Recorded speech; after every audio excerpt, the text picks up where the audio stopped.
Ever since Langxing's integration, Elf Courtyard Mystery Territory has seen bustling activity, with many people here to drink tea and chat even outside of the trading gathering periods. However, Tianyuan has been nowhere to be seen. Some lords had heard rumors that Tianyuan had met with an unexpected event, that during the disaster integration phase, his entire territory had encountered a spatial displacement and was thrown deep into the wilderness. But now, the long-absent Tianyuan appeared. It has barely been half a month since the integration with Langxing, not a long time. Still, the entire world, or at least the entire Tai-Zan alliance, underwent earth-shaking changes. The changes varied, with some good and some bad, and places like the Trading Secret Realm. These high-end gathering venues became the easiest spots to gather information from all over the world. Every lord would visit the Secret Realm whenever they had some free time. Thanks to the way the Secret Realm existed, a lord's visit to the Secret Realm was as simple as visiting a neighbor's house. Lords ran to the Secret Realm day in and day out, several times a day. Sometimes, even if they were too busy to get away, they would ask their heroes to go on their behalf. It was no secret that Tianyuan territory was connected to this secret realm, yet after half a month, there was still no sign of Lord Tianyuan, leading some to speculate. Tianyuan giant. Some lords couldn't help but exclaim. In an instant, over half of the lords in the secret realm turned their gaze in that direction. Even those who were bidding for treasures couldn't resist but sneak a peek. Tianyuan was a celebrity. The only publicly known combat achievements of Lord Tianyuan were the Lord Trial and Hero Festival, and even the news of Lord Tianyuan representing the Tai-Zan alliance in the Dragon Court conflict only circulated in a few small circles. Nevertheless, just the Hero Festival battle alone was enough to make Tianyuan's name renowned. Tianyuan was said to bear the likeness of Lord of Han Yu City, known as Little Han Yu. Moreover, Lord Tianyuan's movements were always unpredictable, with few lords having the chance to encounter him. Now that they had the chance, they were eager to take a closer look, to see if there was anything that set Lord Tianyuan apart from ordinary people. Upon closer inspection, there was nothing unusual, save for the fact that he was quite handsome, worthy of the name Tianyuan indeed. Mu Yuan was taken aback by the bustling atmosphere as soon as he stepped into Elf's courtyard. When had this secret realm ever been so lively? Even during trading sessions, there would only be a dozen or so lords present. Sometimes, the arrival of Lord of Han Yu City would attract a bunch of star-chasing lords. But today Lord of Han Yu City wasn't there. He found himself like a handsome boy under the watchful eyes of many, which made Mr. Mu, skilled in the dead bone arts, slightly uncomfortable. He quickly figured it out. The other lords didn't look on for long either. Each of them was a great lord with thousands of territory citizens and numerous valiant soldiers under their command. They weren't there to chase stars but out of curiosity and for the spectacle. Some lords approached to make acquaintance and get familiar. Even now, although Tianyuan was still considered a Greenhand lord, it was only a matter of time before he surpassed them given his potential. It was necessary to get to know a future big shot in advance. So thought a few lords. But what they might not have considered was that Tianyuan, described as relatively greenhand, was a story from several updates ago. After chatting for a bit, Mu Yuan inquired about the general situation of the world from Zhang Luoxing and Lu Miamu. The alliance has been preparing for a long time. The integration with Langxing this time went rather smoothly. There were some minor incidents, but hardly any major ones, said Zhang Luoxing. Before the disaster, accidents were inevitable. The rescue efforts of Tai-Zan Lianji and Players Association weren't always timely. Sacrifices, falls, and deaths happened now and then. This was the result of the efforts of the official departments and most lords from various areas doing their best to rescue people. Compared to Tai-Zan, although the neighboring Starlight Empire also loudly claimed they would not abandon any citizen, the reality of who actually helped ordinary people were just a few lords and some civil rescue organizations. In face of the disaster, the surviving people of Tai-Zan could only live in simple temporary housing, uprooted from their homes and filled with uncertainty about the future. They couldn't call themselves happy, but by comparing their situation to those in godlike country, they might find some solace. Some territories on the outskirts of the alliance moved out a bit, but none as dramatically as yours, Tianyuan Giant, to the point of being in a place where communication artifacts can't even make contact, said Zhang Luoxing. Tianyuan Giant, have you figured out the coordinates of your territory yet? Zhang Luoxing asked. Mu Yuan shook his head. The area he was in was rather peculiar. The Featherman country had lived here for so long without ever encountering any Taizan pioneers passing by. Without a reference point, he couldn't determine his position. For now, I can only guarantee safety and slowly explore outward, hoping to find reliable clues someday, sighed Mu Yuan. While some lords felt that Lord Tianyuan was in crisis, Zhang Luoxing didn't think so. With Tianyuan Giant's capabilities, how could the depths of the wild pose even the slightest threat to him? Tianyuan Giant was a super big shot who ranked first in the Dragon Court conflict selections. He was already not on their level, probably stronger than many veteran lords. I always said Tianyuan Giant certainly has no problems, said Zhang Luoxing. Like me, my territory was also forced to move a bit. I was eyed by several monster tribes. However, I gathered some nearby lords the day before yesterday to form an expeditionary force and wiped out 3 monster tribes, including killing as many as 3 third-order war general level tribe chiefs. Hiss. Someone sharply inhaled a breath of cold air.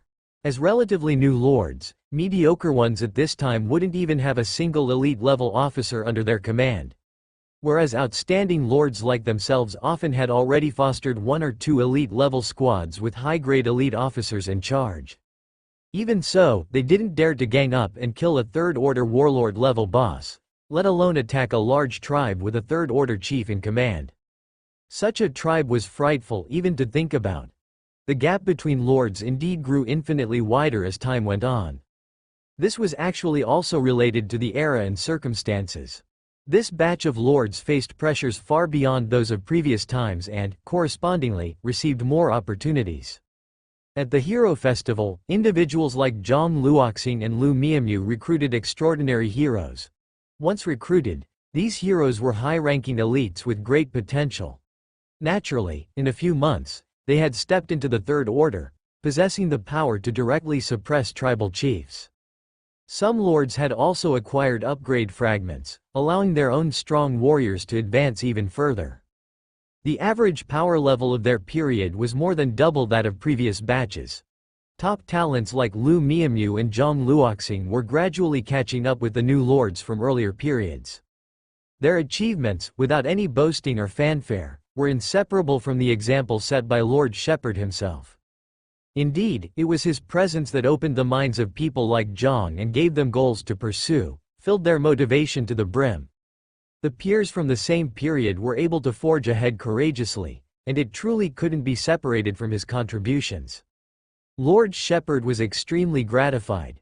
In the distance, the trade meeting was halfway through, and it was time for a mid-session break, something unprecedented.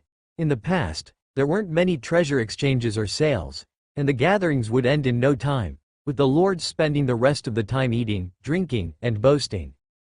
But this time, it was bustling with activity multiple times over. Many lords were troubled by their inability to purchase the treasures they wanted or lacked the channels to sell their treasures at high prices. The famous Great Lord, Shen Linglong, Lord Linglong, was the host and manager of this meeting. Mu Yuan approached her as soon as she finished her tasks. Lord Linglong also strode towards him, looked him up and down twice. Sis here said you'd definitely be fine. How could a few minor setbacks topple our Tianyuan bro? She patted Mu Yuan's shoulder with a show of seniority, although her petite stature made the gesture seem more like a child reaching out for a hug from an adult. Of course, no one present dared think that way. She was a great lord, with a strong likelihood of entering the legendary realm, commanding armies with 4-order war generals able to lead 1 or 2 squads. In scenarios where no legendary beings emerged, Lord Linglong was undoubtedly invincible. Moreover, she had a record of leading the Army Spirit Corps to attack and kill monsters from the legendary realm. Not only was she a great lord, but she was also a renowned warrior who had fought her way up. The number of times Mu Yuan and Shen Linglong had met wasn't high, but they were already well acquainted.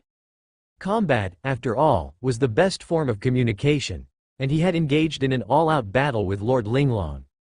Back then, I never expected to be defeated by you. Since you could beat me, how could Tianyuan Bro possibly be toppled by mere monster powers? I have a lot of faith in you. After Shen Linglong finished speaking, Zhang Luoxing's expression in the distance was one of complete shock, and airy summation opening parenthesis d no. Did he hear that wrong? Other lords nearby also struggled to maintain their composure, leaning in to listen. In an instant, countless gazes again converged upon them. Mu Yuan.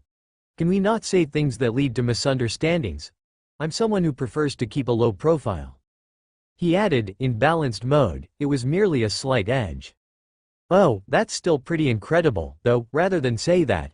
The previous statement was not believed at all because it was wholly unrealistic. Even if Tianyuan was a prodigy and progressed rapidly, it wasn't possible for him to defeat Shen Linglong, Longmen list powerhouse, in just over half a year. Absolutely unrealistic. However, defeating Lord Linglong under balanced conditions was theoretically possible, and suddenly that version of the story became believable. But even with level equalization, a great lord's skills, foundation, experience, and artistic conception far surpassed those of a new lord. Tianyuan Guy was really terrifying indeed. But many had not engaged a great lord in equalized combat, so the only person who really understood how formidable Tianyuan was Shen Linglong herself. With your ability, it may not be long before you can defeat me in a conventional setting, right? She pondered, then gave Mu Yuan another look. Wait, you couldn't beat me now, could you? Surely not. Mr. Mu smiled without saying a word. If there had been no significant progress from Linglong a few months ago, then he highly likely could defeat her. But what could he say? Admitting it would seem too boastful, and Mr. Mu was a man who valued modesty and was above petty vanity. Denying it would be a lie, and Mr. Mu was also an honest lad. The conversation couldn't continue on this topic, but the second half of the trading gathering was about to begin. Shen Linglong said, "Take a look around, maybe there's something you want. Or do you have any treasures you'd like to sell?" "Indeed, I have a few items that I've asked someone to bring over," said Mu Yuan as he moved forward to join in. Inside the secret realm, there were over 100 excellent lords, but more than half of them were mere spectators. Previously, Mu Yuan was one of them. Back then, he had limited funds, and indeed, there wasn't much at the gatherings that caught his eye. Today was different. Shen Linglong walked to the front, cleared her throat, and said, "This meeting will adopt a free trade model, where a deal is concluded once both parties agree and exchange items, with no returns or exchanges. Trading is not limited to tangible goods. High-value intelligence and information can also be traded. If more than one buyer is interested in the same item, the highest offer will prevail. Additionally, lords who are interested may issue purchase requests here. Alright, I have finished reciting my piece. Now let's begin the trading, starting with myself." She took out 3 crescent-shaped items and displayed them on the presentation stand in front of her. "We have here a total of 3 keys to the secret region, from our elf's courtyard, which will be auctioned off one by one. Lords who are interested may start bidding." After a lively round of competition, 2 lords successfully bid for these 3 keys. Soon, the second lord took the stage. This lord, known as Great Dragon, was a very powerful and senior lord, and also one at the late stages of dragon cancer. As soon as he appeared, he said, "Old rules. I'm buying dragon soul remnants indefinitely and in unlimited amounts, but only those of the superior grade and above." Seeing no response, he did not feel disappointed. As long as he managed to purchase a desirable remnant soul every month or 2, he considered it a win. He didn't dare to ask for more. "Next, the item I want to sell is a material of superior grade called Starlight Stone. This material has multiple uses. Aside from being a main material for constructing miracle buildings, it is also suitable for use in the domains of astrology and stargazing, among others. For this Starlight Stone, I require an exchange with other items of superior grade only, and any difference in value can be compensated with soul crystals. Similarly, if any lord offers an item of higher value, I can compensate the difference with soul crystals or add other valuable items. After Great Dragon Lord finished speaking and a few seconds passed, a lord spoke up. How about I trade with blue bamboo, a material of superior grade, and make up the difference with 100 soul crystals? The Starlight Stone, among the superior grade materials, was considered a luxury because it could be used in astrology and stargazing, and its production was extremely rare, much rarer than the Elemental series materials. Lord Tianyuan remained silent, because often it wasn't a matter of money, but rather whether the traded items were of any use to the lords themselves. If an item wasn't what they needed, no matter how valuable, it would be meaningless. The blue bamboo, it seemed, had no significance to Great Dragon Lord. Soon, another lord spoke up, presenting a piece of equipment embryo of superior grade.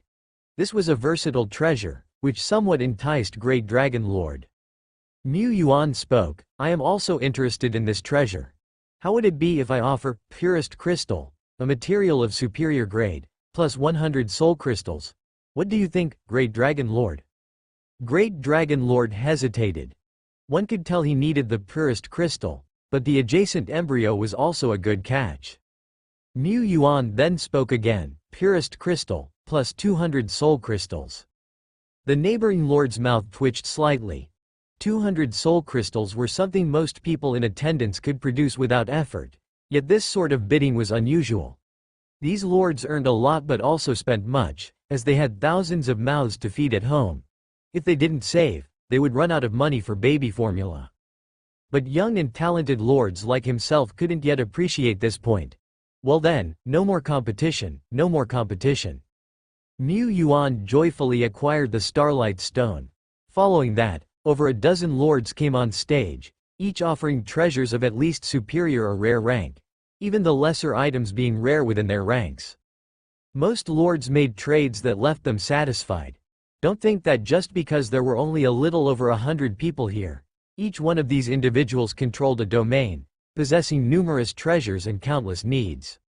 This wasn't a small trade among 100 people, but a large trade involving over 100 domains. If not for the fact that trading through the secret realm would incur even higher taxes than cross-border duties, the lords would have eagerly started trading long ago. After about a dozen people, it was Mu Yuan's turn. He was the last one. Great Dragon Lord's gaze followed the young man walking slowly towards the front. Lord Tianyuan, are you as exceptional as Lord of Ba Long has touted? He was skeptical. He and the Lord of Ba Long were old friends, sharing insights on the cultivation of Dragon series troops. Now, the Lord of Ba Long had surpassed him, recruiting an epic-level dragon, the Molten Steel Dragon, soaring straight to the heights of 90,000 li. His path to becoming a legend was not far off. He recognized and even admired Lord of Ba Long. Yet, the same Lord of Ba Long who he admired spoke so highly of Lord Tianyuan, even claiming that Lord Tianyuan was the future leader of the Dragon series. This was simply preposterous. Tianyuan, Tianyuan. The name of the domain didn't even include the word dragon. How could he be a dragon lover? He, the great Dragon Lord, would not accept this. Moreover, Tianyuan was but a rising star. No matter how promising or limitless his potential, he was still a newcomer. Until he truly rose to prominence, he remained a junior. Mu Yuan stood before the display stand, holding the storage ring Duo Lai had recently brought him. He pondered for a moment. Lately, Tianyuan territory hadn't explored or developed much. He had little in the way of outdoor earnings. However, he had previously purchased a large stash of treasures from the mysterious merchant. While he could use some of them, using them himself would be somewhat wasteful. It would be better to exchange them for something he needed more. With that thought, he first said, I wish to pay a high price for intelligence, specifically about the Featherman Nation and if any lord has relevant information, you can contact me privately. I am prepared to pay up to 2,000 soul crystal coins as a reward. 2,000. Issuing a purchase request required proof of sufficient financial resources. So Mu Yuan reached into his storage ring, pulling out bags full of shimmering soul crystals, spilling out generously. The lords remained silent. Even if you're rich, you can't just throw money around like this, doesn't it hurt at all? Mu Yuan indeed wasn't too pained. After all, The generous contribution came from the Goblin Prince. Oh, it couldn't be called a contribution. It was their own hunting harvest, the result of their own hard work. Furthermore, I am also purchasing epic-level monster skeletons. The skeletons don't have to be complete, and high-value parts can be omitted. Starting from 300 soul crystals for a partial skeleton, with a limited number being bought. We can discuss in person. Lastly, I brought these items today for anyone interested. Lords wishing to acquire them may make an offer. Lord Shepherd took out the items he wanted to sell from the storage ring, presenting them to the lords in attendance one by one. Slap, slap, slap. First up were 4 treasures emitting a faint blue glow, successively placed on the stand. Mu Yuan displayed the information tags, and the lords looked over them one by one. The first item was a material of superior grade. Following that, the second to fourth items were 3 identical superior grade scroll of magic, Thunder Dragon Roar. This was an offensive technique whose power limit was insufficient to kill a powerful 4th order boss but could wipe out many elite monsters in a single use. It could be used to target and kill multiple 3rd order large monsters or to sweep through hordes of enemies. Remember, human lords always faced a numerical disadvantage against monsters. This type of one-time use scroll, especially a more common offensive one, was not as valuable as superior grade materials, but the demand for an audience of magic scrolls far surpassed that of a single type of material. Not every lord of materials might need it, but everyone could use scrolls, everyone could stockpile them. At the scene, quite a few lords showed interest, among them notables like the Great Dragon Lord, a standout among experienced lords. They had the ability to slay 3rd order, even 4th order bosses, but that didn't mean they had no need for such scrolls. Their territories were vast, and the exploratory teams and expeditionary teams they formed were numerous. Not every team was capable of challenging 3rd order or 4th order bosses. If they could get a few magic scrolls, the safety of their 2nd tier and 3rd tier teams would be even more secure. The Thunder Dragon Roar technique's main composition is the highly destructive thunder element. Furthermore, it has a shaping ability that allows it to maintain the form of a thunder dragon during the tens of seconds of technique deployment, moving about and locking onto enemies. To be honest, this technique is quite exquisite. If not for its lower energy grade, just superior junior, I reckon it could even eradicate the top 4th order bosses, commented a lord skilled in techniques, genuinely impressed, seemingly gaining much inspiration from it. He could see that this technique was aimed at 3rd order bosses. Unlike some offensive technique scrolls that might miss when cast, this Thunder Dragon Roar, as long as the user locked onto the target with their spiritual power in advance, would automatically pursue and lock onto the enemy. If the user had stronger spiritual power, they could control the Thunder Dragon to perform some sophisticated maneuvers. Speaking of which, the descriptions of these 3 scrolls are exactly the same, as if they were printed with the same template. I wonder where Lord Tianyuan got these scrolls. No, Lord Tianyuan certainly needs such scrolls himself, and it looks like he has far more than 3 superior scrolls, someone mused, envy clear in their voice. Envy, for the 3 scrolls, including the superior grade material, Mu Yuan did not specify that they had to be traded with superior items. He directly sold them for soul crystals. Even though he currently had 4,000 soul crystals gifted by the Goblin Prince, upon reflection, it wasn't much. His house had too many big stomach creatures that needed feeding. Intelligence commissioning, purchasing of epic remnants, etc., all required money. It was indispensable. He used to be reluctant to spend, but now that he had money, he was willing to splurge, and the money quickly dwindled.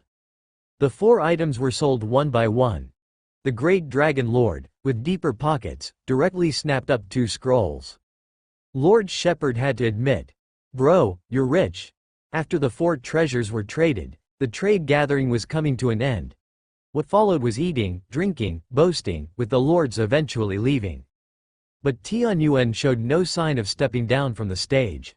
He reached into his storage ring again, and with a snap, he pulled out 2 more treasures with a faint blue gleam. Although the glow was only light blue, indicating these 2 treasures were of a lower rank within the superior grade, they still instantly attracted the lord's attention. Superior grade remnant souls. Someone is really willing to sell superior remnant souls. Most of those present owned superior grade generals. But still, nobody thought they had too many superior troops. Most powerful lords only had 2 or 3, maybe 3 or 4, superior grade generals. The addition of even one more such general could significantly enhance the overall strength of their territories.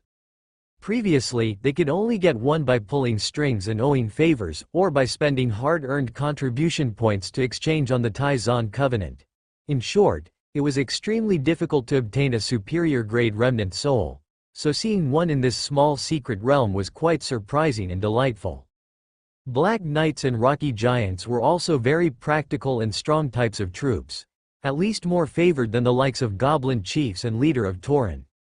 Immediately, at least half of the Lord's pupils showed fervent interest. However, smaller lords like Lu Miamu and Zhang Luoxing weren't very concerned, as they had relatively stable channels of acquisition. Moreover, they hadn't yet fully trained their superior generals.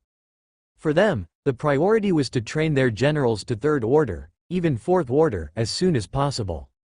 Mu Yuan looked around leisurely and began to speak. For these 2 superior remnant souls, my trading requirements are. Naturally, he couldn't just sell them cheaply for soul crystals.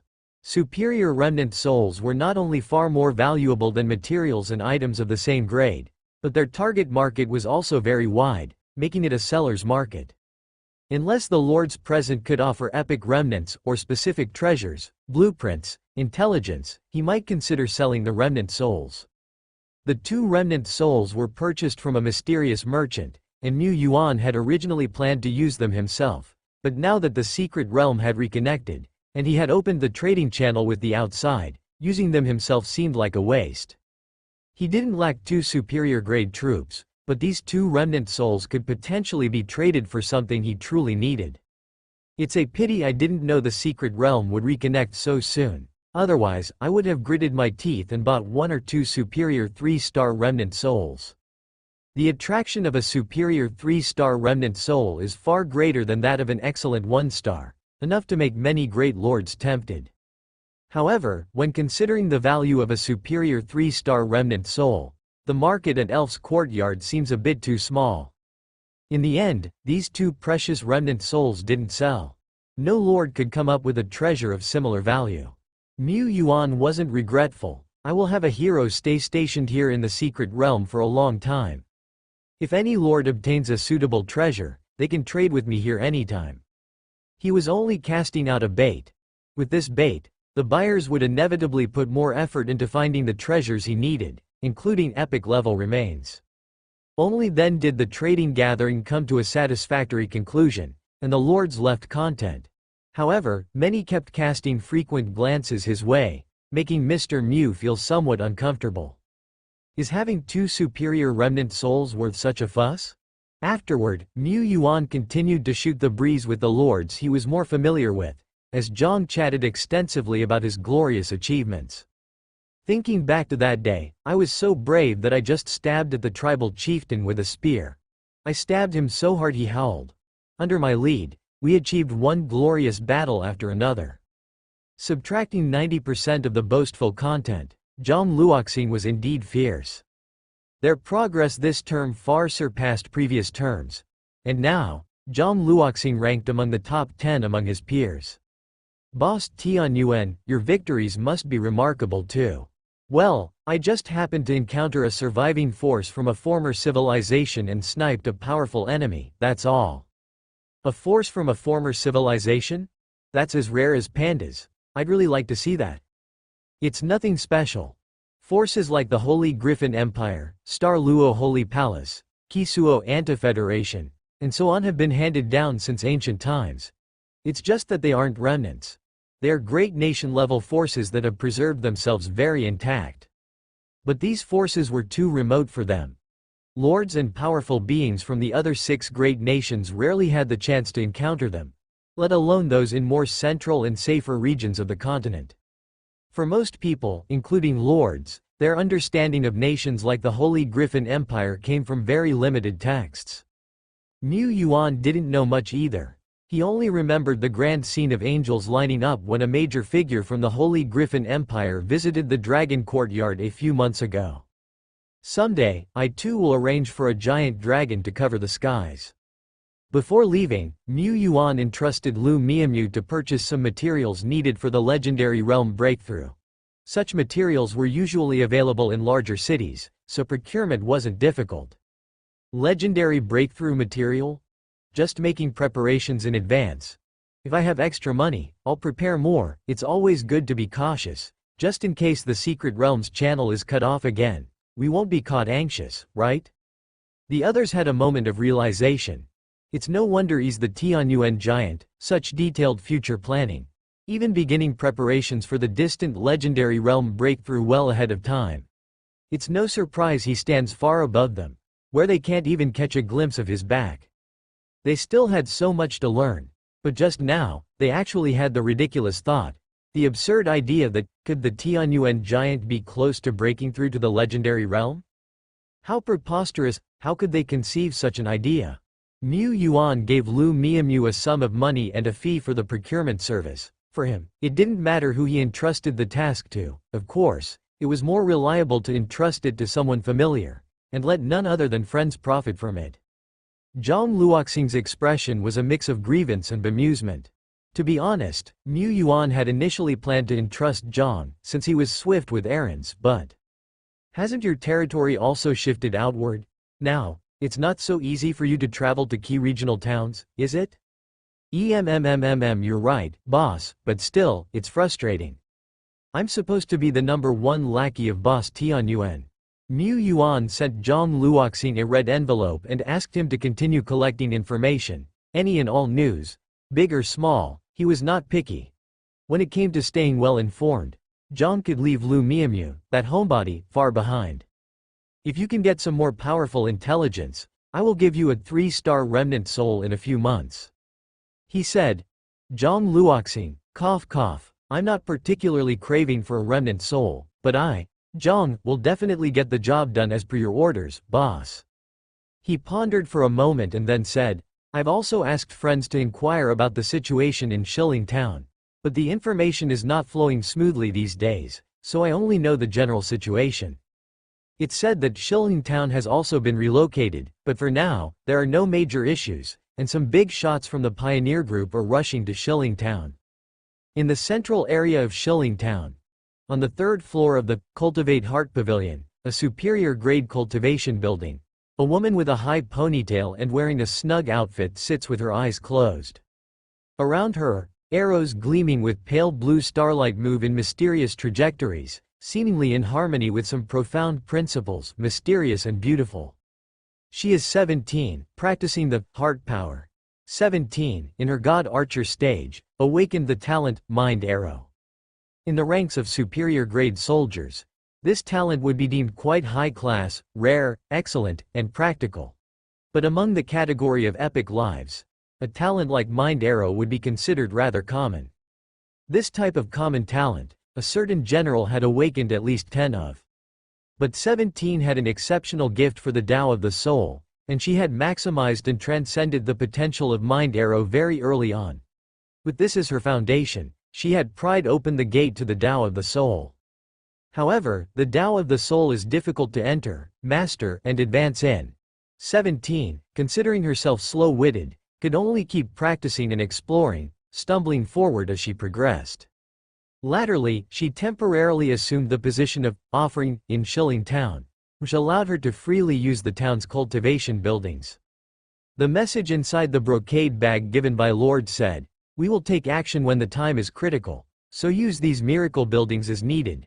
It's all a reasonable reward. What you need to do is enhance your strength as much as possible, as some things can only be done with sufficient power." After some thought, she agreed. If she were already a legend, could she go and find the Great Lord? Thus, 17 kept training. Thanks to the super abundant cultivation gift pack from Mayor Kui Long, her progress was swift. She only felt that using the cultivation resources of 10 or dozens of people on herself was too wasteful. She wanted to take them back and give them to her brothers and sisters, but remembering the words in the brocade bag from Lord, she still trained with all her might. As an officially heavily invested frontline important town, not only does Shilling Town possess strong defensive capabilities, it also has many cultivation buildings. All these are investments by the officials. Given time, Shilling Town could very well become the second Pan-Shi city. The Cultivate Heart Pavilion is the highest level cultivation building in Shilling Town, providing benefits like advanced concentration, soul cleansing, and insight enhancement. It can be used by the strong to learn and practice skills and also help with breakthroughs. For 17, the most significant effect of Cultivate Heart Pavilion was that it strengthened her heart power. So, she began to cultivate her heart while she trained. After repeating the training and refining it hundreds of times, 17 gradually figured out a set of heart cultivation methods suitable for herself. Heartprint engraving method. Using the arrow as her pen, she outlined mysterious patterns, engraving pictures under the invisible heavens and earth. Throughout the process, she had to control the arrows with her heart power.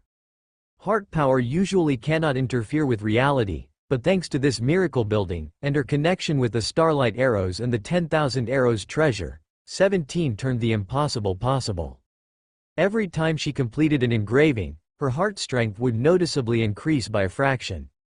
As though there were no limits, her practice was not smooth, but full of bumps. Sometimes, if the final stroke was off, the whole cultivation process was in vain. When she successfully engraved 10 heartprint drawings in a row, she seemed to reach a new level of enlightenment. Meanwhile, just as Lord Shepherd stepped out the secret realm's gate, 2 notifications rang in his ears. Notice: you have paid a total of 65.9 soul crystals for cross-realm taxes. Notice: your soldier 17 has created her own cultivation skill, heartprint engraving. Damn! Oh? 2 days later, in Tianyuan territory, Mu Yuan received a message from the scouting team. Ever since the assassination of the Goblin Prince and the subsequent stabilization of the region, Lord Shepherd had changed his strategy. He reactivated several scouting squads, aiming to keep a tight grip on the movements of the Jackal Man and other tribes.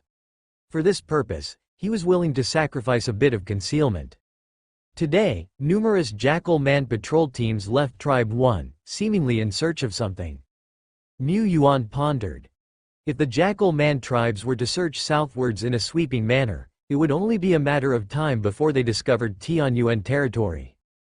But even when he ambushed the Goblin Prince, he had anticipated such a turn of events. Prepare for war. Oh, damn it, for Tianyuan. Sario, Bone 2, Uta, and others, a group of belligerent commanders howled with battle lust. But Lord Shepherd said, wait 2 more days, Sario, ow. Mu Yuan decided to wait 2 days. One was to delay as much as possible, gaining a day if possible, and the other was to prepare for war. Although the Jackal Man tribes are nothing but watchdogs and pawns left outside by the overlord powers, we do not know what lies within them. It is not impossible that we could encounter a legend. We must go all out. In the meantime, Mu Yuan went to the human race army camp and summoned 2 Dragon Force swordsmen who had performed excellently, endowing them with Evo power. They soon evolved into epic 1-star lives, giant dragon swordsmen. They possessed physiques comparable to giant dragons and could even transform into the form of a dragon to unleash devastating dragon breath when necessary. Lord, there's a message from the secret realm. A lord is offering to trade the remains of an epic-level life form, the remnants of a purgatory flame demon. Shi Lu, who was stationed in Elf's courtyard, came rushing out. They are specifically asking to exchange for the rocky giant remnant soul. The remains of the purgatory flame demon, if unexceptional, would have had the most valuable materials stripped from it already, greatly reducing its worth. Mu Yuan didn't mind. If it were a complete epic carcass, it would be too difficult for him to acquire, and the value would be much higher. To him, the remnants were just right. He looked at Shi Lu, tell them we can make the trade. Shi Lu saluted, alrighty. Then she added, Lord, I would like to join tomorrow's battle as well. Fine then. The next day, within Tianyuan territory, Mu Yuan was mustering the troops. The key to this operation is speed. Our plan is as follows. This way, and this way. Tianyuan territory would deploy 2 forces. one led by commanders to infiltrate the Jackal Man tribe and directly assassinate its leader. The other, led by the main forces, would eliminate as many Jackal Man warriors as possible. That was the rough tactic. The specific tactics could be adjusted in 128 different ways according to the actual situation. At the same time, in the Featherman Nation, the Queen furrowed her brow. The Jackal Man tribes have been acting strangely recently. Could it be related to that human lord? Regardless, scout further and keep a close watch on the Jackal Man tribe's movements. Also, don't underestimate this Jackal Man tribe. One of the overlord powers originated from the Jackal Man, and this tribe has received much support from them, with many strong individuals within. Without my personal intervention, it would be difficult for our Featherman Nation to take down this Jackal Man tribe without significant losses, she mused. Several strong Feather Court guards swallowed hard, and after a long pause, muttered in agreement, "Understood, we will keep this in mind." At dawn's first light, with the fog clear and bright, the citizens of Tianyuan town gradually arose from their beds to start a new day. In the northern part of the territory, at the wide-open North City Gate, two well-equipped and battle-hardened legions were slowly marching out, the Undead Legion and the Human Race Legion. To this day, the size of the Undead Legion had expanded to 800, mainly comprised of skeleton morticians and evil spirits. The Human Race Legion also grew to a strength of 650, its combined power having multiplied countless times over.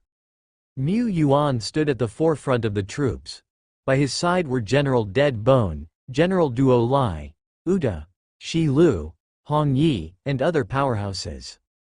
The battle plan had been simulated many times, and the troops had been ready for the past 2 days. Now, no further words were needed, and with a grand wave of his hand, he commanded, "Move out." Silently and swiftly, the elites vanished into the forest and mist, leaving only the rustling wind behind. Leading the conquest legions were several small teams with rich exploration experience and high levels and ranks. Skeleton Warriors Team, Ghost General Team. Whoosh, a ghost general, looking no different from a human, leapt rapidly through the treetops without leaving any trace or stirring a breeze. He was a ghost. Suddenly, he halted and used the spiritual link network to send a signal with his mind. Enemy, small squad, elite. Through the leaves, one could see a team of about a dozen or so jackal men, moving along casually. They seemed lax in discipline, which was typical for monsters. This ghost general, who had taken general education classes, recognized the jackal man leading the group. It wore a fine leather jacket with 2 feathers protruding from its helmet. It was a monster sub-leader. Either it was at the peak of the Second Order or it had already stepped into the Third Order. The ghost general could not determine the enemy's exact level through observation and perception, but with the help of teammates, he soon noticed several jackal man prowlers moving in a more covert manner.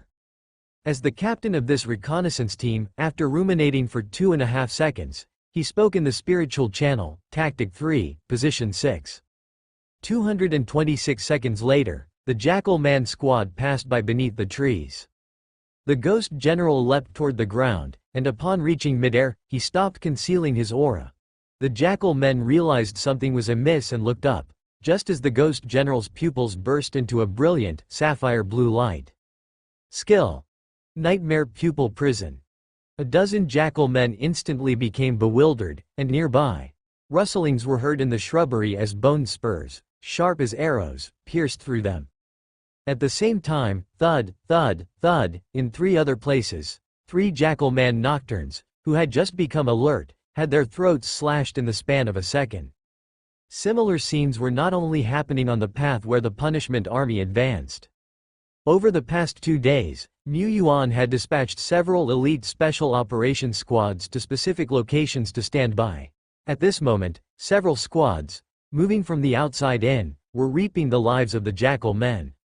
When the prepared assailant meets the unsuspecting, especially with a just cause and a tactical advantage in strength, the special operations squads advanced swiftly. The main army did as well. A few hours later, Mu Yuan and his men arrived 10 kilometers outside the Jackal Men's tribe. The number 1 Jackal Man tribe was built amid a range of mountains, on a piece of high yet flat land. The area was spacious enough to accommodate the construction of a small city and had the advantage of being easy to defend but difficult to assault, a treasured location from a military standpoint. From a distance, the only access was a winding mountain path leading to towering rock walls. In a relatively flat area at the base of the mountain, fields were scattered haphazardly. The cultivators were goblins, dwarves, half-orcs, and others in shackles. Mu Yuan also saw a significant number of ragged humans. On the side, some jackal men taskmasters wielded whips, cracking them continuously. These fields were in such disrepair that one would doubt any harvest was possible. At the bottom of the mountain, the goblin taskmasters still laughed heartily. At the top of the mountain, the thick city gates were creaking shut, with visibly more jackal man warriors ascending the walls, surveying the surroundings with vigilant eyes. Higher up, some elite jackal men were patrolling back and forth, riding on a species of black feathered creatures, while others flew off into the distance. It looks like the jackal men's tribe has noticed something to a certain extent, but that doesn't matter, the plan proceeds as usual. The gates closed, the mountainsides steep. If this were a world where supernatural power was not prominent, perhaps an army of several 100,000 would not be able to take down this small tribe. But this is the eternal world, and Tianyuan territory is now well armed and powerful. It is no longer like the old days, when they had to rack their brains to deal with a mere encampment. The times have changed. They could blast through the walls, or they could fly over them. However, as for what kind of arrangements were inside the tribe, where the chieftain was, and whether there was anyone from the legendary realm inside, Mu Yuan had no way of knowing. Even General Dead Bone thought that to infiltrate such a large tribe single-handedly, one that had been developed over 10 to dozens of years with all sorts of traps and surveillance in place, posed no small risk. Risk of failing to infiltrate. Lord Shepard had more reliable, more efficient, and more direct means. It's you, Eye of Divine Right, observe, centered on me, extending 10.6 kilometers ahead. In Tianyuan territory, inside the Eye of Divine Right structure, Mu Yuan and Isloa stood in front of a massive observation mirror, beginning to calibrate and enter the command. Notice. Scouting Eye of Heaven, usage count -1, slowly recovering. Soon, the huge observation mirror cleared of mist, revealing an aerial view of the jackal men's tribe. With a physical anchor, the Eye of Heaven pinpointed the jackal men's tribe with great accuracy, capturing the entire visage of the tribe within its scope. On the outermost perimeter of the tribe were the crooked but solid rock walls. From the outside, the tribe looked large and otherwise normal, but from a bird's eye view, one could see. Within the tribe, several blood ponds bubbled and belched strange bubbles, seemingly producing portions of massive bodies. Mu Yuan noticed that, on one side of the tribe, in an area resembling a barracks, there were several giant jackal men of a brownish-red complexion squatting. Jackal men's war machines, he thought.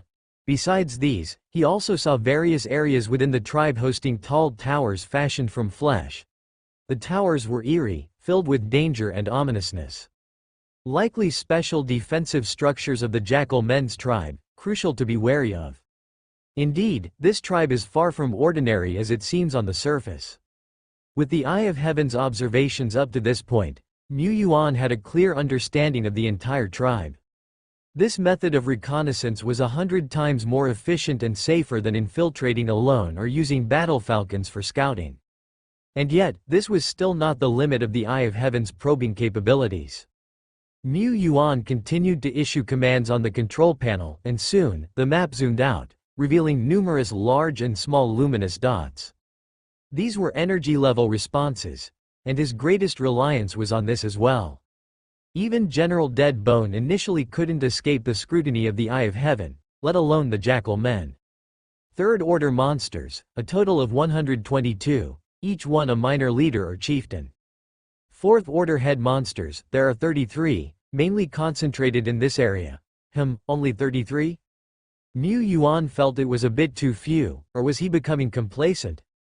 When they were eradicating the nest of filth, the number of fourth-order monsters they faced at the same time was certainly more than a mere 33.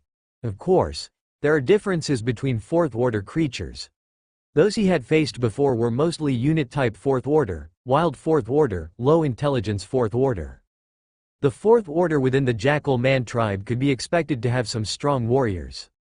Besides, within the tribe, there were some energy responses that were unusually large in quantity. But there were no legends. After confirming several times, Mu Yuan took a deep breath and declared, "The campaign to subjugate the Jackal Man tribe officially begins." Roar, the wind howled, and dark clouds covered the sun. A colossal creature spread its wings beneath the dark clouds, its deep blue scales glinting with a cold light, as if to freeze the very earth and sky. Vanguard Chief Invincible Dragon of the World, Sario, entered the battlefield.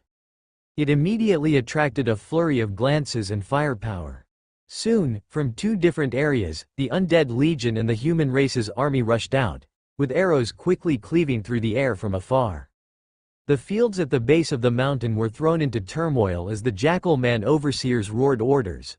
Shackled slaves charged forward without a hint of fear. Mu Yuan did not hold back.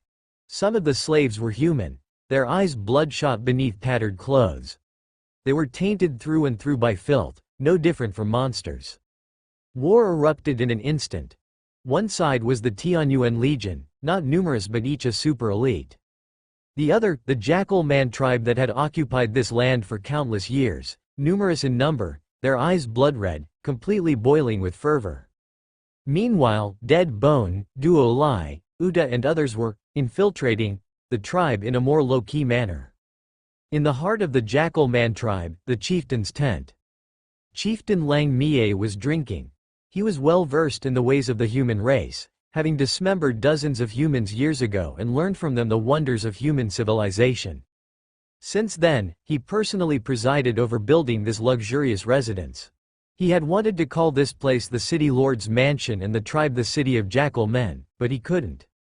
I don't know why those old immortals in the tribe are so cautious. Who else in this region would dare provoke the Jackal Men? He drank his wine elegantly, his arms wrapped around two robust and beautiful female Jackal Men. Suddenly, a confidant burst in. "Chieftain, we are under attack." "I am already aware, in 30 minutes, I want to see the results," he replied. "Yes. 2 minutes later, Chieftain, the enemy has breached the city wall and has slain our 4 leaders," someone reported. Chieftain Lang Mie frowned slightly. "Call number 3 and number 2 here." Another 2 minutes passed. "Chieftain, the enemy has penetrated Flesh Fort, crossed Bloodwater Bridge, and is heading this way," the report came. The chieftain stood up abruptly, ready to speak. Boom. The luxurious building, as if crushed by some immense weight, shattered abruptly. Several silhouettes stood against the light from the open sky. Are you the chieftain? The chieftain of the Jackal Man tribe?" Lang Mie narrowed his eyes as he looked toward the uninvited guests who had breached half the tribe and made their way here. Only a few people. His unease gradually subsided. None of these people were legendary. It seemed that they crossed over by using some sort of artifact and special methods to conceal their aura. But to a non-legendary, what could a mere few do to him? He, Lang Mie himself, was a powerful being with the potential to become legendary. Among all the mortal realm powerhouses within the Fang of the Jackal Wolf faction, he ranked within the top 3. If not for this, he wouldn't have been entrusted with such an important task, to manage the entire Jackal Man tribe and act as their eye to the outside world. Lang Mie just couldn't figure it out. Where did the enemies daring to oppose the Fang of the Jackal Wolf come from? Were they outsiders from distant lands? State your names, he asked with narrowed eyes, also stalling for time. This was the heartland of their tribe, surrounded by his family's powerhouses. The advantage was his. And far away, the 6 towering towers of flesh and blood that were constructed around the mansion slowly began to move. Activating the towers of flesh and blood took some time, which they had not had earlier, but now preparations were complete. From the tips of the maroon-colored towers, a giant eyeball emerged and slowly opened, bearing great horror and ominousness. Chieftain Lang Mie's lips slightly curled upward. Peefed. A bone blade penetrated from behind his heart, as effortlessly as tearing through cardboard, easily ripping through his superior-grade armor that radiated with a precious glow. then tearing through the thick fur, the tough flesh, piercing and shattering the beating heart, leaving behind a spreading, deathly gray-black. In the blink of an eye, a silver-white, jade-like, sharp and smooth-boned sword blade emerged from the chest of the Jackal Man chieftain, untainted by any impurity, with only blood dripping down, pooling into a pond. Chieftain Lang Mie's eyes widened in shock, struggling to move, his throat convulsing. A second bone sword decapitated him. The Jackal Man chieftain, who had barely made an appearance for half a chapter without getting a chance to act, was dead. Behind him stood a figure in armor that had a very low presence, almost as if non-existent, Deadbone. Deadbone glanced at the enemy, who was now thoroughly dead, and heaved a slight sigh of relief. Finally killed the first major enemy. It wasn't easy. Duo Lai. Ah, right. Soon, the second and third leaders of the Jackal Man tribe arrived one after another, and like the great chieftain, met their end. In the meantime, several Third Order and Four Order strongmen of the tribe were also killed, more than 20 in total. They struck swiftly, accurately, and ruthlessly. The primary figures of the Jackal Man tribe were roughly dealt with. But the mission of our battle is to completely annihilate the entire Jackal Man tribe. At least, not a single wise wolfman of Third Order and above can escape. Our task is still a heavy one. Deadbone said. Duo Lai didn't care so much. With the head-hunting operation over, it was now time for General Duo Lai to perform. At the city gates, Bone 4 commanded the Undead Legion. The army soul embryo manifested above, and the entire legion rode upon dark clouds, soaring upward. They were enveloped in midair by swirling black mist, obscuring everything except pairs of eyes that shone with a ghastly blue light. They moved in unison, with hundreds of skeleton morticians and skeleton generals led by skeleton lords, all swinging down their bone swords together. In an instant, devil flames soared to the sky, transforming into pitch-black sword light that tore through heaven and earth. Boom! Rocks tumbled and shattered, watchtowers and arrow towers also rapidly cracked and collapsed under the impact. The Undead Legion breached the city walls, and from all around, countless jackal men and other monsters emerged from their wooden and stone buildings or beneath the ground, roaring as they lunged forward. As time passed, the red in their eyes grew more pronounced, and the aura on their bodies became more furious. Its order spirits, a high-order wise wolfman judged at a glance. In such a large-scale war, the aura of the Tianyuan Legion could not be concealed, but as long as all enemies were annihilated, there would be no chance for secrets to leak. Jun soared high into the sky, whipping up an azure hurricane that spanned hundreds of meters in all directions. The hurricane roared, turning the main entrance of the tribe upside down. Many jackal men who were rushing to the battlefield were immediately knocked off their feet. Tremble, for this is Lord Jun's power. Jun's keen eyes surveyed the surroundings, fixing on a powerful four-ordered jackal man leader. Suddenly, its feathers bristled. A flesh tower stood 2,000 meters away, and atop it, an eerie eye of flesh suddenly opened wide. The pupil focused on Jun, directing a chilling gaze. It was merely a gaze, yet not just a gaze. In that moment, at the focus of the eye of flesh on Jun's right wing, the flesh spontaneously began writhing and burst through the feathers, growing smooth, pale red flesh sprouts.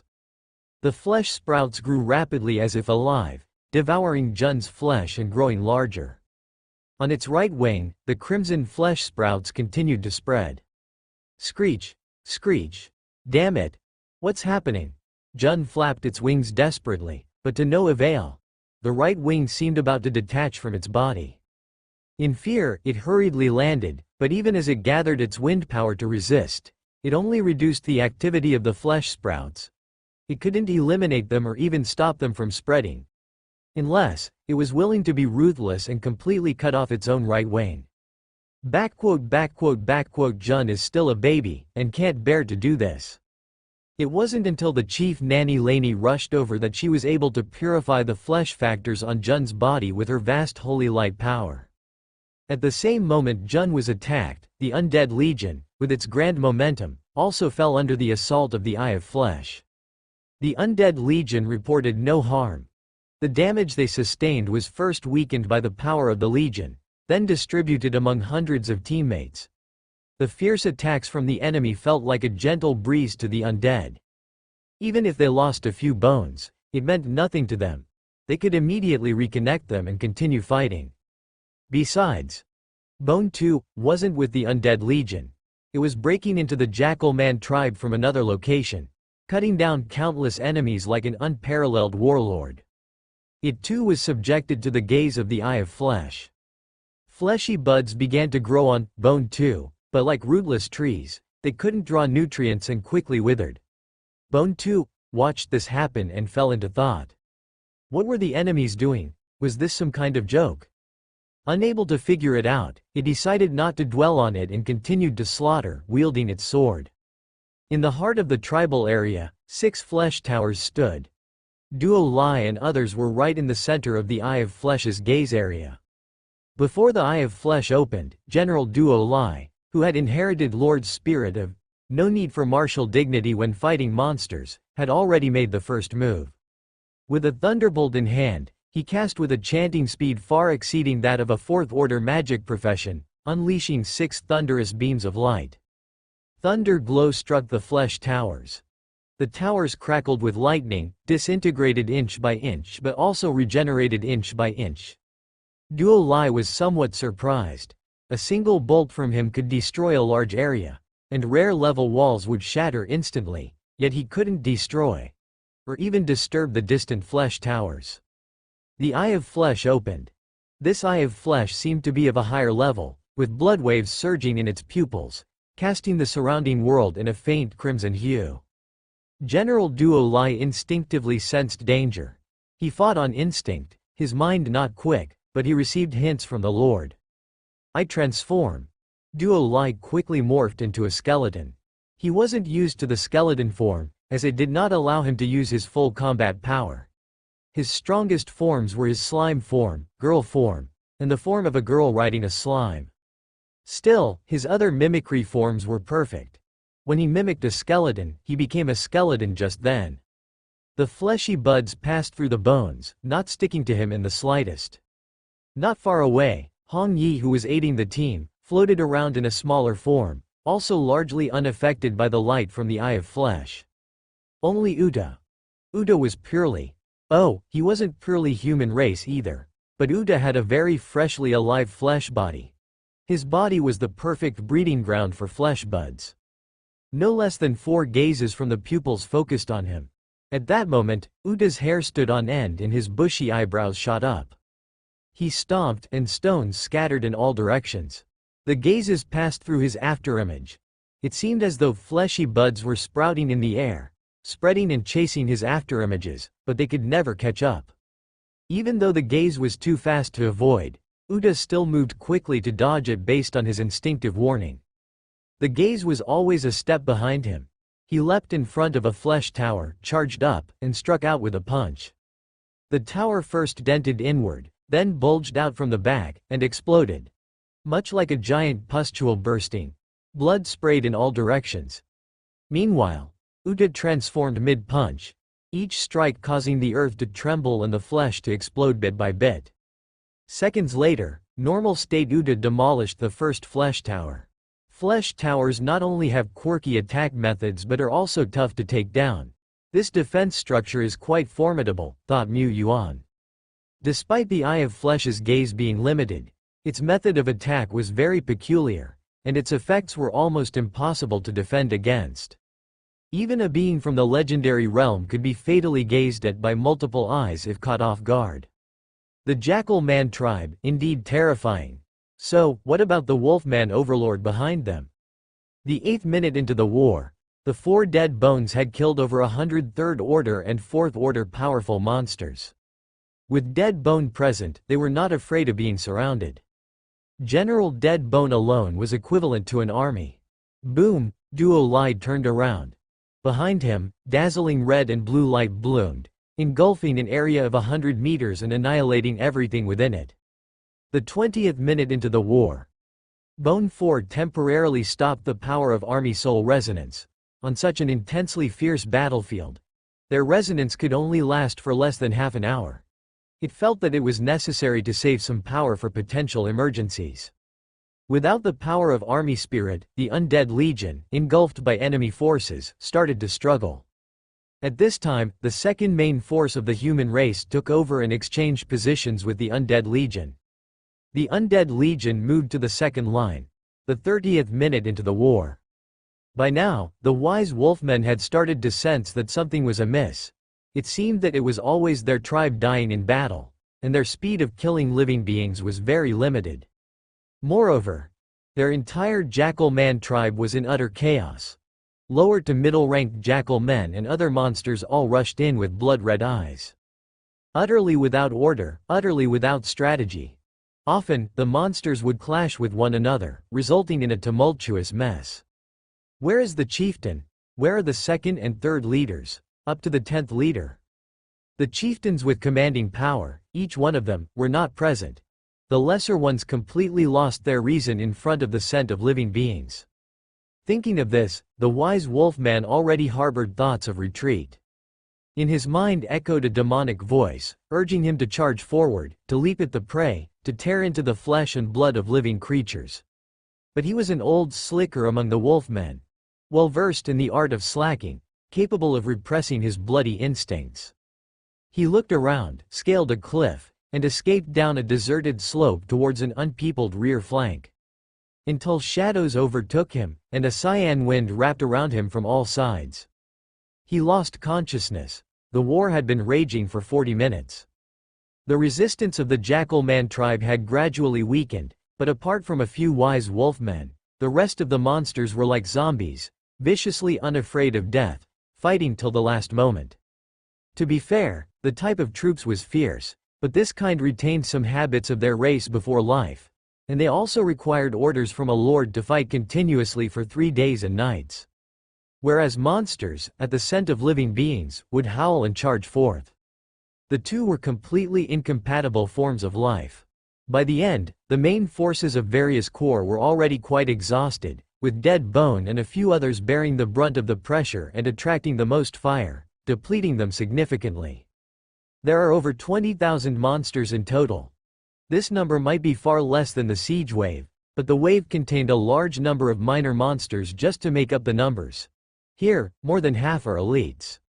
Slaughtering more than 20,000 pigs would not be easy, let alone 20,000 monsters capable of launching sneak attacks and slashing out blade beams to cast fireballs. Even more difficult to deal with were the various defensive measures, including the Tower of Flesh and Blood within, and some of the larger flesh monsters gathered together. Fortunately, it seems the Jackal men still had some war machines that they hadn't had time to deploy. Dozens of escaping Jackal men were also detected and killed one by one through the Sky Eye. For this, the 3 uses of infinite range Sky Eye had been exhausted. Mu Yuan frowned slightly.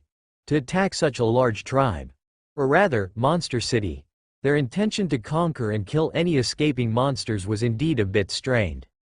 Nevertheless, the number 1 Jackal Man tribe was the largest tribe closest to their Tianyuan territory. In any case, plucking out the eyes of a Jackal Man overlord was always a benefit. He had a second purpose as well. Previously, due to the Jackal Men's activities in the vicinity, their Tianyuan territory exploratory teams seldom went out. It had been nearly half a month since the territory had a proper exploratory profit, surviving on old savings. He needed income from medicinal herbs, minerals, and so on. And here, Mu Yuan walked into the Jackal Man tribe, where the bloody scent reached the sky. Buildings collapsed all around, but in the bloodwater twinkled countless shiny points, which were tiny grains of soul sand exuding from the bodies of monsters. Occasionally, some light balls floated above it. Both white and green lights were present. With a casual sweep, he found no less than 10 rare-level remnant souls. It was a substantial loot. And the real loot had not yet begun. The mark on the back of his hand was growing increasingly hot, reminding him that there were stains worth purifying here. Possibly more than one.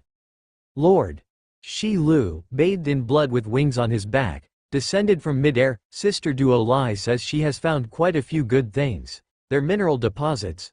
There are mines inside the Jackal Man tribe, and not just one. The Jackal men's tribal walls were semi-encircled, with mountains stretching out behind them.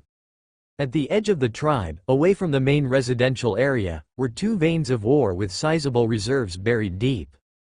Mu Yuan picked up a few chunks of raw ore that had rolled onto the ground, recognizing them after a brief examination. It's black ironstone.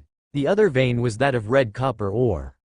Both black ironstone and red copper ore were very common entry-level materials. Especially the former, it was the most commonly used basic material, seen in equipment forging and the construction of miracle buildings. These two materials had always been purchased from outside by the Tianyuan territory. Sometimes Sophia would buy them on Langsing. Other times, Daisy would buy some when she found them at good prices while trading in Shilling Town. Before the integration with Langsing, Mu Yuan had already stockpiled a certain amount of black ironstone and red copper ore, but the inventory was still far from sufficient. It couldn't be sufficient. Now with the considerable size of the Tianyuan territory, various consumptions rose markedly. Even though he hadn't undertaken large-scale territorial infrastructure recently and hadn't built a large quantity or high-tier miracle buildings, the consumption of black ironstone was still like water flowing away. They needed to make arrows, repair damaged armor and weapons, produce various tools, manufacture new equipment, and so on, all of which greatly consumed basic materials. Unless he didn't wish to develop and build quickly, the resource consumption would always remain high. Now that I've received the gift from the Jackal men's tribe, it has eased the urgent need. Otherwise, I would have had to purchase through the channels of the elf's courtyard, he mused. However, the current situation was unstable, and the officials were also carrying out major constructions. It would be inconvenient and come with a considerable markup to have someone purchase on his behalf. It was much more suitable to mine the resources himself. Literally, having a mine in one's own house now. Of course, my situation is also unstable at the moment, and it's not suitable to claim and start mining just yet. I need to wait a little longer. I can establish a base here only when Duo Lai advances to become legendary. For now, I have to lay low. However, even just laying low, the black ironstone and red copper ore we've scavenged from the Jackal men's tribe should last us a while, Mu Yuan stated. He immediately dispatched a few hundred elites to collect the ore. Standing atop the ore deposit, he surveyed the surroundings. The Jackal men's mining tools were varied and rough, with marks of energy cuts and heavy blows everywhere. A sign of violent mining. The entire vein of black ironstone was full of pits and ragged. Due to the Jackal men's violent mining, both veins had suffered considerable damage, and the reserves had significantly decreased. Such a waste. Let it be, after all, it came without cost. I can't be too greedy. Beyond these ore deposits, the search team found some fields in a secluded area that were unlike ordinary farmlands. These fields were an overall reddish color, and a strong smell of blood assaulted the senses as one approached. In these bloody fields were planted strange limbs and heads that seemed to swell and grow slowly like crops. This was a flesh field, the root of corruption flesh field. By planting just a small amount of flesh and corpses, there could be a continuous yield of meat grains, fit for consumption. These flesh fields were probably the true source of food for the Jackal men's tribe. No need for maintenance, extremely high yield, filled with corruption. But also laced with eeriness and bone-chilling coldness. From afar, he could see chunks of conjoined flesh grains writhing about. Around them lay gnawed remains and scattered dry bones. The mix of blood and stench was pungent and nauseating. Even General Duo Lai said that the things here were nauseating. Burn it all, Mu Yuan commanded. Make sure it's thoroughly cleansed. Mu Yuan turned and walked away as blazing flames lit up inside the cave behind him. By the time he finished his rounds and returned to the tribe, the place had already been largely dismantled by the group. Everyone proficiently cleaned what needed to be cleaned and hauled what needed to be recycled into the recycling station, known as the sacrificial black coffin. Mu Yuan had also brought the sacrificial black coffin with him. It was quite reasonable for an army to carry coffins with them on a campaign. There were also dragons, that, acting as firefighters, dousing areas that were aflame and smoldering. In the blink of an eye, Only a few eye-catching buildings remained within the Jackal men's tribe. Blood ponds. There were 3 blood ponds in the tribe. These blood ponds were not very regular in shape, about 20 to 30 meters in diameter, resembling colossal cauldrons with boiling blood inside and chunks of crimson clumps floating and sinking. It was disgustingly sickening to see. In front of the blood ponds stood statues of 10 meters tall, sculpted in blood color, humanoid in form, gesturing with one hand pointing to the sky, though their features were blurred and indistinct. These 3 blood ponds were very special. Dead bone and others fights on all fronts. Duo Lies on-site nuclear explosion. Nothing had damaged these blood ponds in the slightest. Clearly, they belonged in the same category as structures like the Root of Corruption, Totem Pillar, and Bloody Altar. As Mu Yuan walked up, the Lord's seal on the back of his hand grew hotter, and the prompt tone rang in his ears. Ding! Alert! Smelting blood pool detected. Chosen lords or hero units can destroy and purify it. Alert! Would you like to destroy it? Pure white light surged heavenward, dispelling the bone-deep inauspicious chill between heaven and earth. The wisps of red fog floating around also seemed to thin out slightly. The purification lasted for dozens of seconds, and the entire smelting blood pool collapsed, disintegrating into ashes in the pure white light. Meanwhile, the grace of heaven and earth descended gently like a shower of light. It coalesced into 4 spheres of light, 2 blue and 2 green. Following that, Mu Yuan mimicked the previous process and purified the remaining 2 blood ponds. The 3 blood ponds yielded 7 blue-level treasures. Among them were 4 superior-grade remnant souls. Superior 1-star level remnant soul, Holy Light Priest, leader of the Tauren. Superior 2-star level remnant soul, blazing 2-headed dragon. Superior 3-star level remnant soul, fierce gun ranger. Not bad. Mu Yuan nodded slightly. Superior remnant souls weren't what he needed, but such high-order souls were always in demand and were worth much more than ordinary superior materials. He had no complaints, especially that 3-star remnant soul. It could attract many powerful lords to contend for it. The only regret was that he was now in the vast wilderness. Otherwise, he could have taken these high-order souls to Panshi City to auction them off. The remaining 3 superior-grade treasures were also quite powerful. Notice. You have obtained the item, Soldier Recruitment Order, Blue. Notice. You have obtained Miracle Blueprints, Ice Heart Lotus Platform, Blue. Notice. You have obtained Miracle Blueprints, Advanced Watchtower, Blue. Mu Yuan had once received a set of ordinary watchtower blueprints and built it around the temple in the Snake Man Swamp. However, that watchtower was toppled during the Red Fog disaster moon when he contracted his defenses. He didn't need such a lookout area anymore at that time.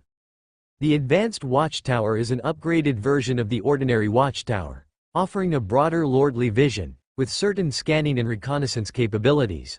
Overall, it's not bad.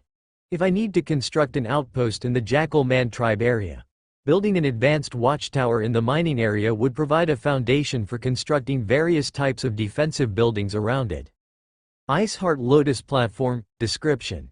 A cultivation-type miracle building. It has benefits such as concentration, elimination of distractions, and intellect enhancement. Long-term cultivation using the Ice Heart Lotus Platform can significantly improve one's spiritual power, and this boost can break through individual limits. Mu Yuan nodded slightly. This building not only aids in cultivation but also provides support for major breakthroughs. In the future, perhaps the evolution ceremonies could be conducted inside the Ice Heart Lotus Platform, to take advantage of its beneficial effects. Of course, building the Ice Heart Lotus Platform or the Advanced Watchtower required a considerable amount of materials. He currently lacked superior-grade main materials and some rare-level construction materials. He would have to start procuring them. As for the remaining superior-grade items, Soldier Recruitment Order can be used on a troop building, allowing the building to perform an additional recruitment. The item can recruit up to a maximum of 5th-order troops. Superior 1-star. With a recruitment number of 5. If the recruited troop tier is lower than 5th order, the number recruited can triple for each level below. Mu Yuan pondered. If he used it to recruit third-order treemen, he could recruit 5 times 4 times 4 equals 80 treemen. That's equivalent to the number of treemen he could recruit in a typical 8 months. If used to recruit 1-star little skeletons, he could summon over 1,000. The treeman troops were scarce in number and in urgent need of replenishment. However, over 1,000 little skeletons were also not a small number. Mr. Mew hesitated over which to choose. At that moment, "Lord, we have captured 2 sneaky feathermen."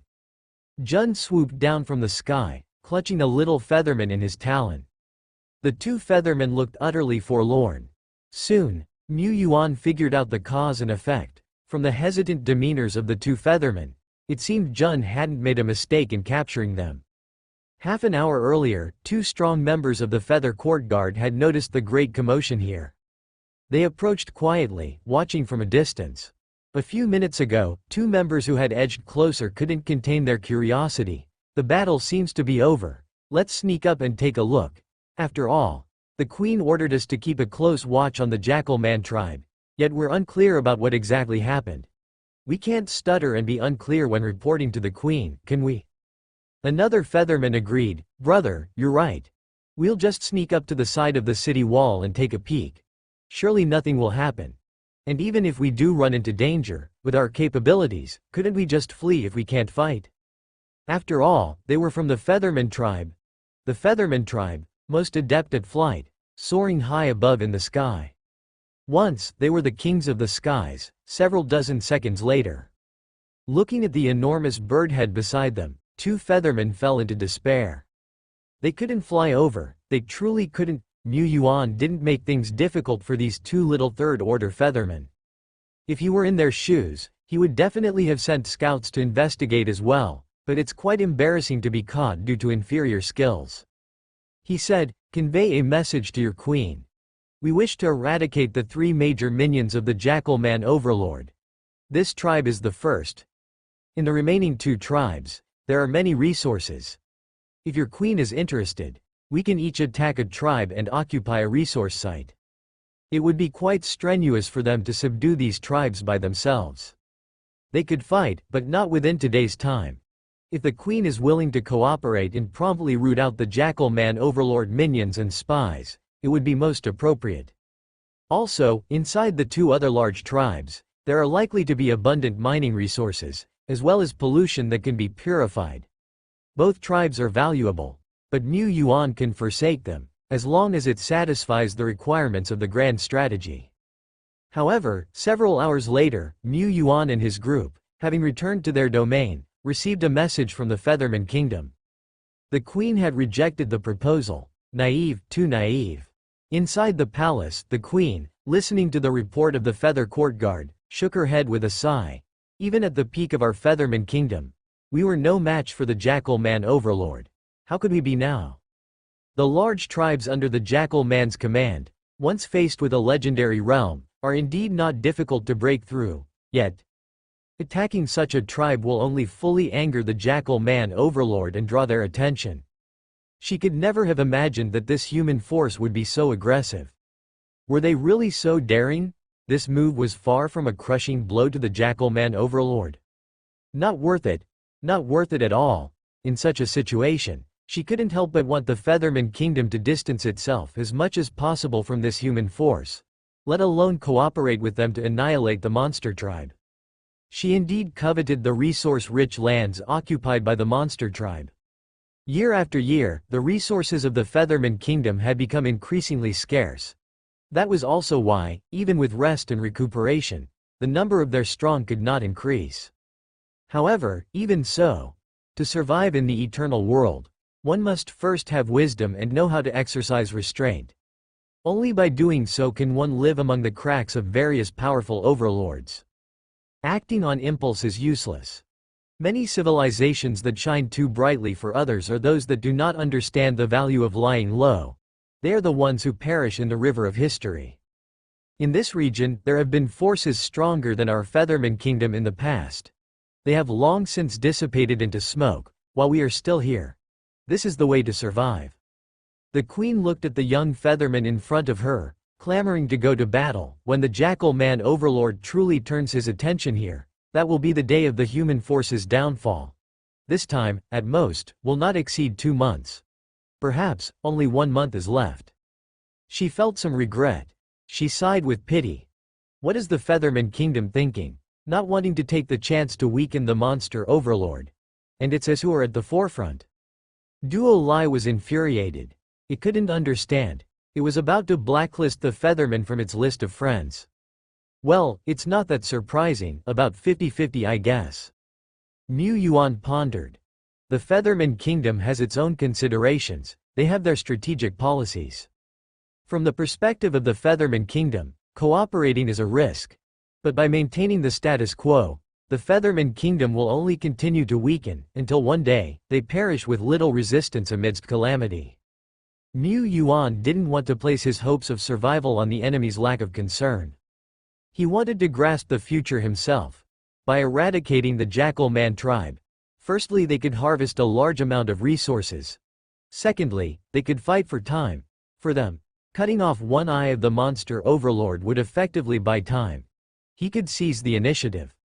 If the Featherman Kingdom doesn't join the battle, dealing with the remaining 2 large tribes would require using one of the remaining 122 contingency plans. The war against the Jackal Man tribe had ended. The Tianyuan Legion packed the large amount of materials they had scavenged and loaded them into General Duo Lai's body, into the nearly infinite dimensional space inside him. They did not need to make several trips back and forth, they could directly bring all the loot home. The thing that took up most of their time was the post-battle cleanup and loot collection. The whole process took a full 3 hours. The Jackal Man tribe was large, and the various types of materials were not stored in a unified manner, which made it inconvenient for the elites of the Tianyuan territory to collect them. Picking up soul sand and remnant souls scattered on the ground and feeding the corpses and debris to the sacrificial black coffin were both time-consuming and labor-intensive tasks. If it were any other lord, even a great lord with deep resources and strong military might, these cleaning and sweeping tasks could not be completed within 3 to 4 hours. A great lord might be able to bring out thousands of elites and form 2 or 3 complete troop legions, but most of their elite troops had not yet developed intelligence, or at best, possessed a tiny bit of intelligence, roughly equivalent to mental retardation. Such elites had strong combat power but could not perform delicate tasks. They could not do what the Tianyuan territory was capable of, killing chaotically on the battlefield above, and rummaging below to pick up soul sand and drag bodies for gathering and mining. What is called the full awakening of self-awareness. While cleaning the battlefield, Mu Yuan also guarded against movements from other monster powers. In his contingency plans, the worst-case scenario would be if 1 or 2 or even more from the legendary realm were to attack soon. For this reason, he prepared to give up part of the loot and also placed several scouting falcons in several key areas along the way, which might be sacrificed at any moment. But no such situations occurred. Several hours after the battle, apart from Jun capturing 2 spies from the Featherman Kingdom, there were no traces of monster power scouts. Scout soldiers stationed far away from the 2nd Jackal Man tribe and the Kobold tribe brought back messages. Jackal Man tribe number 2, all as usual. Am I being too cautious, overestimating the enemy? Mu Yuan stroked his chin, pondering. Dead Bone stroked his chin and said, the enemy must be plotting a grand scheme that we are unaware of, dangerous, too dangerous. Having returned to their territory, Isloa quickly began a detailed inventory and statistics of the materials. Which materials were needed in large quantities by the Tianyuan territory now or in the near future? Which materials were less likely to be used by the Tianyuan territory and could be sold? All these required detailed statistics and planning. This work should have been the Lord's, but Isloa was too capable. She not only became more proficient as she worked, with her rich experience, but also had a skill advantage. She could easily store and calculate data using the Starlight Lawsphere, and with the Starlight Avatar, she could do the work of several, even dozens of people on her own. But Lord Shepherd was also very busy. Eradicating a mere Jackal Man tribe was just the beginning for the Tianyuan territory. It was the start of the Tianyuan's grand strategy. Whether the Tianyuan territory could stand firm in this area depended on the next few steps. The Eye of Heaven is still cooling down. At this time, attacking the other two large tribes is somewhat risky. And the consumption of the two large legions and the various lords from this battle has also been quite substantial. Aside from no casualties, no lord used their ultimate move, and no large-scale magic or other such methods were used in this battle. The Tianyuan territory had given it their all. Continuing to fight would not be appropriate. Of course, the other two large tribes were quite far from the Tianyuan territory. Even if the second Jackal Man tribe conducted a carpet-like search, it would still take them about 8 or 6 days to get to the Tianyuan territory. Great Lord Shepherd was not in a hurry. They still had some loose ends to tie up, like 2 hours later, Mu Yuan, Dead Bone, Duo Lai, and a few other lords appeared in a dense forest, their eyes looking into the distance. Gaze. There, a gray, dusty shrine was faintly visible. Surrounding the shrine was a camp of modest size, disguised and hidden in the mountains and forests. Inside the camp, tall jackal men could be seen patrolling back and forth. These jackal men remained calm and normal, showing no signs of angry unrest from their home being destroyed. An utterly oblivious demeanor. It looks like the monster power doesn't have many communication devices in their possession, Mu Yuan reasoned. Previously, when Dead Bone, Duo Lai, and others launched a surprise attack on the Jackal Man chieftain, one of the strategic goals was to cut off the link between the Jackal Man tribe and the Overlord power. After the battle, they also found 2 or 3 items that seemed to be communication equipment. Mu Yuan destroyed them, as well as some other suspicious objects inside the Jackal Man tribe. Now that this small Jackal Man camp had not received any message, did it mean that the Jackal Man Overlord was also unaware of the battle situation? To be determined. There aren't many communication devices within the Tai-Zan Alliance either, but they aren't as scarce. He carefully recalled that communication devices seemed to be quite rare. In the Tianyuan territory, after purifying many roots of corruption, removing monster camps and monster tribes, not a single communication device was looted. The communication devices he possessed were either auxiliary tools given by Lu Miamu and Zhang Luoxing or sets purchased from Shilling Town, such as the Gemini Pearl, Communication Legal Mirror, Dialogue Notebook, and so on. The supplier from Shilling Town also imported their merchandise from other regions. Within the Tai-Zan Alliance, there are territories capable of mass-producing these. After gathering his thoughts, Mu Yuan steadied his hand on Dead Bone's suggestion and conducted several probes. Finally, he confirmed that there were indeed no ambushes inside this small camp, and with a grand gesture, "Get rid of them," the Jackal Man elites walked away peacefully. The dense forest remained serene and still. Mu Yuan entered the camp. From the outside, the camp didn't seem large, but once inside, he discovered a deep hole that the Jackal Men had dug out. It was filled with countless dry bones. From the outlines of some skeletons, it could be vaguely seen that their owners were once massive and powerful. The Jackal Men here had buried a great many powerful monsters. But why? Mu Yuan looked toward the shrine in front of him. The shrine was covered in dust, looking old and damaged. It covered an area of roughly 200 to 300 square meters and was 8 or 9 meters tall. Set against the backdrop of towering trees and enormous skeletons, the whole shrine seemed rather small. On the front of the shrine, candelabra burned with 2 wisp-like blue cold flames. Duo Lai reached out his hand, touched nothing, yet inexplicably shuddered. Soul Shrine, Description 1. A special outdoor structure that can harvest souls and create remnant souls. Current residual soul energy. 2.366, Description 2 to 1 point of soul energy can create a random rare level remnant soul. 3 points of soul energy can create a specified rare 1-star remnant soul. 100 points of soul energy have a chance to create a random superior grade remnant soul. With the ability to create superior grade remnant souls, this miracle building is definitely among the top tier in numerous outdoor structures. For Mu Yuan, he did not need superior grade remnant souls, but he could expend 1 point of soul energy to create 100 ordinary random remnant souls, or 33 specific types of remnant souls. Isn't this much better than the sacrificial black coffin next door? Mu Yuan snapped his fingers lightly. The ground not far away bulged, and white bones drilled out, intertwining to form a gigantic hand of white bone. The hand of white bone grasped 2 jackal man corpses and tossed them in front of the soul shrine. Prompt: would you like to offer the carcasses? Prompt: fresh carcasses are required to use the soul shrine.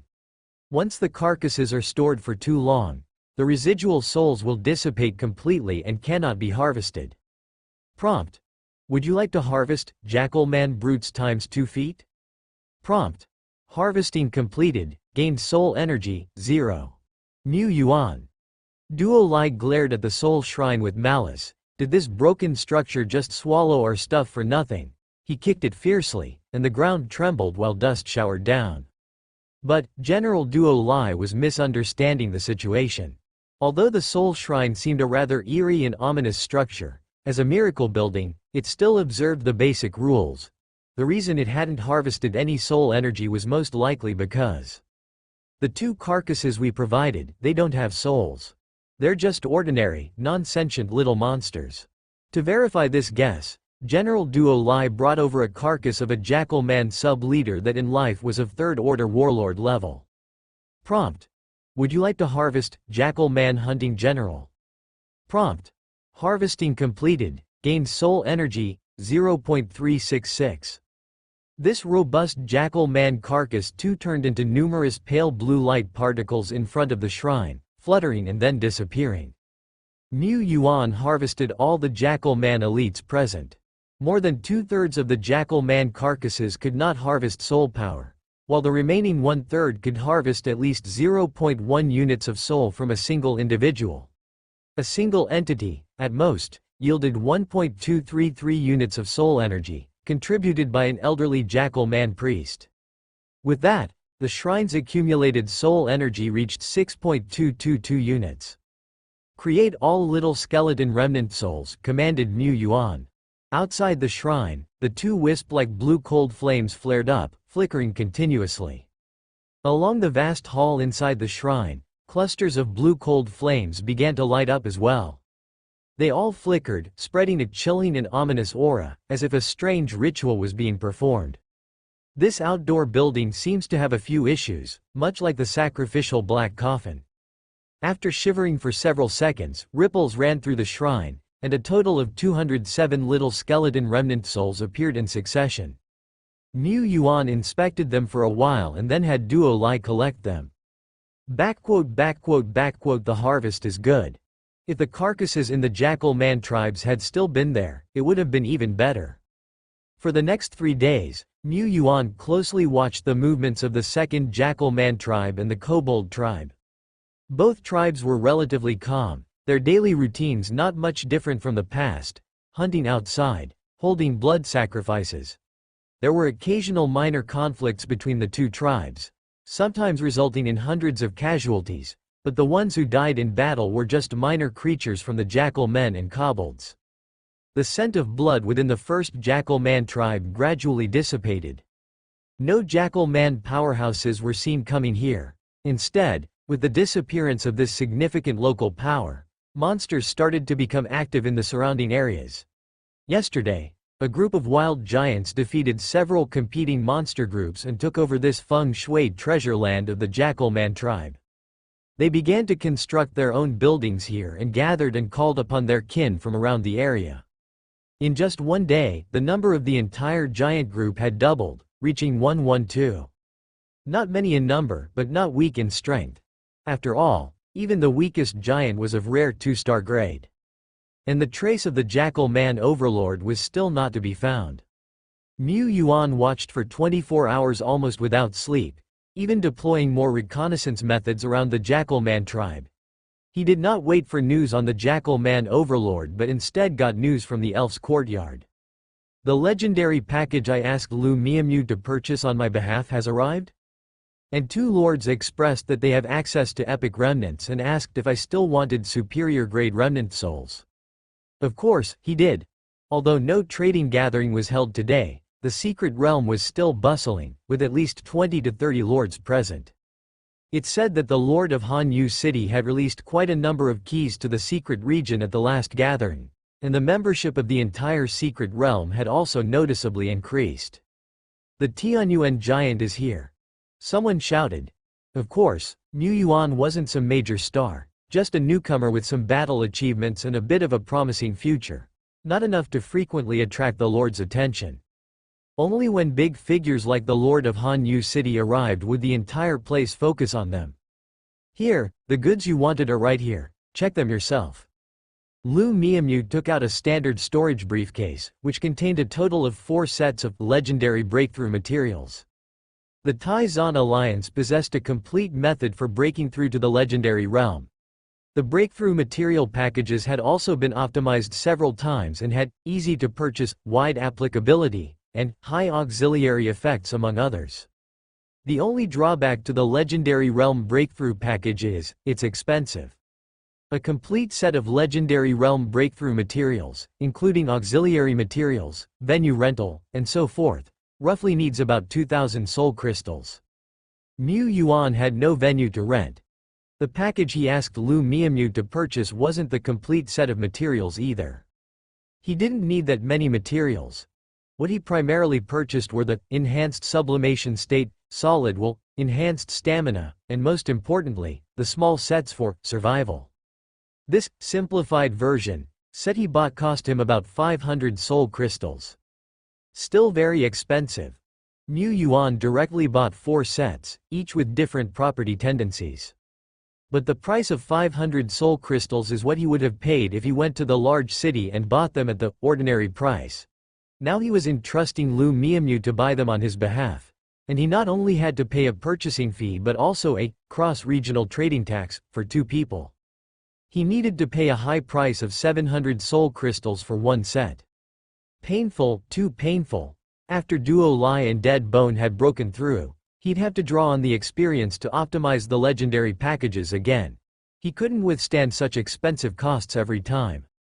After all, his house had too many powerhouses capable of breaking through to legendary. Lord Shepherd expressed his distress. Optimizing costs is a matter for the future, but for now, it's time to open up a new source. Mu Yuan snapped and took out all the superior grade remnant souls, including the 3rd order, Fierce Gun Ranger, remnant soul. Just like that, dazzling and bright. The unremarkable Lord Mu once again attracted everyone's attention. The Lord's brains momentarily crashed. This, again. Where did you get your stock from this time? Just a few days ago, 2 superior grade soul remnants had many lords drooling. They were trying to gather items needed by Lord Tianyuan in hopes of exchanging them for a high-order soul remnant. Afraid they wouldn't make it in time, that someone else might trade for soul remnants from the Tianyuan guy. They were shocked to see Lord Tianyuan suddenly pull out 4 new high-order soul remnants. And that wasn't all. Inside, there's even a superior 2-star stage soul remnant and a superior 3-star stage soul remnant. Great Dragon Lord, always well informed, entered the secret realm in a flash and his eyes widened as he began to breathe rapidly. What did he see? A superior 2-star stage soul remnant, times a high-order dragon soul remnant, square root. He was eager to assemble a Dragon Sky team of 7 high-order dragon lieutenants. Now only 2 were missing. The blazing 2-headed dragon soul remnant struck straight at his heart. Tianyuan. No, Brother Yuan. I must have this soul remnant. Just name any treasure you'd like to trade for it. Mu Yuan was about to say something, but he felt his legs grow heavy. Looking down, he saw Zhang someone or other had, at some point, grabbed onto his pant leg. Great soul. No. Foster father. Give me a chance to buy the Fierce Gun Ranger. If a superior 1-star soul remnant was enough to make most lords present envious, then the blazing 2-headed dragon and the Fierce Gun Ranger soul remnants were enough to drive many lords wild with desire. A superior 3-star soul remnant was an object of nobility that the vast majority of excellent lords could not obtain in their entire lives. They had to consider whether this might be their one and only chance in life to get their hands on such a soul remnant. With this soul remnant, at the very least, they could cultivate a general at the 4th order peak. Among those at the 4th order peak, the Holy Gun Ranger was a formidable force, able to defeat many 4th order bosses with an overwhelming advantage. The majority of lords only had 2 or 3 third-order lieutenants. It was becoming increasingly difficult for their lieutenants to grow stronger. Some lords hadn't even been able to cultivate third-order lieutenants. How could they not lust for such a powerful general? Their eyes turned red with desire. They could almost see themselves, under the guidance of the Holy Gun Ranger General, climbing step by step to the pinnacle of life. How exhilarating that scene would be! But as the lords' fervor gradually cooled and their rationality returned, the vast majority realized a sad truth. Buying this superior 3-star soul remnant? On what grounds could I? With what financial resources and connections could I possibly secure such a grand finale item?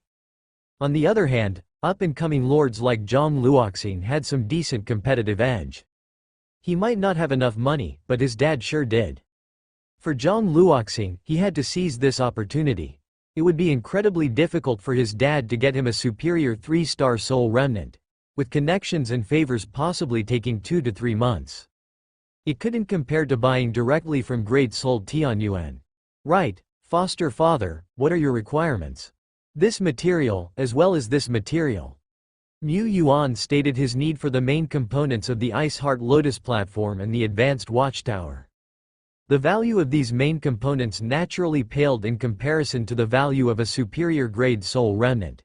He requested the main components plus a batch of soul crystals. He could certainly purchase these 2 superior materials by himself, but it would take time.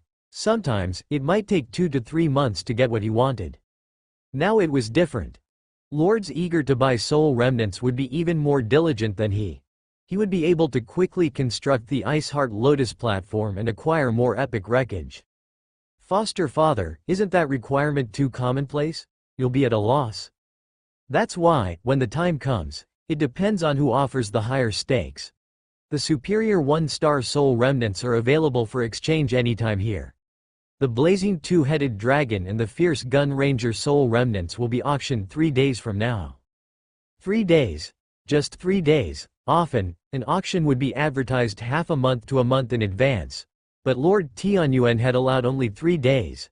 This was rushed. Wasn't this too rushed not only for the lords but also for Lord Tianyuan himself? If there was just an additional 10 days or half a month, the final auction price could definitely be much higher.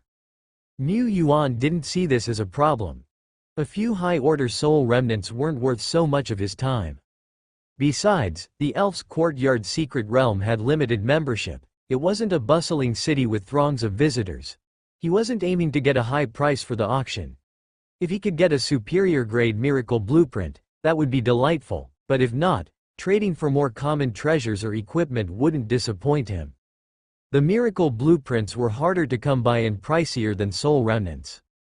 Mu Yuan didn't place too much weight on these high-order soul remnants. There were several large tribes nearby waiting for him to stock up from. Mu Yuan made a brief appearance and soon left the secret realm. The lords intent on competing hurriedly exited, leaving only a few who lacked the financial means or were not prepared to compete, still there watching on. Lu Miamu had no intention of competing. She already had more than 10 high-order lieutenant generals and 3 superior 3-star generals in her lineup. Her forces were already extravagant, and she didn't feel the need to recruit new strong lieutenants until her current ones reached their ultimate form. Moreover, the fierce gun ranger didn't match her affinity. The ranger was fire attribute, and she was water. She wasn't entirely without envy. If she could afford it, she would buy it without a second thought. But if it meant spending vast wealth and effort to compete, she felt it was unnecessary, better to enjoy a few cups of afternoon tea instead. Not competing doesn't mean she isn't shocked. Where on earth does Tianyuan guy procure his goods? Was her sister really that fierce in the past? She thought about it, unsure. Tianyuan's figure seems to be out of sight now. Well, better to drink tea first. The matter of how many excellent 3-star generals Tianyuan guy actually had sparked heated discussions among many people. At least over 10, otherwise, Tianyuan guy wouldn't have been willing to sell the fierce gun ranger. Is there a possibility that Tianyuan guy's household generals have already exceeded 20? I heard that Tianyuan guy had an epic-level divine general a long time ago. Mu Yuan didn't have time to listen to the discussions of others. He continued to closely monitor the surrounding tribes, ready to analyze any movement with more than 1,000 words.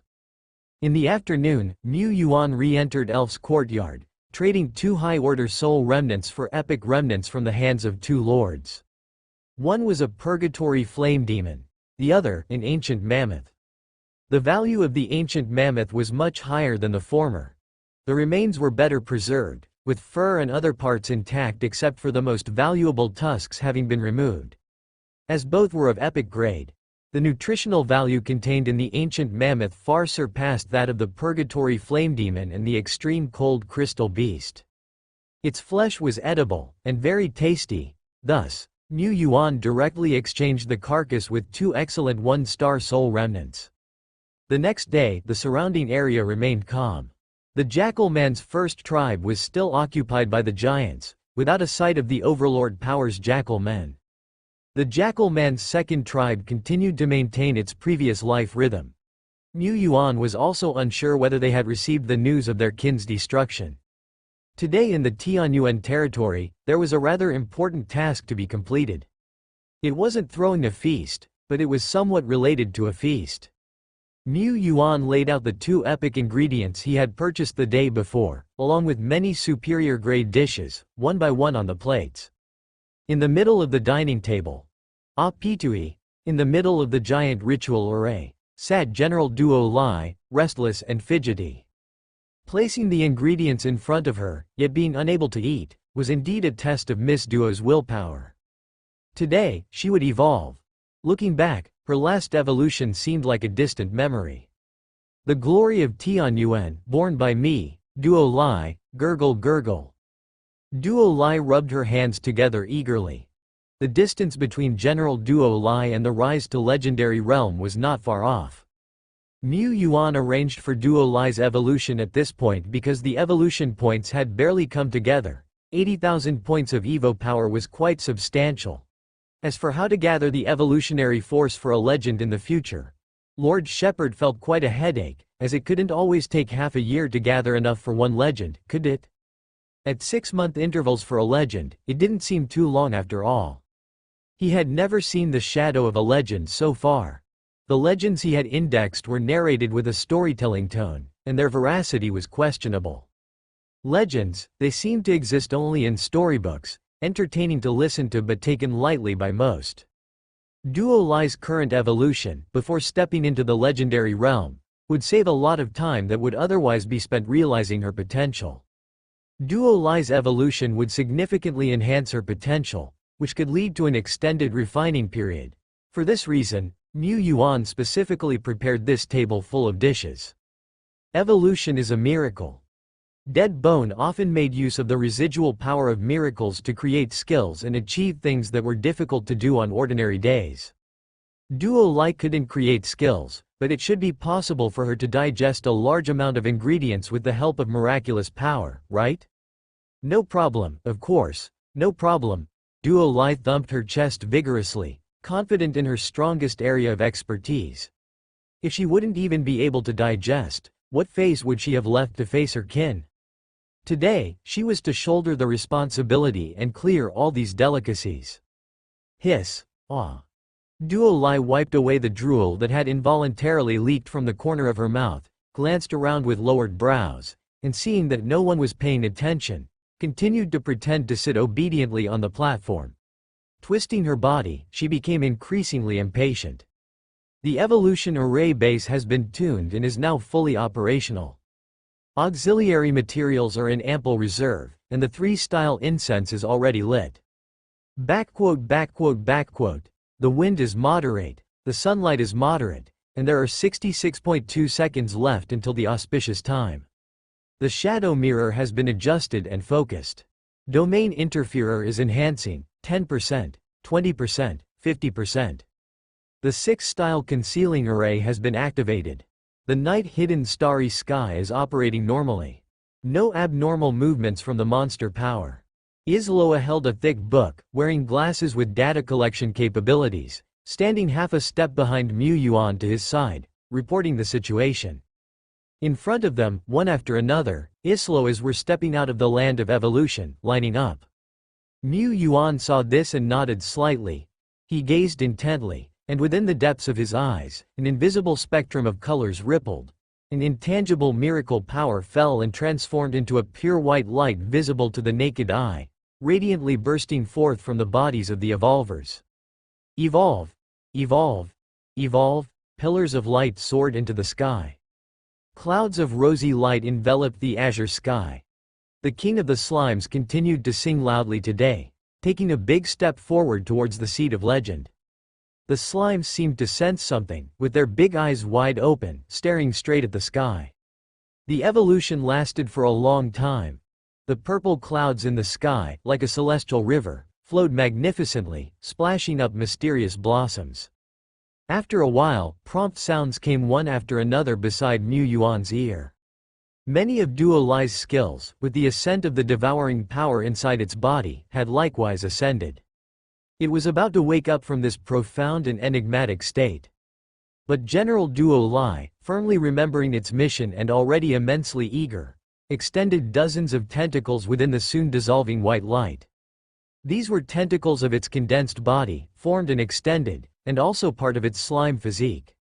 The moment the liquid hands touched the ingredients, the tips of the tentacles opened up like blooming buds, suddenly flaring open into gaping maws that swallowed the massive ingredients in one gulp. Gulp first, chew slowly later. No, today there's no time for slow digestion, must be quick, has to be quick. Duo Lai's consciousness was still blurry, but in its mind, it remembered the thought it had repeated 100 times earlier. Its devouring power fully ignited. Just after evolving, its entire gelatinous body was craving energy intake. It was hungry. But under normal circumstances, even with devouring power, there was still a limit to how much Duo Lai could consume and digest in a day. It took a day or two, maybe 3, to slowly digest the remains of an epic creature. Forced digestion, forced devouring more, it could certainly do, but thus it couldn't fully absorb the nutrients from the ingredients. But today, under the lingering effect of the miracle power, Duo Lai's devouring and digestion seemed miraculous. No sooner had the ingredients entered its mouth than they were rapidly digested, vanishing. It hadn't even tasted the flavor before everything had been digested. Is this a good thing, or a bad thing? When Duo Lai reached out and grabbed nothing, and couldn't help but stretch out its tongue to lick but didn't get any aftertaste, it woke up. It burst into human form with a pop and touched its flat belly. It had eaten a lot, but it felt like it had eaten nothing, feeling like it was at a loss. Don't be sad, the ingredients have just transformed and will always accompany you in a different way, Mu Yuan said. The prompt sounds related to Duo Lai just now were numerous. He skipped most and extracted only a few important ones. Prompt.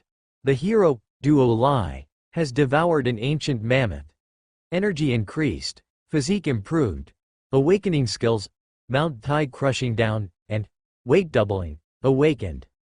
To be honest, he still remembered that the slime lineage initially had a basic skill called leap. The tonnage is indeed a slime advantage. Prompt. The hero, Duo Lai, has devoured a purgatory flame demon. Affinity for fire increased. Talent, fire element control, beginner, right pointing arrow, intermediate. Upgrade. The hero, Duo Lai, has devoured a large number of precious materials, basic attributes increased. Prompt. Basic attributes increased. Prompt. Basic attributes increased. Prompt. The hero, Duo Lai, has evolved into an epic 3 stars being and awakened. Duo Lai's energy value is about 2.25 times that of before. The evolution had just ended, and Duo Lai was still shrouded in a visible energy tide around him. Isloa stared at it. A targeting symbol appeared beneath the glowing lenses of her glasses. Rows of data flickered next to the curved symbol. Isloa quickly detected the information. Duo Lai had reached the 4th order peak. At this time, even a 0.1% growth in the basic 3 dimensions was incredibly difficult, let alone an increase by more than double. If the basic 3 dimensions doubled, the combat power would increase by more than twice. Although the main difference between higher and lower life forms lay in the potential for future growth, after stepping into the legendary realm, An epic 3 stars duo Lie would find it several times easier to climb higher than an epic 2 stars duo Lie. But even now, there was a huge gap. This was the evolutionary miracle.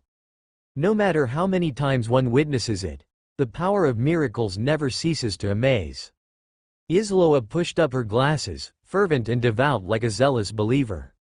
Her only regret was that General Duo Lie did not accept her body modification plan. What a great material, what a rare opportunity for experimentation. In the vast territory, only the Lord could understand her and speak her language. Unfortunately, the Lord himself could not evolve, otherwise, he would have been more than happy to experiment with transformative evolution. Definitely, Mu Yuan shivered for no apparent reason. He was puzzled and felt it might be due to the inadvertent chill spread during Duo Lie's evolution. The power dispersing from Duo Lie was plentiful. First, frost spread in all directions, coating the high platform and the surrounding ground in a thick white layer. Then a surge of cyan wind rose, and the heavens and earth were unexpectedly cleansed, as if the wings of the wind king had descended, whipping up a tidal wave of wind with all its might. Thunderbolt followed in suit. The sky was covered with dark clouds, booming with thunder.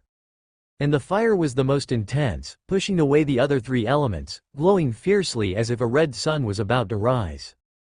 These phenomena appeared quickly and vanished just as fast. But around Duo Lie, there was still an invisible pressure misting. Space rippled like a lake, creating circles of ripples. These ripples continued to emanate from several focal points, spreading out endlessly. Duo Lie seemed to be in a curved mirror, with its entire body contorted. Was it the high temperature that twisted the air? No, it was space itself that truly rippled. Duo Lie was like a long stick, stirring the calm space into commotion. Prompt. Your hero, Duo Lie, has awakened the epic-level talent, Space-Tearing Seal, in the evolutionary miracle. Space-Tearing Seal, explanation. The devouring slime, Duo Lie, possesses a conceptual space-tearing seal, and wherever the seal is stamped, space is controlled by Duo Lie. In simple terms, as long as Duo Lie stamps down the space-tearing seal, the space in the area will crack and shatter. After the seal is stamped, General Duo Lie can also declare sovereignty over this area of space, manipulating the spatial cracks for his use. It seems to be a talent that is somewhat complex and requires operation? Mu Yuan contemplated, a bit worried if Duo Lie might not be able to handle it. But his worries were obviously unnecessary. Duo Lie was only a bit slow, not truly dull. It was having a blast at the moment. It hadn't even stamped down the space-tearing seal yet. Simply holding the seal and stirring lightly, it disrupted the nearby space with ease. This skill had a high status and involved control over space. Mu Yuan immediately discovered some ways to use the space-tearing seal. For example, stirring and disrupting the space like Duo Lie was doing now could directly interfere with the use of spatial shift scrolls. Snap. Duo Lie gently stamped down the seal. Stamped on a space dimension that only it could see. In an instant, violent forces rippled outward. Space was like a punctured water balloon, cracking and shattering all around. Some of the spatial cracks ran over the stone platform, immediately consuming half of it, pulling it into the spatial turbulence. Duo Lie's eyes widened. Wait, this won't do. Destroying public property is definitely not okay. That's all small money. After about 10 seconds, the violent spatial cracks gradually became orderly, as if various weapons were being manipulated by Duo Lie. One could see serrated cracks extending from several areas. This was the power of Spatial Devour. This power, at this moment, did not continue to shatter space. Instead, the serrated cracks were like long space swords, whizzing and undulating through the space in all directions. How did you do that? I don't know either. Duo Lie tilted its head and pondered for a while. It was just like this, that, and then I could control it like this. Duo Lie clearly possessed a fine space instinct and space talent, but to have Duo Lie explain the principles, that was asking a bit too much of it. It was enough that it could skillfully use this power. Duo Lie had talent in skill application and development. It quickly mastered the use of its newly awakened talent, Space-Tearing Seal, thoroughly and meticulously. Duo Lie's space talent, based on this seal, only allows control over the surrounding space when the seal is stamped. At the same time, the space controlled by the seal tends toward violence, as if the originally calm water has become boiling. This is the fundamental characteristic of the space-tearing seal. The space-tearing seal had a high status, strong potential, and great operability. To be honest, giving it to Duo Lai was somewhat of a waste. A seal capable of splitting space and holding dominion seemed to be more powerful than the King's Bone containing the power of witherness.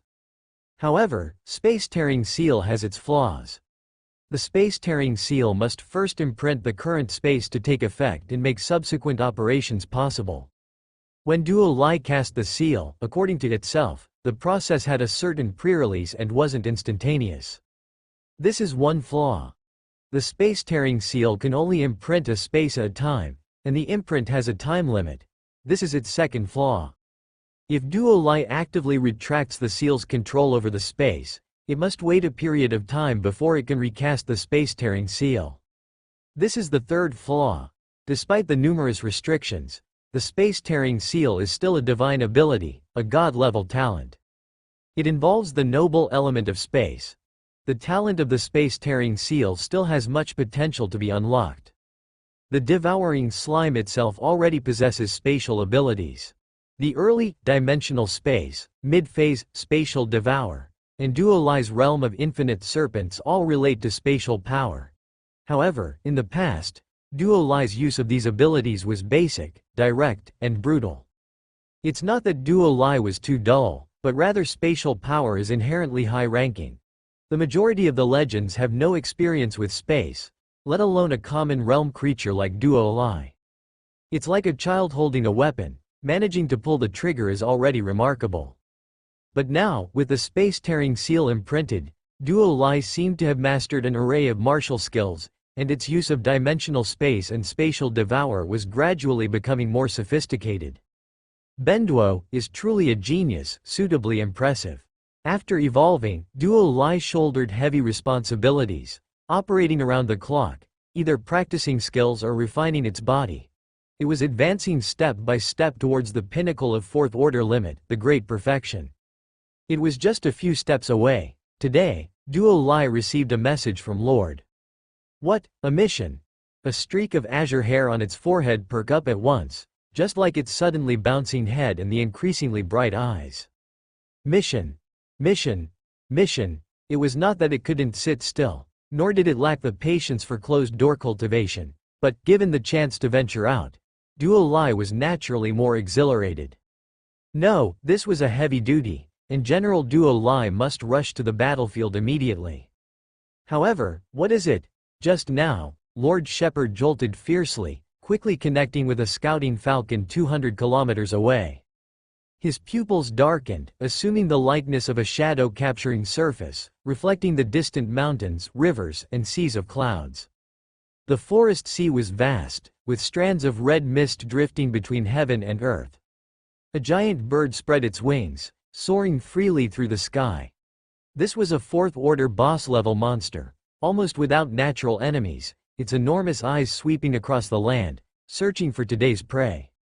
Suddenly, the giant bird's iron-colored feathers exploded, and with a low cry, it rapidly dived towards the forest sea below. It was afraid, trembling, seeking refuge from disaster. The distant sky suddenly dimmed, then immediately became brilliant again, as if a sharp golden sword had pierced the azure sky. A colossal being appeared at the horizon of sight. Its head was fierce with sharp, blade-like horns growing from it, and it spread its red wings more than 40 meters wide, with flame lights flowing between its flaps, scattering across the sky. This was a dragon-type behemoth, with dragon might emanating from its being. Yet, the behemoth lowered its head, and despite the bright aura it emitted, it was evidently overshadowed by the jackal man sitting upon its back, stealing all the brilliance. This was a jackal man standing over 3 meters tall, strong as a fortress. He wore golden treasure armor, with a dark golden broadsword on his back. The terrifying momentum surging to the skies was erupting from him, as if he was a giant sword desiring to split the heavens and the earth. He's come, the legendary tale of the Jackal Man Overlord.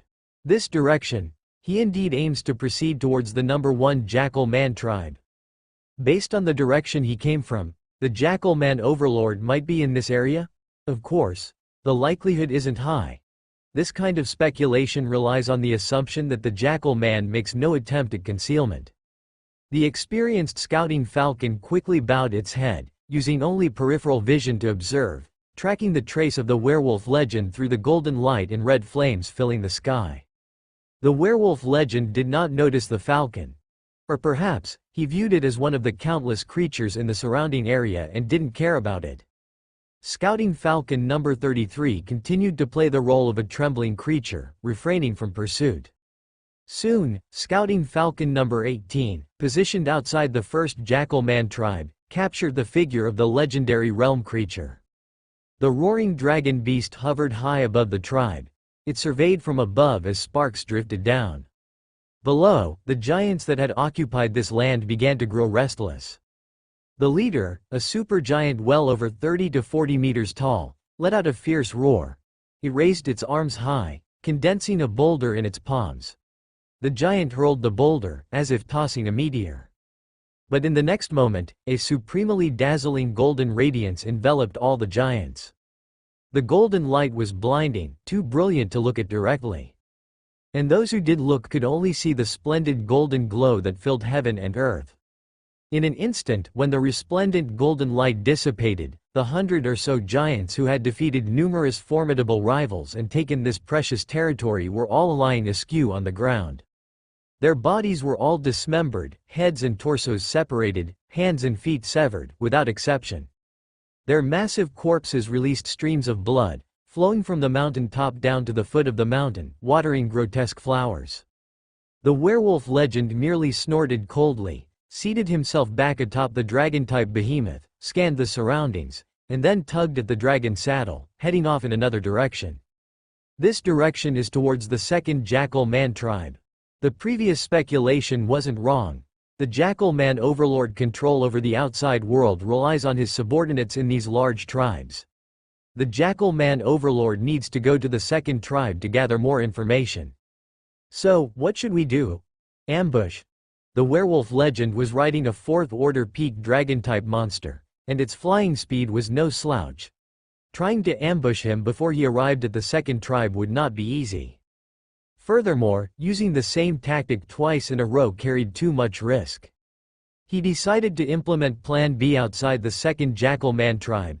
The scouting falcon that had been waiting there captured the huge figure of the dragon beast entering the tribe. The sky-piercing splendid golden light also slowly receded. The werewolf legend had entered the tribe. After all, there were countless Jackal Man warriors and a complete defense system here. The scouting falcon could not get close and could not see what was happening inside. Mu Yuan, Duo Lai, Dead Bone, and a few others arrived in succession outside the second Jackal Man tribe. He activated the Eye of Divine Right, casting his gaze upon the second Jackal Man tribe. The clouds dispersed, and the mist cleared. The werewolf legend called together the tribe leaders, seemingly scolding them about something. The Jackal men within the tribe quickly sprung into action, appearing to be gathering. In the distance, at a location not detected by the scouting falcon, a 4th-order Featherman warrior was also observing the Jackal Man tribe through some artifact, relaying the situation back to the Featherman country. Inside the Featherman country, an argument had just ensued. The warriors of the attack faction berated the conservative faction for being too timid and cowardly. The queen stepped out from behind the curtain. In her hands, she held a crystal ball that reflected the scene the Featherman warrior had scouted. The fang of the jackal wolf has made its move. The human forces will attract the attack of several large tribes, even multiple werewolf legends, if they show the slightest hint of weakness. They have broke the calm on their own and have also sent themselves into the abyss. We, naturally, need to draw clear boundaries. Moreover, several days have passed and humans still have not subdued the remaining 2 large tribes. Clearly, conquering large tribes is not easy for humans, otherwise they wouldn't think about dragging us into the fray. Humans are cunning creatures, and you are all still too young. Yu Rongyue and other representatives of the attack faction gradually fell silent. After a few seconds of silence, the blinding blue and red light suddenly lit up their faces. They stared blankly into the distance at the crystal ball the queen held in her hand. Light was bursting forth from within the sphere. The light was coming from the other side of the crystal ball. An indescribable, terrifying power suddenly tore the azure sky apart, casting down a destructive light from the heavens. Billions of thunderous lights bloomed over the plains. Several seconds earlier, the legendary figure, Jackal Man Sword Saint, Golden Blade Guya, was issuing investigative tasks within the tribe. He still had some matters to attend to. He would make those forces that provoked the Fang of the Jackal Man pay a price of blood and fire. He mounted his beloved steed, readying to leave. Do not disappoint the king. 3 days. I give you 3 days to find the provocateurs. If you fail, sever your own heads. To those wise wolf men who were silent as cicadas in winter, the Fang of the Jackal Man hardly gave a second glance before pulling on the reins. The dragon beast flapped its wings, rising high up and kicking up gales strong enough to topple wooden buildings. Suddenly, Golden Blade Guya yanked the reins with force once again. The Jackal Man chieftains below, just having sighed in relief, tensed up once more, fearing they had somehow displeased this god of slaughter again. Yet, the legendary Guya was not looking at them. His bushy reddish-brown eyebrows furrowed as his daunting eyes fixed gravely on the distant azure sky. He vaguely sensed something. His intuition was awakening. He noticed energy beginning to accumulate far off in the azure sky. But before the legendary Jackal Man had time to think or judge, the energy accumulating in the distance swelled rapidly, and in the span of 1,000th of a moment, it expanded to a level that even Guya found alarming. The sky turned as red as if it were ablaze, and the vivid, enormous, and ferocious heads of giant dragons suddenly tore through the azure sky. Then a second, a third, a fourth. A total of 9 ferocious dragon heads roared as they ripped through the sky, extending their massive bodies that shimmered with dazzling light and were filled with a destructive aura of oppression. Their bodies were crafted from flames, and their scales laid out in thunderbolt. Endless fire and endless thunder condensed within their vast bodies, the terrifying pressure stirring the space around them, twisting it. The legendary Jackal Man, merely by gazing upon them, was shocked, terrified, and aghast. He was strong.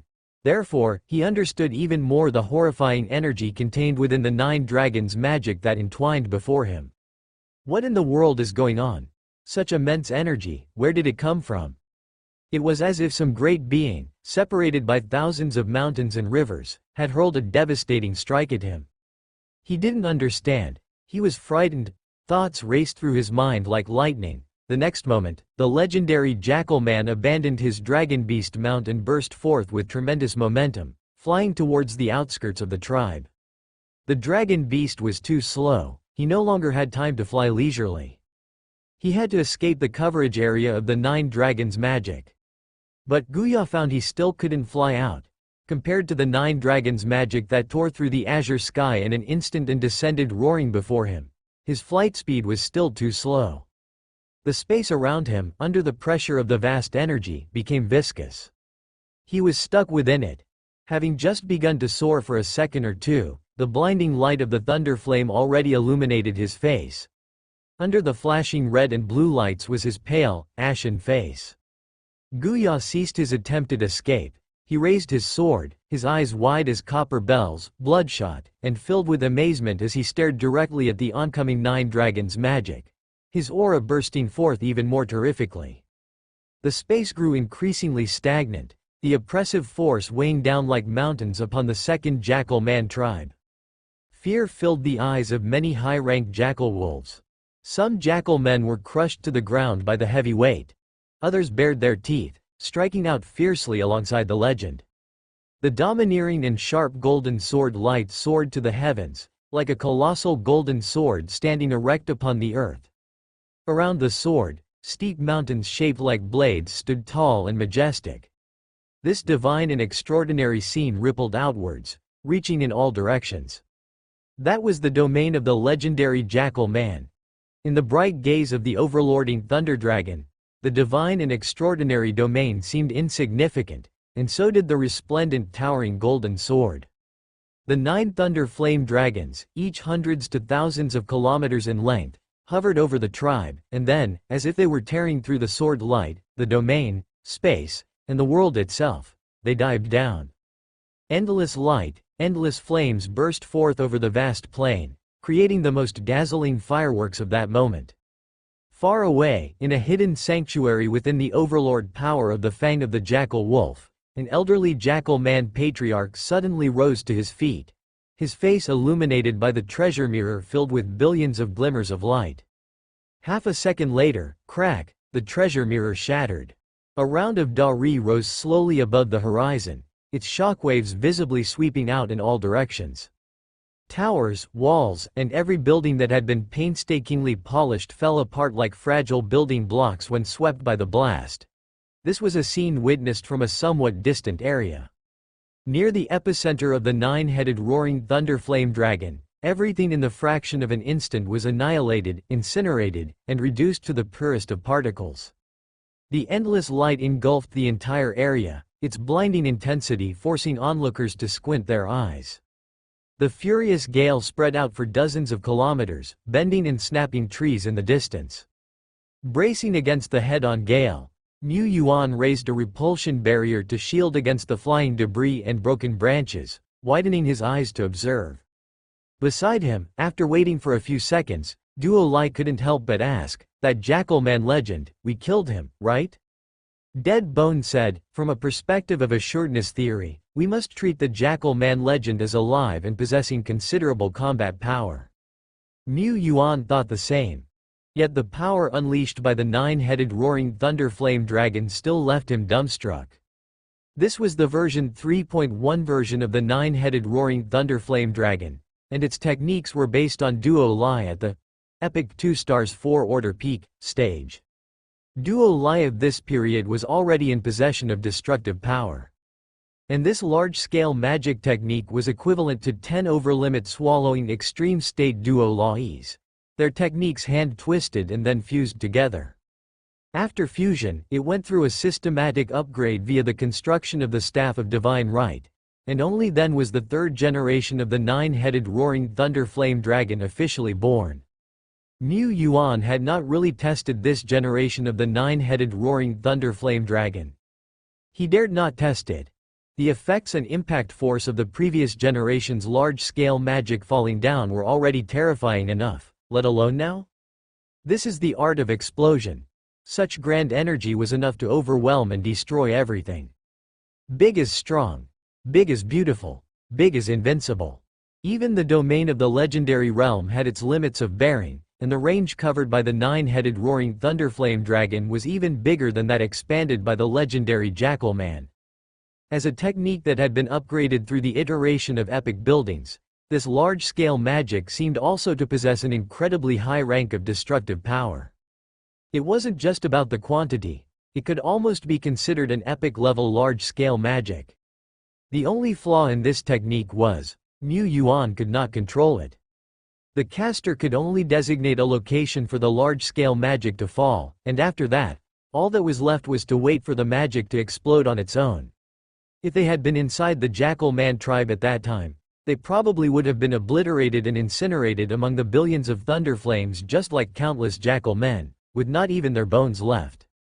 Wait a minute, Duo Lai suddenly remembered something important. One of the wilderness buildings I found before is located within this Jackal Man tribe. This. Such grief, it gaped at the still rising flames of thunder on the horizon, dumbstruck and speechless. Mu Yuan hadn't forgotten, but he was more mindful of being cautious and secure first. The duration of the raging thunder and fire was longer than anticipated, with dragons of fire occasionally flying up from within the light and heat and thunderbolts flashing incessantly around. The energy burst continued for round after round until it began to subside after more than 10 minutes. Mu Yuan opened the second eye of Divine Right, surveying the entire Jackal Man tribe from above. There were no longer any traces visible of the once existent tribe, only a gigantic pit remained, with flames still burning fiercely. After a while, Mu Yuan's incarnations, Duo Lai's split bodies, incarnations of dead bones, and so on, started to venture deep into it. The destructive power had dispersed, leaving only some flames still burning. There were hardly any Jackal Man corpses around, and even the soul sand and remnant souls that had separated from their bodies were scant. Clearly, these spoils of war had also been obliterated in the billion-fold thunder flames. They could still find some soul sand and remnant souls. This was because soul sand and remnant souls were released after the monsters died, sparing them from the first blast of the large-scale magic. However, the subsequent 10 or more rounds of smaller energy bursts still destroyed a great deal of soul sand and even remnant souls. The treasures, materials, and equipment of the tribe had all been destroyed and incinerated long ago, not a drop remaining. Duo Lai, rummaging through the soil and crystals baked under high temperatures, was close to tears. It hurt so much. Mu Yuan was also somewhat silent. Was the experimental result of the 9-headed roaring thunder flame dragon strong?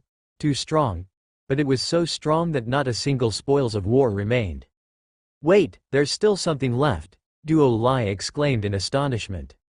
They had not found the corpses of the legendary Jackal Men, and clearly, under the billion-fold thunder flames, even beings of the legendary realm ended up with not a bone left. However, there were still remnants. It's the Wilderness Building, Altar of Destruction. Status: damaged. Description: a special building that can temporarily enchant with the flame of destruction, but it is damaged and requires repairs before it can be used. Even wilderness buildings couldn't withstand the 9-headed roaring thunder flame dragon. However, this is a type of combat enhancement building, and the power of a flame entitled with destruction is probably not low. If we were to aggressively attack this Jackal Man tribe, it would not be easy to take down. This is under the premise of no legendary realm creatures.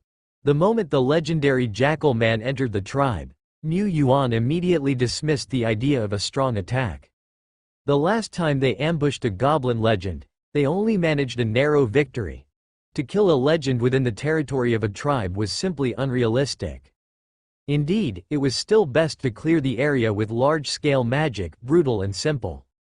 The Altar of Destruction was not the only thing that survived. Within this shattered land, there were 2 more buildings that were better preserved than the Altar of Destruction. Blood Pond: there were 3 in Jackal Man Tribe number 1, and here there were 2. The Blood Pond had slight damage, but the extent of the damage was very light. I'm afraid even if 10 9-headed roaring thunderflame dragons were hurled down, they would still be unable to completely destroy these 2 blood ponds. This is a tainted building. Indestructible, only purifiable. Purify. The brilliance of heaven and earth enveloped the area, and a pleasant notification rang in the ears. Notification. Acquired, Miracle Blueprints Energy Well, Blue. Notification. Acquired, Equipment Embryo, Blue. Notification. Acquired, Excellence 3-star Remnant Soul Mountain Giant, Blue. Notification. Featherman Nation. The court was completely silent, so quiet that one could hear a pin drop. The Featherman powerhouses could only stare dumbfoundedly at the crystal ball, the one that had just cracked and released an endless light.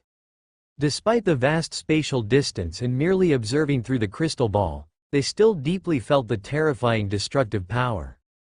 What in the world happened? After a pause, a Featherman muttered to themselves, breaking the silence. The Featherman turned to their queen. The queen was just as shocked and confused. For a long while, the queen picked up another communication artifact and received a message for a while. After remaining silent for a bit, she finally spoke. The second Jackal Man tribe has been wiped out, just now, in an instant. And not long ago, a Jackal Man of legendary realm entered that tribe. The queen fell silent. The eyes of the conservative faction Featherman powerhouses widened. The young Feathermen of the attack faction were also utterly horrified. Is this the way human lords combat monster powers? Indeed, they had been too conservative. The radical human lord, after sweeping through the tribe, quietly slipped away, slipping back to his own territory. The entire process was as cautious as possible. The Jackal Man overlord must also understand the art of caution. Hence, my sky strike should make the legends of the Jackal Man wary for a while. He did not expect the Jackal Man Overlord to remain wary forever, but as long as he could buy some more time, it would suffice. This battle has granted us the blueprints for the miracle building energy well, which is excellent news. As long as we have an energy well for power, we won't need to use extra soul crystals to create large-scale magic, and perhaps, with the support of the energy well, we can maintain some continuous large-scale magic indefinitely. Keeping the Staff of Divine Right constantly engaging a defensive large-scale magic technique was almost like constructing a major defensive enchantment for the territory. In the afternoon, Mu Yuan once again stepped into the Elf Courtyard's secret realm, as today was the previously agreed auction event time. This place was bustling with lords. Impressive, Yuan, you actually attracted so many lords all by yourself, Shen Linglong exclaimed in admiration. Today wasn't a day for the trading gathering. No wonder Han Yu had her eye on this young man so early, he was indeed impressive. It might not take many months for him to surpass her. Speaking of which, I'm quite envious of the Excellence 3-star Remnant Soul. It's a pity there is none that perfectly matches the Force-type troops that suit me best. Otherwise, whatever it takes, this lord would have competed for it, Shen Linglong shook her head. If she made a move, there would be no chance for others to compete. But after all, she is a well-known senior figure with numerous generals under her command and the manager of the Elf's Courtyard secret realm. So of course she had to restrain her own desires. She couldn't let other lords come here and leave empty-handed, right? She truly sacrificed a lot. Sister Cold Moon would definitely praise and comfort her, sticking close to her. Does a Force-type troop count as this? As she was lost in thought, she heard Tianyuan's little brother say so. What followed was a thud, and a radiant blue remnant soul appeared before her. Named, the Mountain Giant. Shen Linglong gazed at it, then her eyes gradually widened. Ah! I want this remnant soul, none of you dare compete with me. Shen Linglong truly lived up to her reputation as a well-known great lord, for she returned in just a few minutes with several treasures on par with, and even surpassing, the Excellence 3-star relics in value. Under the envious gaze of other lords, she secured the Mountain Giant's remnant soul, a treasure even among 3-star relics. Big Lord, that's not very sportsmanlike of you. Some veteran lords were coveting this super powerful remnant soul, hoping to go back and come up with a way to gather treasures to compete for it in the next auction. However, no sooner had they hatched their plans than they were nipped in the bud. It was over, all over. The wealthy Lord Linglong simply made her move, snatching up this rare treasure. Everything happened so quickly that some lords, slower to catch on, only realized what had happened when she and Tianyuan exchanged their treasures. They were both envious and jealous. Wait a minute. Someone suddenly noticed something amiss. How did that Tianyuan guy manage to come up with another super rare remnant soul? It was rumored that Tianyuan territory had been displaced and was in jeopardy, but now it seemed far from being in danger. It must have moved right into a treasure trove. They were both envious and jealous. The treasure brought out by Lord Linglong for the exchange was also an extreme rarity, drool-worthy upon sight. They wanted it too, damn it. Miracle Blueprints. Thunder Magnetic Coil Tower Permanent, Rare. Mu Yuan ultimately chose this item. This was a set of rare-level blueprints. Conventionally, no matter how valuable miracle blueprints were, they couldn't compare to soul remnants if they were a whole order of magnitude apart. Not to mention, the Mountain Giant's remnant soul was also a rare treasure among the high-order soul remnants. But these were permanent blueprints. Once recorded, a lord could build this miracle building an unlimited number of times, whether on their own territory, sub-territories, or even foreign enclaves carved out by watchtowers. Like watchtowers and arrow towers, as long as the lords had sufficient materials, they could build endlessly. Although the Thunder Magnetic Coil Tower was only a rare-level building, and even among miracle buildings it was a relatively common defensive structure, the value of these permanent blueprints was slightly higher than that of the Mountain Giant's remnant soul. Lord Linglong generously stated she didn't need soul crystals added to the trade, a straight swap would suffice. As she put it, being a senior, how could she quibble with her juniors? Since the Mountain Giant's remnant soul wasn't auctioned and I directly intercepted it, Consider it a necessary premium, she said. Premium or not, I'm very satisfied with this remnant soul. It's exactly what I need. With this type of troops, I have a good chance of breaking through to the legendary realm next. Look forward to it, Yuan. For the next time we meet, I might have become a legendary existence, Wakakaka.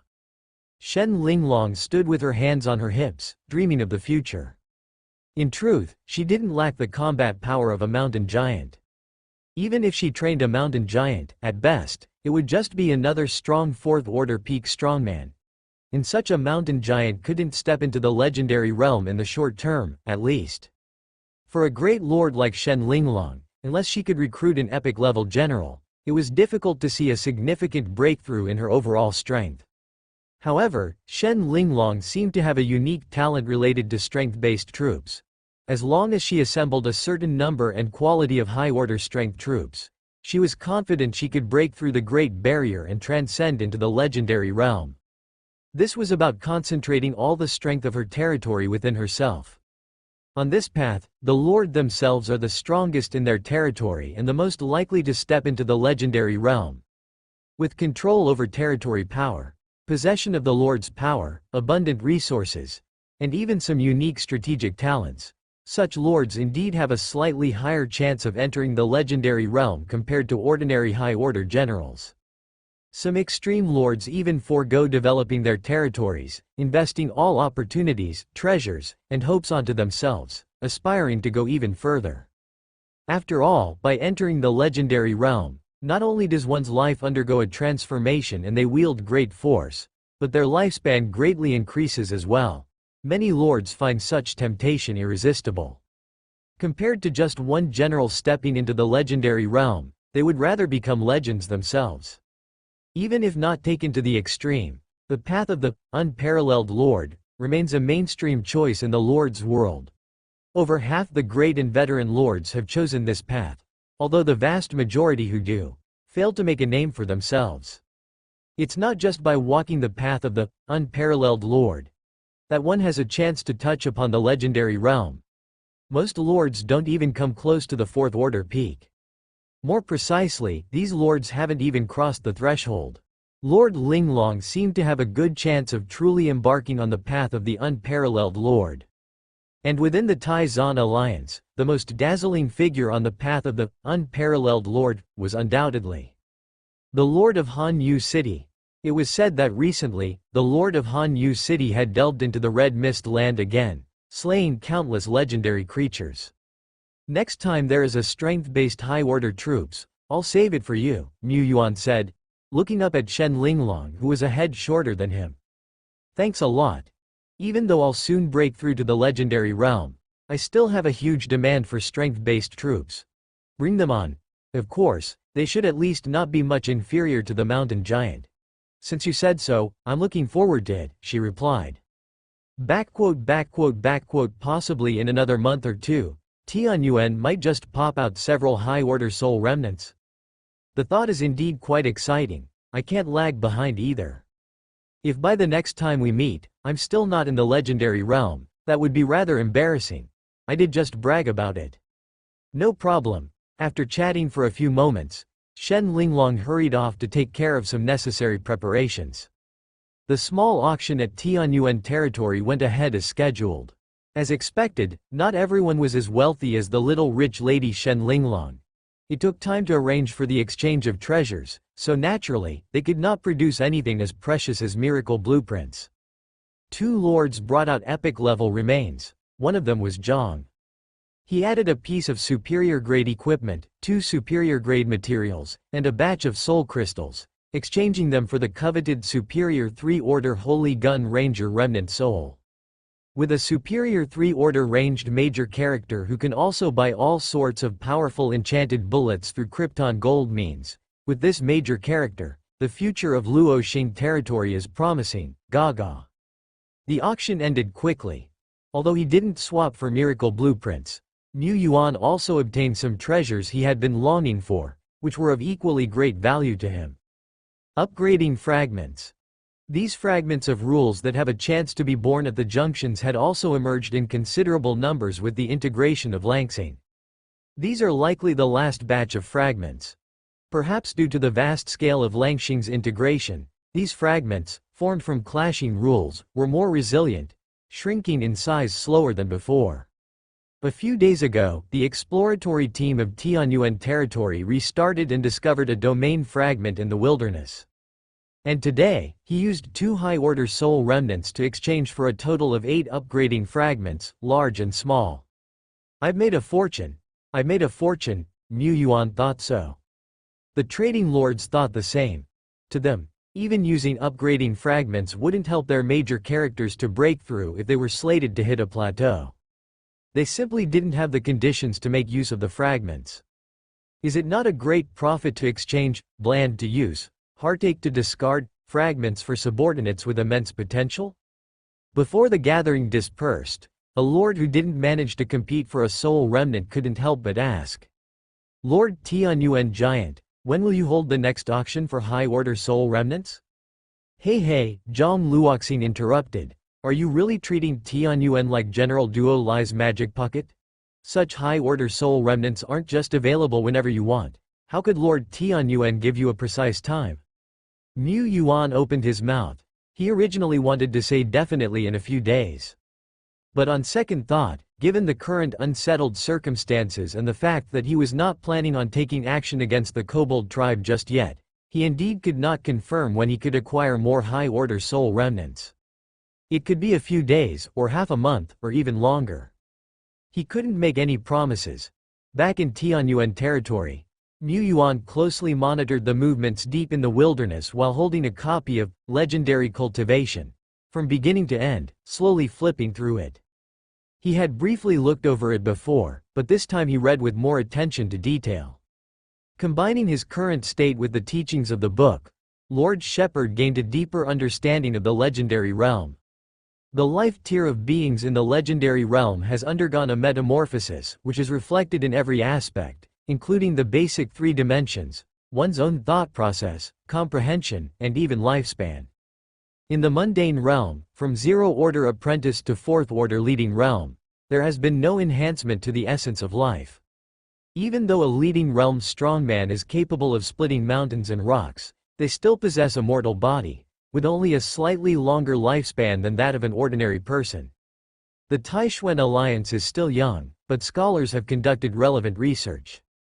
A 4th-order strongman adept in health preservation might live up to 150 years. However, in reality, leading realm warriors often do not reach such an age. They need to fight, and with fighting comes the inevitable sequelae of injuries, which may actually shorten their lifespans to just 130 or 120 years. Furthermore, after reaching a certain age, their physical functions inevitably begin to decline. The same goes for warrior types. Warrior types are also normal living beings, except that under the influence of rules and miracle power, they skip the juvenile and growth phases and directly enter the mature phase. Soldiers were born at the adult stage, but as time passed, they gradually entered old age. Older soldiers were still a rare sight in the Tai-Zan alliance. The oldest lords in Tai-Zan had only about 60 years of lordship.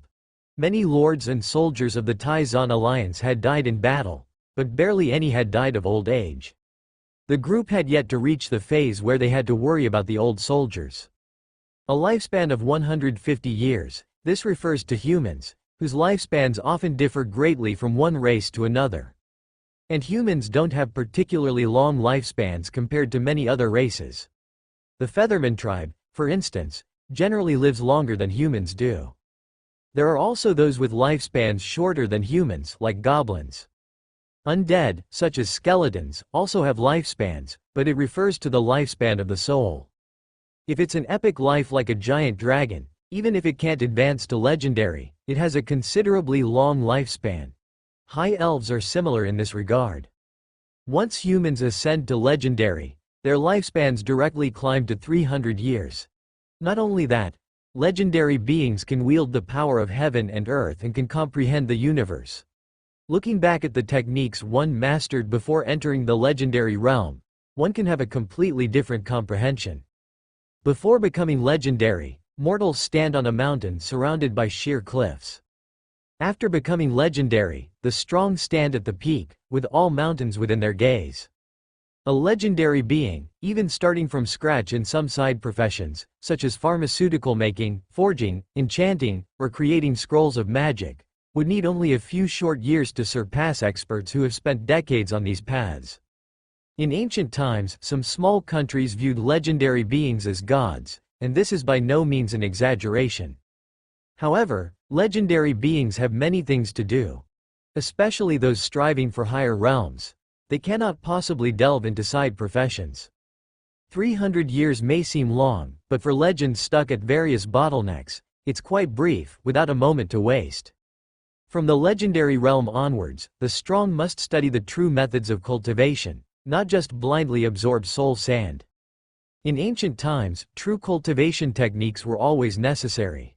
Warriors had their own training methods, while mages had their meditation techniques. Soldiers could grow stronger by absorbing soul sand. This was actually due to the favor of miracle power, setting them on a shortcut of cultivation. Mage soldiers are not true mages, and the root of the problem lies here.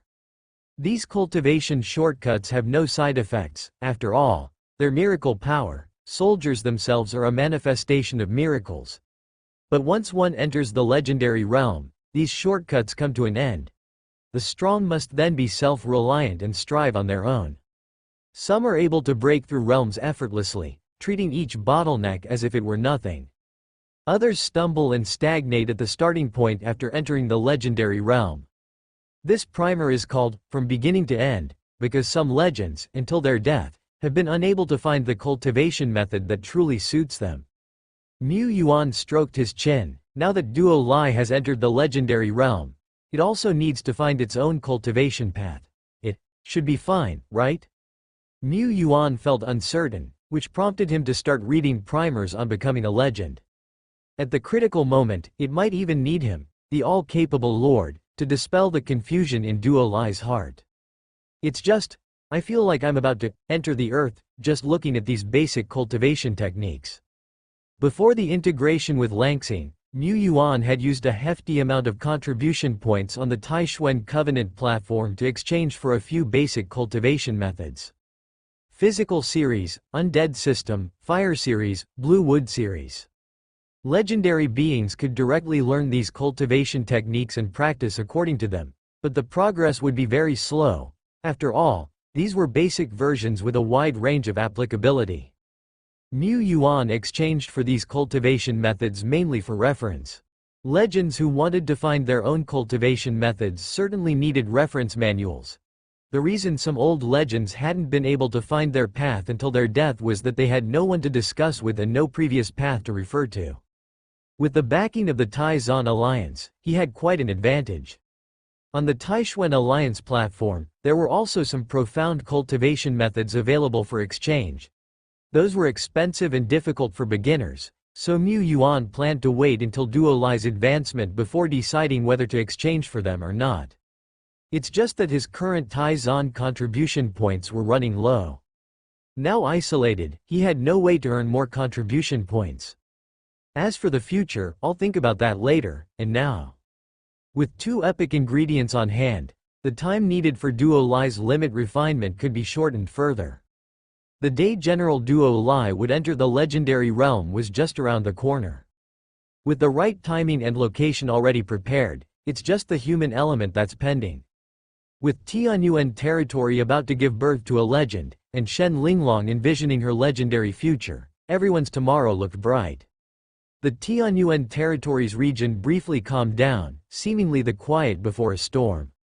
Only a large tribe under the dominion of the Jackal Man Overlord, the Kobold tribe, had kobolds rush out in a flurry, as if searching for something, yet they confined themselves to their own small area. Some wise kobolds tentatively stepped onto the scorched earth that had been burned down to ruin, pretending to look around for a while, then swiftly departed. The legendary Jackal Man did not appear again. Even though Mu Yuan had used the Eye of Heaven twice, once over the area of the Jackal Man tribe burned to the ground and once above the Kobold tribe, he detected no high-energy reactions from the legendary realm. He still planted scouting falcons at various points and also had some evil spirits and elite ghost generals lurking in the dense forests. Meanwhile, Shilling Town was experiencing storms and heavy rain. No, this place is no longer Shilling Town, but a city-level territory, Shilling City. Recently, Mayor Kui Long led his generals and elites to initiate the Territory Advancement Trial. Upgrading from a level 4 to a level 5 territory is a challenge all Miracle Lords must face. Upon entering the city level, the Lord's power will see an enhancement. Lords with personal talents will mostly undergo a transformation at this time. Those without talents also have the chance to awaken their own during the trial's baptism. There's a significant gap between city-level lords and town-level lords. The former are the main force in the Eternal World's battle against the Monster Tide, the backbone. The latter are at most agricultural areas, breeding zones, or outsourcing factories. But for a territory to advance from level 4 to level 5 is extremely difficult, requiring not only many stringent conditions but also for the Lord to initiate and pass the trial. This advancement trial is much harder than the hero trial. Without sufficient strength, courage, and wisdom, even if one has managed a territory for a long time, they can only remain a town-level lord for life. Mayor Kui Long had wanted to prepare further before attempting the trial, but reality did not grant him that condition. Pressured, he had to undergo the trial sooner and luckily managed to pass without mishap, allowing Shilling Town to be promoted. It's also fortunate that Shilling Town was promoted, or else, under such a fierce offensive from the monster power, we might not have been able to hold out. Yes, after Shilling Town advanced, many defensive structures could also be upgraded. Otherwise, just with us, it would indeed be impossible to withstand those terrible flesh-aggregated monsters. In the war meeting room, recalling the battles of the past few days, the expressions of the strong men were somewhat gloomy. It was only when they really fought that they realized this war was completely different from the usual dumb and silly waves of monsters. During the Calamity Moon, the pressure of defending the city mainly lay in endurance, as protracted battles would exhaust them both physically and mentally. The monster power's offensive seemed less fierce and terrifying than the monster tide on the surface, but in just a few days, several sections of the walls of Shilling City had collapsed, almost leading to a breach. The toughest to deal with are those flesh monsters. One strongman said. These flesh monsters weren't strong per se.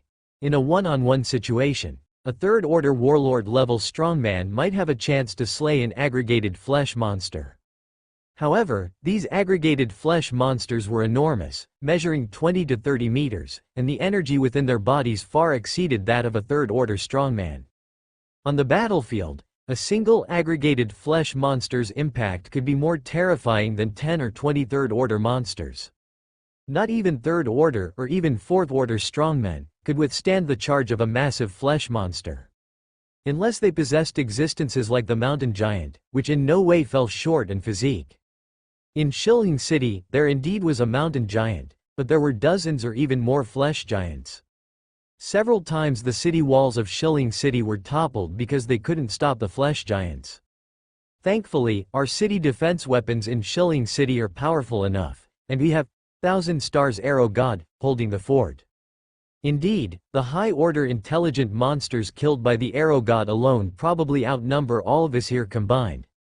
Such strength is undoubtedly in the top 10, or even the top 5 of the Dragon Gate rankings. No, in the defense battle, the deterrence of the Arrow God is definitely stronger than the first place on the Dragon Gate rankings. Speaking of which, why hasn't the Arrow God showed up at the meetings these past few times? Forget the meetings, even during the war, we've never seen the Arrow God in person. But even though the Arrow God never showed up, her arrows could always arrive timely and accurately at any corner of the battlefield. It's as if she wasn't there, and yet seemed to be everywhere. She is the spiritual pillar of the people, the guardian deity of Shilling City, the mysterious Arrow God whose identity and appearance remain a mystery. A meeting? I won't go. A victory feast? I won't go. The strongmen from the Pioneer Group are coming soon. They asked if I want to make an appearance. No, I won't go to any. In the residential loft, 17 shook her head repeatedly. As the leader of the guard squadron stationed in Shilling City from Tianyuan, 17 only moved between her residence and the training facility, strictly avoiding public appearances. She disliked socializing with strangers, and did not dare to. She had no idea what to say at gatherings or meetings, and even just sitting there without speaking made her feel incredibly awkward, her unease growing just by simulating it in her mind. Inside the brocade bag given by the Lord, there were no ingenious strategies related to the meeting either. She turned it over and over and couldn't find anything, so, of course, she was even less willing to go. She never liked it in the first place, as communicating with strangers is so much harder than shooting down a group of fourth-order bosses. As a result, 17 stayed indoors, not showing her face even during the war. It wasn't necessary for her to show up, was it? All she had to do was pull the string of the Whisper bow and activate the 10,000 arrows treasure, and her shooting range would cover several kilometers. She just needed to find a suitable sniping spot, and she could carry the entire field. However, the Tianyuan small squad couldn't be completely unconnected to Shilling City. Strategic arrangements, tactical planning, distribution of spoils of war, and so on, someone needed to negotiate and communicate with Shilling City. Vampire Count Gibby, the second in command, thus made his dazzling entry. Perhaps because he came from a family of vampire nobles, Gibby was as comfortable and familiar at the gathering site as if he were at home. 17 doesn't want to go? He'll go. He wished there were gatherings every day. Nowadays, he represented both General 17 and his lord. Wherever he went, he was a guest of honor. How could he not like it? Okay, I'll continue to represent us from Tianyuan. Gibby declared that he would defend the honor and interests of Tianyuan. He is a vampire, after all. Soon, Gibby returned to the attic and knocked on the door. Boss 17, guess who's come to visit? 17 wondered, isn't it that no matter who comes to visit, they should be turned away? During these times, Master Kui Long was too busy to come over, and it didn't matter which other lord might find this place. 17 had only one response, not N. She was cultivating. She was just about to say she wasn't there when she heard a familiar voice outside the door. Bang! Sophia? Lien Yu? The wooden door banged open, splitting the frame in half, teetering on the brink of collapse. 17's hand, which was pushing open the wooden door, froze in place. You weren't able to get in touch with the Lord either? 17 couldn't hide her disappointment. Lien Yu crouched on the table, her big tail swishing back and forth. Sophia consoled, don't worry about Black Crow, I'm sure the boss and the others are fine. They had rushed over from the interior. When the two worlds merged, they were pulled into a certain place in Eternal World along with Baizhang City. At first, they assisted the Baizhang officials in resisting and killing several waves of monster waves. Soon, reinforcements arrived. Heeding the Lord's instructions, once the residents of Baizhang City had been safely relocated and there were no other areas in immediate need of support, they set off for Panshi City. Only after arriving at Panshi City did they learn of major changes in the location of Shilling Town, and the iron train heading to Shilling Town had been disrupted long before. Even Panshi City was unclear about the exact location of Shilling Town, only able to lock down a rough range. There were no safe routes to Shilling Town either. Of course, this didn't pose a problem for the two fourth-order epic strong like Sophia and Lien Yu. Sophia spent a day and a half gathering detailed information in Panshi City before leading Lien Yu and a group of elites who had stayed in Baizhang City across the wilderness. She had even learned that Panshi City would soon be assembling a joint army to march towards the territory of Stone Ridge Town, forging a safe trade route, but how could she possibly wait that long? So they started to traverse the wilderness. Without clear coordinates, lacking landmarks and route maps, their journey was not smooth sailing. Sometimes they would get lost or encounter powerful monsters lurking about. Some exceedingly powerful fourth-order peak monsters, whom Sophia chose to avoid temporarily. Lien Yu, on the other hand, wanted to fight, but was dragged away by the tail by her. With Sophia's powerful Black Crow radar ability, the group bumped and thumped their way to the new Stony Hill City area. Sophia said, when we entered Shilling City, I found out that reinforcements from the Pioneer Group would arrive soon, by tomorrow. Once they do, Shilling City will officially sound the counter-offensive, and we need to use this opportunity to pry information about the surrounding regions from the mouths of the monster leaders, to see if there are any clues to our territory. Before that, you can level up first. These are the level up fragments we found on the way here. Sophia took out 2 fragments that glimmered with an unusual brilliance. She had become quite the expert at finding these fragments. Now, she is Sophia, late 4th stage. 17's mouth was agape. Sophia continued, in the counter-offensive tomorrow or the day after, we need to capture the tribal leaders alive. Then see if there is any expert in Shilling City who is good at interrogation and soul-searching. If not, we also have a few elite who have just entered the 3rd order in our team. Next, we have to. After listening, 17 kept nodding. Sophia. If we can't, then we should. 17. Right. Sophia. Maybe we can also. 17. Sophia. She looked over at Lian Yu, who was using her tail as a broom sweeping the table, and wanted to facepalm. Perhaps she didn't need to discuss any battle plans with these two at all. But she had no one else to discuss with. Help, Black Crow. At the same time, peeved, Rakshasa thrust out his spear, the long spear like a celestial dragon, directly shredding an aggressive monster before him. After the battle, he looked around. Azure sky giant trees towered like majestic buildings, blocking the sunlight. Standing here, it felt like being surrounded by high mountains with no clear view in any direction, also not knowing precisely where one was. Rakshasa headed southward, running swiftly for a long time. On the first day, he crushed some monsters in the wild and continued his journey. On the second day, he crushed some obstructing monsters in the wild and continued his journey. On the third day, he crushed some powerful obstructing monsters in the wild and continued his journey. On the fourth day, on some day, Rakshasa was still battling the monsters in the wild, with no trace of any civilized forces in sight. Mu Yuan disconnected from Rakshasa and wasn't too disappointed. It was all within expectations.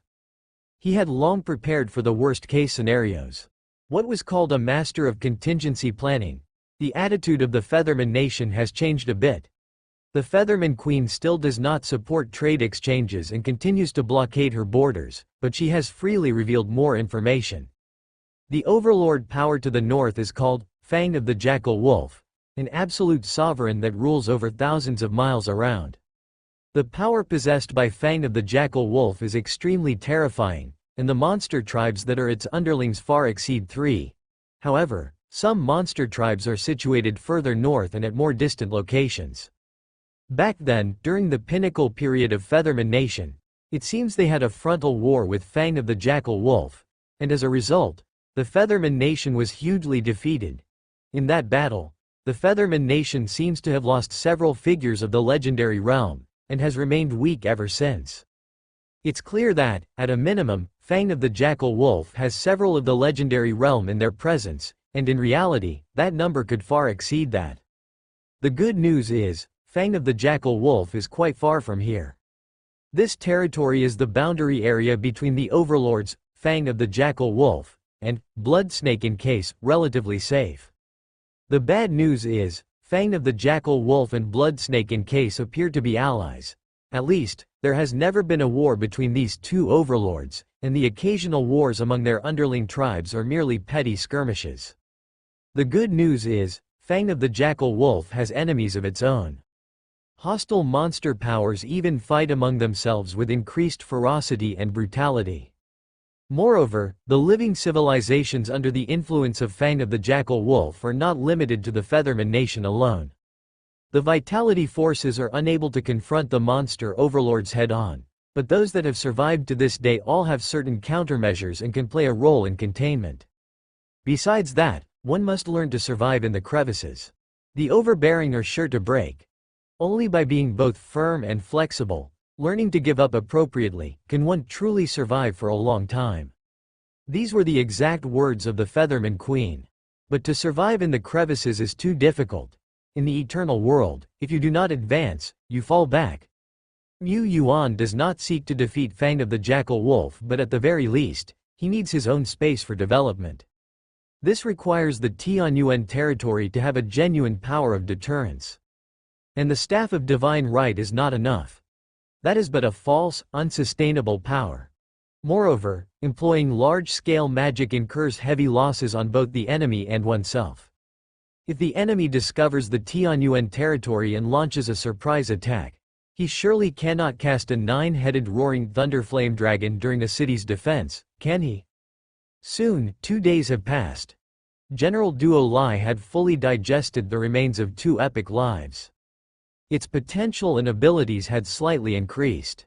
After absorbing a great amount of nourishment, Duo Lai finally, little by little, honed its body to the 4th order limit.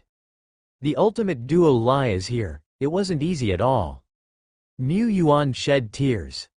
Duo Lai agreed completely, as it had been too strenuous and arduous lately. Since its birth, it had never worked so diligently and hard before. Even when devouring epic ingredients, it was mainly focused on digestion, hardly having any time to taste them. Isloa stood on the side with a complex expression. Based on the information she gathered from the Tai-Zan alliance, it could take as little as half a year or as long as several years or even longer for a 4-order peak to refine their body to the limit. How long did it take Duo Lai? Less than a month, it seemed. Is this considered a long and not easy endeavor? Isloa thought. But the more she pondered, she realized that compared to the improvement speed of her colleagues, this duration of refining the ultimate body could indeed be considered lengthy. It has only been a few months since the establishment of the Tianyuan territory. Those who were invited by heaven and passed the trials were known as miracle lords. However, in her view, it is only her own Lord who truly creates miracles. Here, miracles happen all the time. And now, in just a few months' age and still very young, the Tianyuan territory is about to witness the birth of its first legendary figure. Dead Bone, Lu Lu, Shi Lu, Uta, Sario and other powerhouses all came to witness the event, and even the tree demon Granny, whose body was inconvenient to move and too vast, sent a small tree demon avatar to be present. The significance of the legendary realm to the Tianyuan territory was immense. Everyone was acutely aware. The people would soon have to face and muster all their strength to cross such a barrier. Don't be nervous, I believe you can do it. Mu Yuan spoke, only to realize he had spoken in vain. Duo Lai never gets nervous. The place chosen for the ascension was the newly constructed miracle building, Ice Heart Lotus platform. The entire structure looked like it was made up of several enormous lotus platforms, towering and magnificent. When the building was activated, an enchantment naturally isolated the inside from the outside, ensuring that the cultivator wouldn't be disturbed by external factors. This building might not be as effective as the Panshi city's specially constructed ascension site for breaking through to the legendary realm, but it could still play a certain role in assisting the breakthrough. Mu Yuan had finished preparing the breakthrough material for Duo Lai. How do you feel now? Duo Lai is about to break through. Can't hold it back anymore. It gestured wildly with its hands and feet. The moment it reached the 4th order peak, it faintly sensed the presence of the barrier and had the capability to actively enter the extreme sublimation state. Not long ago, when it honed its body to the limit, this feeling suddenly intensified. Body, mind, energy, all seemed to be boiling. The soul felt as if it were about to fly away. It was about to lose control and ascend, to go into extreme sublimation. Honing the body to its limit indeed significantly increased the chances of a successful breakthrough. Isloa noted this information. Mu Yuan nodded, then let's begin. Domain Interferer, operate at full power. Night Hidden Starry Sky skill, operate at full power. The entire territory enters a level 1 alert state. Ice Heart Lotus platform auxiliary functions, activate. Breakthrough auxiliary formation, start. All kinds of preparatory work were quickly in place. Mu Yuan and the others retreated outside the main area of the Ice Heart Lotus platform, silently observing, silently waiting. At this time, all they had to do was believe that Duo Lai would finish the job. Generally speaking, the more solid the foundation and the stronger the overall power at the 4th order limit, the higher the chance of breaking through to the legendary realm. Domain, light of will, body beyond limits, these are the three basic elements. But even with all three elements in place, the breakthrough isn't guaranteed to succeed. There are also negative examples of failures. At the same time, the higher the status of the powerhouse, the stronger the combat power. But the barriers they face at the time of breakthrough are also more solid and harder to break through. This is also why some epic life forms are stuck at the fourth order limit. Mu Yuan is currently only a level 4 lord and couldn't use the lord's power to amplify Duo Lai. But it wasn't necessary. In just an instant, Duo Lai entered the extreme sublimation state, with the whole process being incredibly smooth and natural, without any sign of forced explosive effort. Its domain also spread out, taming the wild energy that was raging and burning in the state of extreme sublimation, concentrating it into a dazzling column of light that shot up to strike the sky barrier that stood above, sealing everything. Duo light charged at it. An invisible curtain in the heavens seemed to appear vaguely, shaking the earth and mountains. Duo Lai's extreme sublimation state was still strengthening. It burned even more fiercely, its eyes full of flame, its whole body transformed into light. For Benduo, break, crack, Duo Lai's second strike caused the sky barrier to crack open. In the blink of an eye, General Duo Lai, with undiminished momentum, boldly unleashed his third wave of attack. The barrier of the legendary realm shattered like a mirror. The next moment, black and white diffused in all directions, enshrouding and swirling around the space. The elemental particles of the surrounding world also began to boil at this moment. Fire element particles rushed forth, bowing in fealty. Thunder element, wind element, ice element. Various elemental particles swarmed in, revolving and gathering around it. Duo Lai lifted off the ground, capturing endless energy in its palm, as if it were in command of the entire world. At this moment, it had become a legend. Mu Yuan glanced at his watch. From the beginning of extreme sublimation to now, the whole breakthrough process took Duo Lai a total of 20 seconds. Incredibly fast. Mu Yuan had once witnessed a legendary realm breakthrough by an extreme powerhouse in Panxi City. At that time, Great Lord Zhou, known as the Desert Mad Axe and a top figure on the Longmen list, took 170 seconds to break through the sky barrier and began to wield the power of heaven and earth, stepping into the legendary realm. Duo Lai, it only took 20 seconds. Most of that time was spent on adjusting and elevating during the process of extreme sublimation. As the first to strike at the legendary realm among the lords of the Tianyuan territory, Duo Lai lacked experience and detailed guidance. Indeed, there were a few steps in this breakthrough that were not perfect. Mu Yuan could tell. For instance, at the very beginning when Duo Lai was undergoing extreme sublimation, it did not push to the peak, which resulted in it having to spend several seconds later adjusting its posture for extreme sublimation. This not only wasted time but also a large amount of firewood. If an extreme powerhouse couldn't break through the high sky barrier before the firewood burned out, they would either fall or at the very least be severely injured with a significant reduction in life force. This kind of minor mistake could mean the difference between life and death, or breakthrough and severe injury, for other extreme powerhouses. After all, Duo Lai lacks experience. The time it really spent preparing for the breakthrough into the legendary realm might have been just a few days. What can one do in a few days? Even the relevant materials cannot be fully reviewed. Lord Linglong, on the other hand, not only finished preliminary reviews and repeated studies of the materials well in advance but also took at least half a month to adjust their mentality, make meticulous preparations, and consult some predecessors and lords of the legendary realm. Most lords and powerhouses of Taizan would make all kinds of preparations before attempting a breakthrough. Even so, the probability of breaking through to the legendary realm was still not high. But compared to some smaller countries or ancient kingdoms, opportunities for advancement to legendary status within the Taizan alliance were much greater. In Taizan, the probability of an epic life stepping into the legendary realm was as high as 98.2%. This data comes from the statistics of the One-Handed Chamber of Commerce. In some less developed areas, it was commonplace for epic lives to be stuck at the fourth order limit. But for Duo Lai, such a trivial mismatch and waste does not merit concern.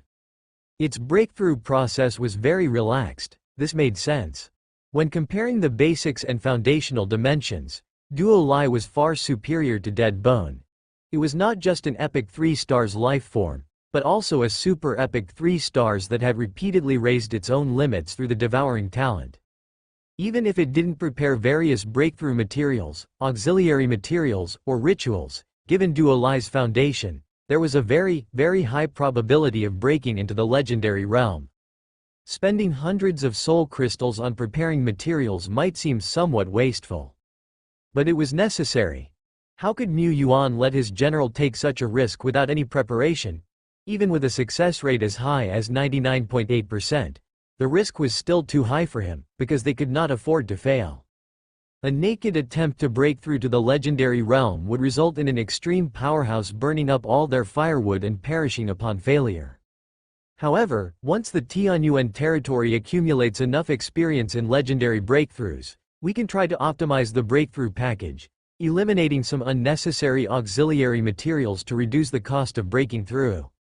At the moment, Duo Lie was still floating in midair while elemental particles held around it. The elemental tide was visible to the naked eye, rippling like waves. Duo Lie's figure was concealed within it. It had already stepped into the legendary realm, but the transformation process had just begun. In the following period, Duo Lie's physique, mind, energy, soul power, life force, willpower, and even some special talents and skills would be enhanced as it underwent the transformation that came with the breakthrough. The data shows that the transformation time for a normal legendary realm breakthrough is 3 to 5 hours. Data Archive Islo adjusted her glasses and stated the standard data recorded within the Tai Zan Alliance. But Duo Lie's transformation took a whole day and night. Not only that, the range of the elemental particles disturbed during Duo Lie's transformation was extremely wide, from the Iceheart Lotus platform area to the Tianyuan domain core area, throughout the entire domain, and even beyond its borders. Night, the starry sky was like a colorful curtain, gently rippling. Duo Lie was like a bottomless abyss, swallowing the vast elemental forces from all around the heavens and earth.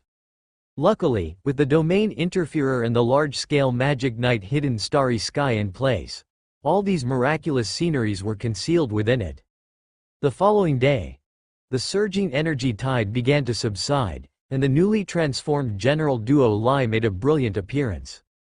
Duo Lie still maintained the young girl and big slime form, with blue hair slightly fluttering in the wind. It appeared the same on the outside, but anyone could feel a tremendous change, an indescribable and enigmatic sense about it. It seemed to become the center of the world, influencing the heavens and earth all around. Present were some Tianyuan division strong beings who could perceive elemental particles, and at this time, they distinctly felt a sensation of detachment. It was as if the whole world was being encompassed by General Duo Lie, and they did not belong. In such a situation, their remote energy attack techniques might completely fail to be activated and just fizzle out. Is this the might of the legendary realm? So formidable? The frost giant dragon Sario swallowed hard. When it had plotted to ambush the goblin legendary earlier, it had regretted not having the chance to take part, but now it seemed that it wouldn't have been able to make much impact if it had, as its chilling tide and dragon breath and other moves were fundamentally incapable of being executed in the face of the legendary realm. The gap between the legendary realm and the Four Order is so huge. But Sario misunderstood. A certain goblin legend could only strip away earth elemental particles between heaven and earth, not like Duo Lie, who could strip away elements such as fire, lightning, ice, wind, and so on. Duo Lie not only stripped away various elemental particles but also stagnated the surrounding space. This was also the impact of Duo Lie's recent ascension, unable to perfectly contain its own power. Duo Lie was simply not adept at strategy or technique. Its control and application of its own power were still excellent. In just half a day, Duo Lie had reigned in the overflowing power and almost fully digested the transformation and enhancement brought about by this breakthrough. Inside the secret realm Black Wasteland, Mu Yuan and Duo Lie came here to perform simple power exercises. Let's start. Understood. Gurgle. Duo Lie stepped into the high sky at a measured pace. This wasn't the use of a gravity talent, it directly controlled the heaven and earth around it, and used the energy of heaven and earth as a stepping stone to ascend step by step. The moment it reached a high position, the infinite snake domain rapidly expanded from itself as the center. 10 meters, 100 meters, 300 meters. 1 kilometer. The domain kept expanding until it spread out to a radius of 1,333 meters before it barely stopped. Before the breakthrough, Duo Li's domain was stuck at a 500-meter radius, unable to advance an inch. This was a restriction of the rules of the world. No matter how strong Duo Li became, it couldn't break through this level. Normally, when strong individuals break through to the legendary realm, their domain might increase slightly, but the majority of those initially promoted to the legendary realm have a domain of less than 500 meters. Duo Li's increase wasn't slight, its domain power had grown several times stronger. Not only that, before the promotion, Duo Li's domain was merely an interweaving of black and white, appearing fuzzy and indistinct with no real expressive power. In fact, Duo Li's domain power before becoming a legend was quite weak since its domain was achieved through devouring. But now, a vast whiteness enveloped heaven and earth, as if stretching the distance of mountains, rivers, building ruins, and everything else. Within the vast white world, a huge black serpent connected from head to tail, slowly revolving and growing, devouring everything it touched. Through Duo Li's somewhat imprecise and unclear description, Mu Yuan gradually understood the effect of Duo Li's domain. Apart from the universal abilities, Duo Li's domain mainly featured a counteracting function, its primary effect being the devouring of the enemy's domain during collisions or contention. Mu Yuan, stroking his chin, so, in ordinary circumstances, Duo Li's domain isn't very useful, but as soon as it enters a domain battle, it can demonstrate a remarkably effective effect. Is Duo Li's domain weak? No, on the contrary, it's quite strong. Duo Li's own combat system doesn't rely on domain. When facing a large group of enemies, Duo Li doesn't need to rely on its domain to kill. It can directly crush the sun with its hands for physical destruction, which is a bit more efficient. If it faces a legendary realm adversary, then, as everyone knows, battles among the legends start with domains, and whoever gains the advantage in the domain battle can take the initiative. When Dead Bone ambushed the Goblin legend before, it also had to rely on the merged Wraith Sacred Mountain to suppress and shatter the opponent's domain before entering the stage of physical combat. If the Goblin legend had still been able to control its domain, it would have been quite difficult for Dead Bone to engage in close combat. Duo Li's domain could directly nibble and devour the enemy's domain, thereby enhancing itself. This was a natural counter. It was also quite suited to Duo Li's straightforward and brutal combat style. Once the enemy legend loses its domain, its control and application of the forces of heaven and earth will slide by a large margin. Legends in the legendary realm rely on domains to move heaven and earth. The scope of a legend's control over the forces of heaven and earth is proportional to the scale of their own domain. The first state of legend is called Heaven and Earth Realm, but many also refer to this state as Domain Realm. At this stage, legendary warriors need to absorb the essence of heaven and earth and supplement it with some materials to slowly expand their domain. But the larger the domain, the harder it is to stabilize. Therefore, some legendary warriors, when expanding their domain to a certain radius, find that they can go no further. One step ahead lies the abyss. They have no choice but to stop before certain limits, or, at the risk of their domain collapsing, forcibly break through. Mu Yuan recalled the basic legendary data he had read. People use the radius of the domain as a measure of the level of the legendary realm. Typically, there are levels like initial entry level, kilometer level, 3,000 meter level, 5,000 meter level, tens of thousands meter level, and so on. And Duo Li, once it broke through, directly surpassed the initial entry level and entered the kilometer level?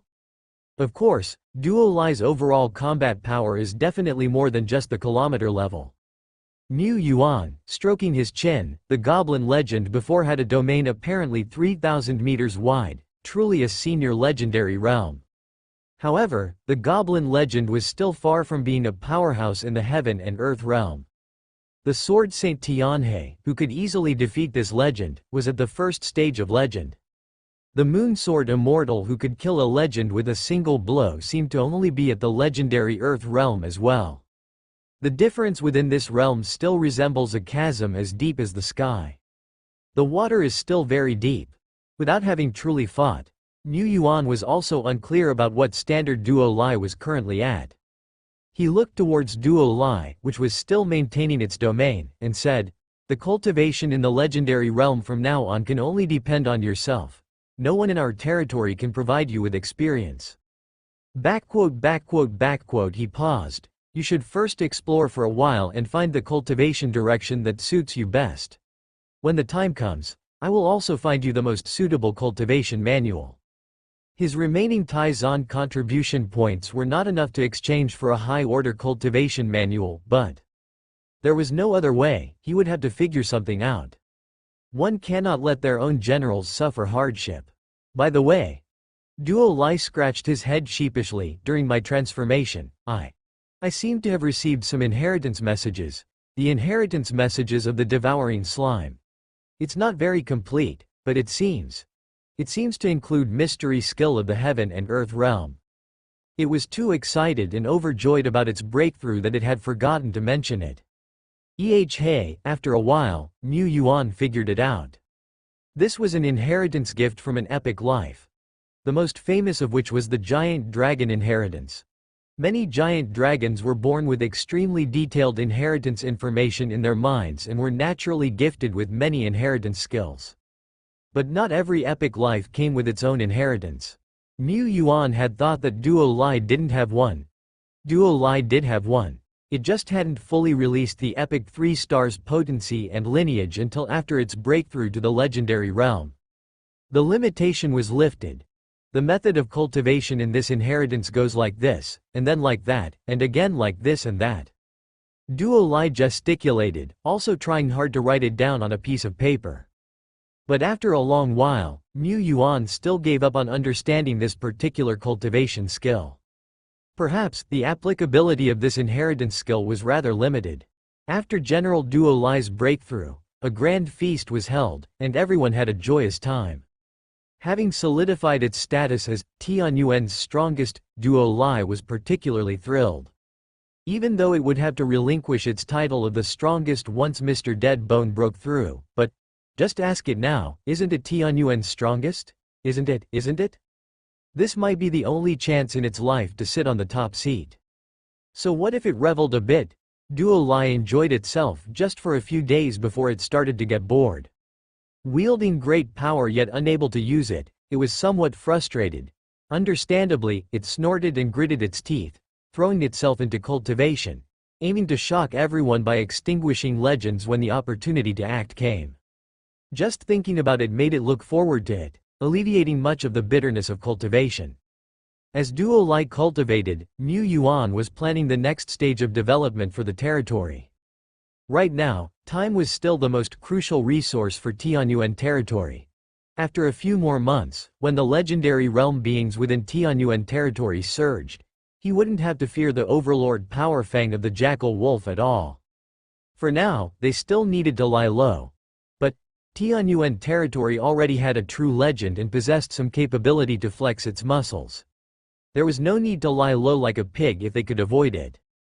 Territory construction requires materials, and Duo Lai's devouring cultivation skill is particularly expensive. With these thoughts, he turned his gaze towards the north, where the remnants of Jackal Man Tribe No. 1, now occupied by another group of monsters, lay. There, they had an iron mine and a red copper mine. Both resources were urgently needed by Tianyuan territory. Mining would significantly increase the risk of exposure. But without mining, many development and cultivation plans would stagnate or be delayed. To mine or not to mine? Mine. Besides.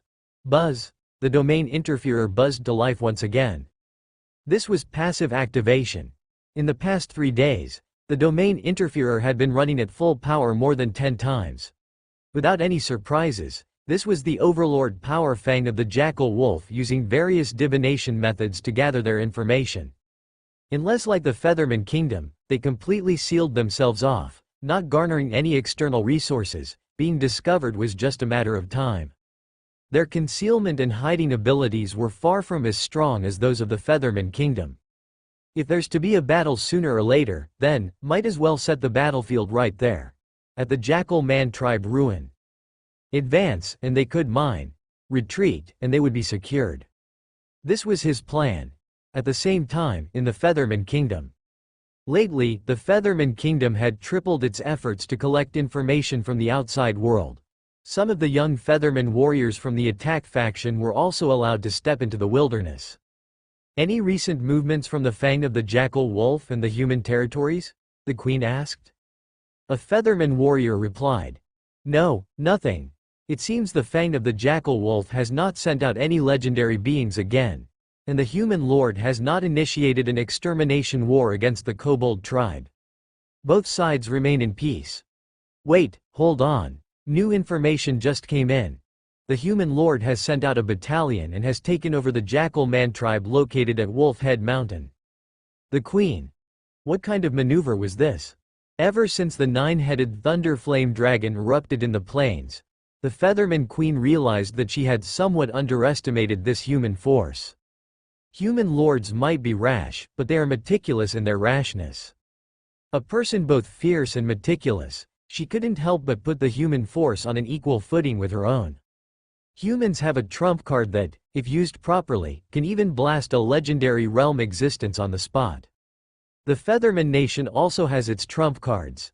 After all, they have a very long history and are the inheritors of the ancient and glorious Featherman dynasty. Even so, they can only struggle to survive amidst the gaps between various monster powers.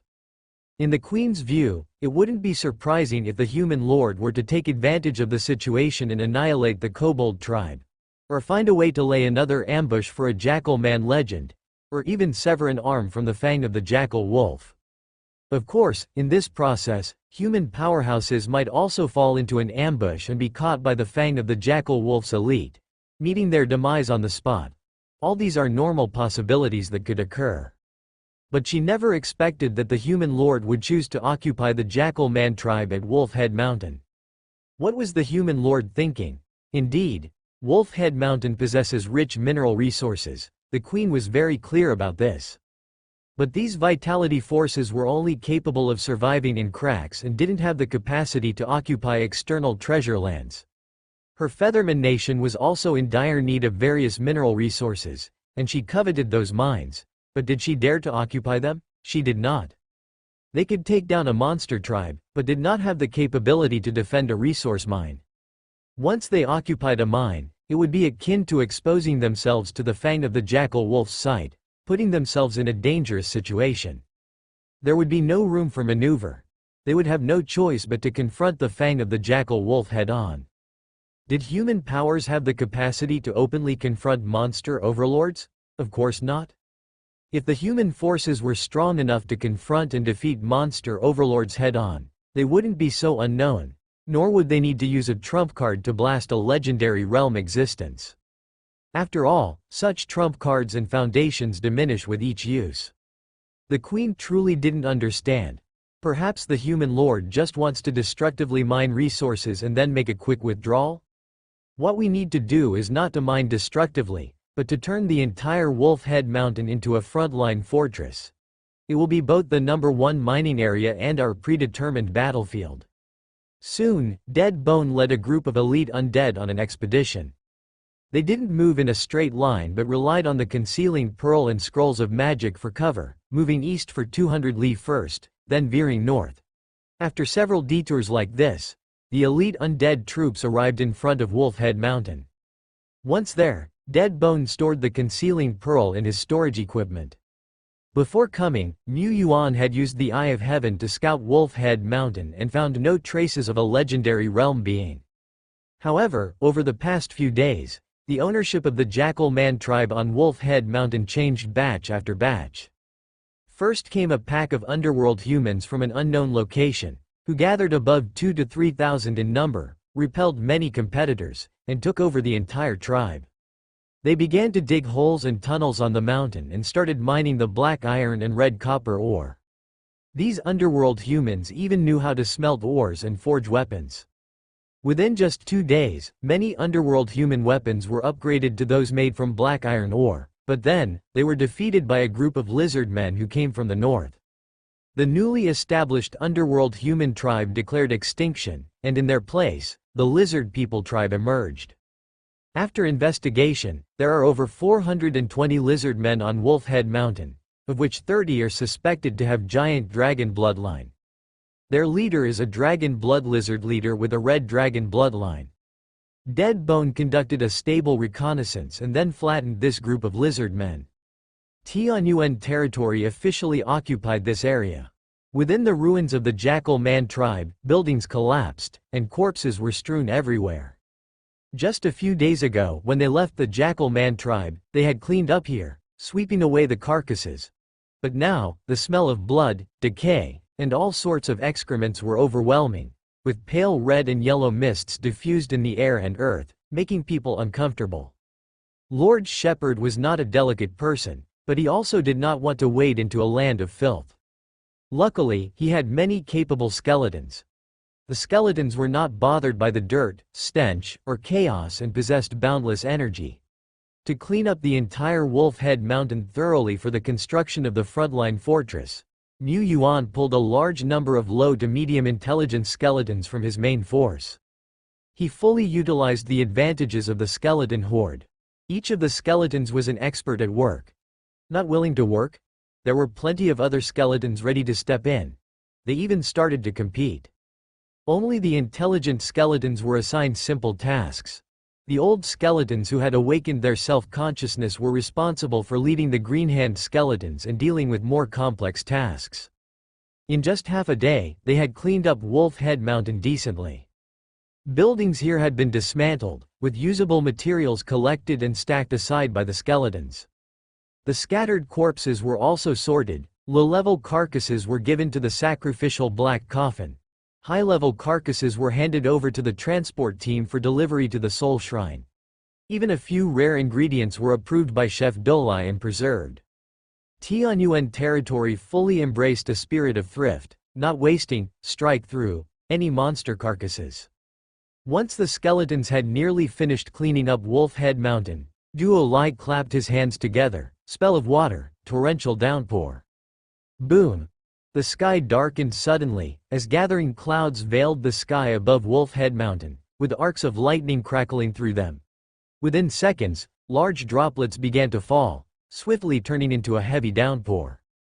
The torrential rain covered the sky and the earth, enveloping Wolfhead Mountain and the surrounding territories within its grasp. The world seemed to be painted pure white, as the veil of rain washed over the land, cleansing it of all the filth and scabs of blood, sweeping away the ominous presence that had pervaded it. Half an hour later, the rain ceased, and the warm sunshine pierced through the clouds to drench the earth below. Wolfhead Mountain welcomed its rebirth. Duo Lai, suspended in midair, looked around and couldn't help nodding, "That's my doing." The might of a legend was indeed imposing. It easily influenced a vast territory, and with every gesture, one commanded the great forces of heaven and earth. And this downpour engulfing both inside and outside of Wolfhead Mountain was far from Duo Lai's limit. After all, water techniques were not his speciality. With Wolfhead Mountain considerably cleaner, Mu Yuan began the major construction of the base. He had previously built an outpost in the land of the temple, but at that time, the construction was very rudimentary, and they lacked the ability to hold the outpost during the Red Fog disaster moon period. In fact, most lords, even great lords, wouldn't seriously undertake the construction of outposts.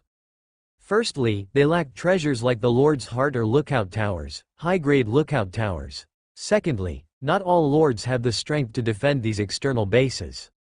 Most lords with mineral resources would choose to establish simple outposts for mining during peacetime, recalling all miners and soldiers back when disaster months arrive, thus abandoning the outposts. This was the situation within the Tai-Zan Alliance territories during peaceful times. If a lord is situated in the wilderness, at the borders, or in neutral zones like him, establishing an external outpost becomes even more difficult. However, a lord in chaotic regions who wishes to mine minerals and build mining areas must establish a base that possesses real defensive power, capable of withstanding strong enemies. Otherwise, the rudimentary mining areas could be destroyed by external forces at any moment, and the miners would be killed. The monster power was similarly situated. Only overlord powers like Fang of the Jackal Wolf dared to extend their territories, seizing one valuable land after another, mining minerals, and collecting resources. Tianyuan territory didn't quite qualify. But Tianyuan territory didn't possess the ability to avoid the world like Featherman Kingdom. And he didn't wish to keep hiding. Since Jackal Men Overlord was inevitably going to discover them someday, why not turn defense into offense? He already had the legendary General Duo Lai. Launching a war on Wolf Head Mountain was beneficial for several reasons. First, they could still keep a retreat path open. Second, his generals didn't need to protect the rear and could fight with all their might. Third, if they were at a disadvantage, Lord Shepherd could simply squeeze a few 9-headed roaring thunderflame dragons and drop them right above Wolf Head Mountain. This was a last resort move. Mu Yuan also conducted some tactical drills. At least on Wolf Head Mountain, he still had the possibility to cast large-scale magic. Outside his own territory, it was nearly impossible. Atop the mountain, Mu Yuan surveyed the surroundings and decided on the heart of the base. He took out the miracle blueprints for the advanced lookout tower, and Duo Lai pulled out a large batch of construction materials from the dimensional pocket, already prepared. The old skeleton builders swarmed in and began the clinking and clanging of construction. In just a few hours, the advanced lookout tower, an Excelis building, stood on a mid-mountain platform of Wolf Head Mountain. The lookout tower was over 30 meters tall, wide at the top and bottom but narrow in the middle, spiraling upwards in its design. At its peak, concentric rings spread invisible ripples that scanned the surroundings. This was an inherent ability of the advanced lookout tower, possessing scanning, anti-invisibility, and other alert capabilities. When the advanced lookout tower was completed, a map of the territory unfurled over the area, dispelling the fog of war. From now on, Mu Yuan could undertake Lord's vision to overlook his surroundings and could also build various types of miracle buildings within this range. The coverage area of the Level 4 Advanced Lookout Tower is roughly the size of a Level 1 territory. The area isn't large, but it's sufficient for our needs. He didn't need to cover the entire territory with mining fields, just the shooting range of defensive buildings to extend into the surrounding regions would suffice. Mu Yuan started arranging the construction projects. With a grand gesture, the 3D blueprints for 30 arrow towers manifested one by one, neatly arranged, followed by 10 more magnificent thunder magnetic coiled towers, and segments of the Black Rock City Wall illusion. This is the advantage of having permanent buildings. As long as the materials were sufficient, he could construct as many miracle buildings as he wanted. It's a pity that the level of my Tianyuan territory is still too low. If only it were level 7, just relying on defense constructions would be enough to repel or even kill those in the legendary realm, he lamented. Defense buildings of level 7 excellence could threaten even legendaries. Therefore, the status of a great lord was not lower than that of a solitary legendary, and it was even higher. After all, the wealth a great lord commanded far surpassed that of an independent legendary. Mu Yuan, together with Dead Bone and Lulu, was planning the defensive line for Wolf Head Mountain. The territory here was after all quite small, and the line of sight for the Lord, Hero's vision wasn't far enough. They had to ascend to the mountain peak to look out. Mu Yuan was ready to open the Eye of Heaven for observation when he suddenly discovered. The survey range of the Eye of Heaven has extended? There were two ways to use the scouting Eye of Heaven. One could observe from an ultra-long distance but consumed an Eye of Heaven, which recovered only one per day with a cap of 3. The other did not require spending an Eye of Heaven, but its observation range was limited to within a 60-kilometer radius of the territory. Now, the latter's usage scope had extended, allowing it to be used not only around the territory but also around advanced lookout towers. The Miracle Territory was the anchor point, allowing the staff of divine right to extend its great force. As expected of an epic construction, the range of the Eye of Heaven that doesn't limit the number of openings is not as large as in the main territory, confined only to 10 kilometers around the lookout tower, but yet the intrinsic observation range of the Eye of Heaven spanned a full 20 kilometers in every direction. To say nothing of moving 10 kilometers to the east, west, south, or north, even if it could only be positioned near the lookout tower, that was more than sufficient. Now that the energy well is also constructed, I can maintain the normal state Eye of Heaven 24 hours a day to guard against any sneak attacks by the legendary Jackal Man. Not only that, now that I have an Eye of Heaven detection area that I can maintain for a long time, it will be much more straightforward and easier when I want to conduct large-scale magic in the future. Thus, his confidence in taking a head-on confrontation with the Jackal Man Overlord power rose a bit more. As days passed by, the fang of the Jackal Man located in the unknown lands to the north seemed to make no move. Even under the observation of Mu Yuan, the Kobold tribe remained utterly peaceful, with no appearances of any legendary beings. However, the domain interferer buzzed and operated from time to time. The scouting Juns and ghosts also noticed some unusual traces. 400 kilometers to the north, there is another large Jackal Man tribe that seems to be one of the claws of the fang of the Jackal Man. Mu Yuan discovered while using the Eye of Heaven to scout the area. Although he identified no presence of legendaries, he saw that the tribe was preparing for war, with war machines emerging from the Blood Pond. At this time, the construction of the main body of Base 1 was almost completed. Duo Lai went back and forth between the two places, bringing in thunder flame cannons one after another, and setting them up on the city walls and fortresses. The transport team also occasionally sent the mined minerals back to the territory. Meanwhile, the first trade between the Tianyuan territory and the Featherman Kingdom commenced, with the trade taking place at the foot of Wolfhead Mountain. Mu Yuan did not wish to and could not afford to expose the coordinates of his own Tianyuan territory. The young Feathermen, looking at the walls and high towers that were indistinct among the clouds, were filled with surging emotions. They, too, wished to boldly step out of the safety zones and expand their territory like human forces. They, too, had the courage to confront the monsters. But the older Feathermen, who had lived through the calamity that befell their kingdom decades ago, looked gravely somber as though they could glimpse the future. A future where countless human warriors fell in battle and Wolfhead Mountain was leveled to the ground. They too had been so ambitious back then. Several days after the construction of Wolfhead Mountain Fortress, the Tianyuan territory no longer explored in secrecy. Teams of explorers, using the fortress as a hub, penetrated deeply into the surrounding areas, continuously surveying the landscape and slaughtering monsters that wandered the wilderness. Mu Yuan had not dared to explore on a large scale before, even though they had discovered a large tribe 400 kilometers to the north. In truth, the area within 100 kilometers of their surroundings had not yet reached 100% exploration. It was only during this exploration that they discovered the wilderness depths were indeed full of treasures. Wisdom monsters also knew how to mine minerals, occupy treasures, and even miracle buildings. However, some miracle buildings or treasure sites were protected by certain rules which they could not touch. Buildings like the Hero Duel Arena served no purpose for wisdom monsters, as they could not use them. On the other hand, buildings like the Soul Shrine and the Altar of Destruction could be used by both living creatures and monsters. It seemed there was some sort of pattern, which he was studying. On the fourth day after the establishment of Wolfhead Mountain Fortress, the exploratory team led by Shi Lu found a high-order soul remnants shaping area in an underground space.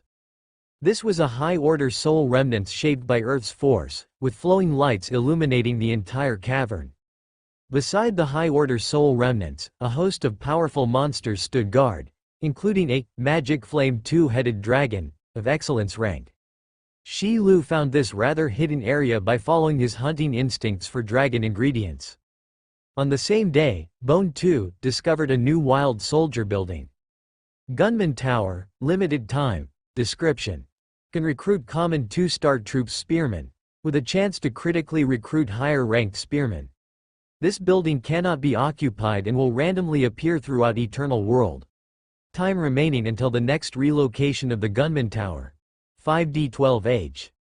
The Gunman Tower was just one of the lower-grade buildings among the Wild Soldier buildings, nothing unusual. But perhaps the Gunman Tower had not been encountered by a miracle lord for too long. The number of troops awaiting recruitment inside the tower actually reached an astonishing 996. Mu Yuan recruited them all in one go. The productivity of the human evolution points further increased. According to the rules of contribution points, Isloa and Lulu would soon experience an evolution. Besides these special sites, the greatest gains of the exploratory team came from the roots of corruption. In just 2 days, the team found 6 lands of filth and purified them. 3 of these yielded materials of excellence rank.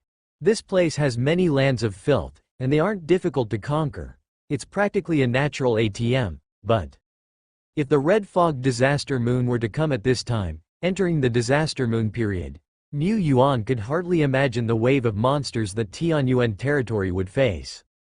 There were too many monsters here, high-order monsters were everywhere. Once the Disaster Moon emerged, the corruption born from heaven and earth would far exceed that of normal regions. By the current state of Tianyuan territory, they could not withstand a 200% monster wave. Fortunately, the Red Fog Disaster Moon is a worldwide catastrophe, and the Disaster Moon has just passed. It will not come again soon. I still have time to develop. The exploratory team did not always gain something whenever they discovered special regions. They found several ancient civilization ruins, with the largest being a city ruin buried amidst the mountains. However, the exploratory team was unable to unearth anything valuable from these ancient ruins. Even when General Duo Lai left the Wolf Head Mountain Fortress to visit the city ruins, his treasure radar showed no signs of life. These ancient civilization ruins bore signs of having been searched through before. Clearly, someone had gotten there first. I'll remember this, Duo Lai said fiercely. Most of the time, Duo Lai could not venture out. He had to be stationed at the Wolf Head Mountain Fortress in case of enemy attacks. At the same time, he had to focus on his cultivation. He had just advanced to Legendary Realm, and any slight change brought significant improvement. Atop Wolf Head Mountain, Duo Lai sat alone on a peak far from the fortress, his black and white domain emanating from him as the core. He did not reveal his entire domain, only spreading it 200 or 300 meters around, but still a mysterious and majestic black serpent could be seen winding through the space. The cultivation of the Legendary Realm is about absorbing the power of heaven and earth to strengthen one's own domain. In this process, one also needs to absorb auxiliary materials to increase the speed of cultivation. The above were the words of the Lord. Duo Lai didn't really understand those few legendary cultivation manuals. It's not that he didn't understand them, he knew all the characters and symbols inside, but couldn't grasp the connected meaning. He misunderstood about 89.9% of it. He had endured headaches and had flipped through the books word by word, from beginning to end. Fortunately, he no longer needed to study those cultivation manuals. He had his own exclusive manual. Said manual, according to a certain general who preferred to remain anonymous, was also not well understood by him, but intuition told him what to do first, then next, and that was enough. So, he allowed his domain to maintain a certain rhythm, expanding and contracting, pulsing like human breath. The black devouring serpent within his domain also began to undulate with a profound rhythm. Particles from the elements of heaven and earth swarmed to him. Soul crystals, chunks of black ironstone and copper within the domain, merged into the tidal flow of energy from the earth and were digested by Duo Lai. With one gulp, it devoured the resources of a few dozen soul crystals. Reaching the Legendary Realm doesn't simply require absorbing soul sand to grow stronger, but nevertheless, the omnipotent soul sand and soul crystals are indispensable for rapid cultivation progress. The Krypton crystal capacity of the Legendary Realm far surpasses that of the Fourth Order leaders. After all, it's legendary, as vast energies, elemental particles, and special materials were digested. Duo Lai's realm of infinite serpents expanded at a visibly rapid rate. This is the cultivation of the Legendary Realm. It might appear to be just absorption, but in reality, it contains profound mysteries. Any slight mishap would affect not just the speed of cultivation but could also disrupt the stability of a legendary realm's domain. Over many years, various legends have therefore accumulated a wealth of cultivation experience and insights, and established numerous cultivation mystery skills. Duo Lai had obtained an inheritance skill. The optimal method of cultivation is often self-created by top legends, fitting them perfectly and being incredibly stable, while also deemed top tier. The inheritance skill of Duo Lai was also a top tier method, ranking his efficiency of practicing this technique in the second tier, far surpassing the cultivation of other legends' mystery skills. Extremely stable. The utilization rate for environmental energy and materials is higher, reaching 70%, 80%. Additionally, the upper limit of energy and materials it could devour and absorb was also much higher. Combining these factors, along with possessing an extraordinary talent, its rate of cultivation could only be described as Duo Lai riding a rocket straight to the heavens. The domain kept steadily growing stronger, in its miniature form. Over just a few days, Duo Lai's domain limit expanded from 1,333 meters to 1,666 meters, which was also related to it having just ascended to legendary status and being in a phase of rapid advancement. As the domain grew, so did Duo Lai's physique, spirit, and energy. And it wasn't just these three basic dimensions. Willpower, soul power, life power, these previously unseen and unfelt, almost unutilized and unenhanced hidden attributes would also experience a slight increase along with the domain's expansion. The extent of the improvement is related to individual talent and the quality of the cultivation method. In Tianyuan territory, exploration went on, battles were prepared for, and cultivation continued. Meanwhile, the Elf's Courtyard held its bi-monthly trading assembly as scheduled. This time, the host was not Lord Linglong, who was likely in the midst of breaking through to the legendary realm. Another powerful lord was in charge of the trading assembly. Mu Yuan was naturally in attendance, sitting aside and casually chatting and sipping tea with Zhang and several others. Whenever he had spare time, he would sit in the secret realm, order some drinks, or even generously treat guests on a whim. But of course, not without a motive. He needed to gather information about the outside world through these lords. This was now the only channel for him to receive news from the Tai-Zan Alliance. The lords had access to various sources of information and were pleasant to talk to, which he greatly enjoyed. It's said that Lord Linglong has a great chance of breaking through this time. It seems it won't be long before Tai-Zan has another legendary lord. Wang Longtong, the eldest son of Lord Baiting, had recruited an epic general not long ago. After absorbing several upgrade fragments, Wang Longtang's epic general has stepped into the Fourth Order and even managed to develop a domain. This general is now truly on the cusp of legend. This time, Wang Longtong is riding the momentum of the convergence of the two worlds to soar to great heights. In Longchuan City a few days ago, another lord broke through to the legendary realm, known as the Fish Dragon Hero. Within the Tai-Zan Alliance, there are many lords and military generals stuck at the Fourth Order peak, and naturally, every once in a while, someone breaks through to legendary status. These breakthroughs are mostly by local lords, or their top generals, with a few being ranger players. They rent breakthrough venues from official cities to achieve their breakthroughs. Of course, for top lords like the Lord of Luo Fu Mountain and Lord Baiting, with complete cultivation and promotion facilities within their territories and extensive experience in legendary realm breakthroughs, their strong underlings often try to break through quietly, whether they fail or succeed, without the outside world knowing. No one has any idea how much power a top lord has accumulated. Of course, with the birth of legendary realms, there are also legends that fall. The Tai-Zan Alliance lost a legendary in the deep wilderness, and every so often, people would hear such news. There were even more occurrences of legendary demises unknown to the outside world. The legendary realm. Lords aspired endlessly for it, yet they fell silent without fail. They were among the outstanding of the lords, confident they could strike at the Four Order and ascend to the peak of leader level. But no one dared to assert they were sure to advance to legendary. Reason told them that their chances of stepping into the legendary were rather slim, unless they could attain a great opportunity. Rumors spoke of a fishing enthusiast senior, rising early alongside Tai Zan's first wave of powerhouses, and had long become a great lord.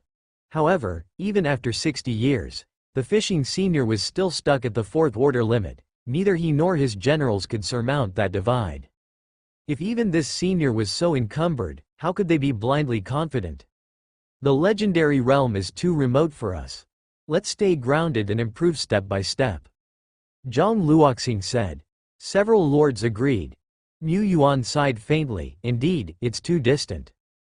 Dead Bone would still need another month or two, or perhaps even 3 months, to refine its body to the ultimate limit. Lord Shepherd himself had not yet reached the peak of 4 order, thus the distance to legendary was even further for him, far too remote indeed. Seeing Tianyuan also sigh, everyone else felt even more lament. If Tianyuan considered the legendary so distant, what right did they have to harbor such lofty aspirations? Lately, there have been numerous battles of legendary magnitude across the lands. Just yesterday, a legendary battle erupted in Shilling City. The speaker was a senior lord from a distance. I had been tasked with supporting Shilling City with the pioneer group some time ago, and under the leadership of a pioneer senior, we eradicated one monster tribe after another. It was going smoothly until we discovered that the monster tribes had external reinforcements. A legendary monster charged thousands of miles and ambushed our headquarters at Shilling City. Fortunately, the pioneer leader was well prepared and had already stationed another legendary officer to lie in wait in Shilling City, who managed to slay the 6-eyed monster legend on the spot. That battle was earth-shattering, as if the heavens and the earth were being split apart.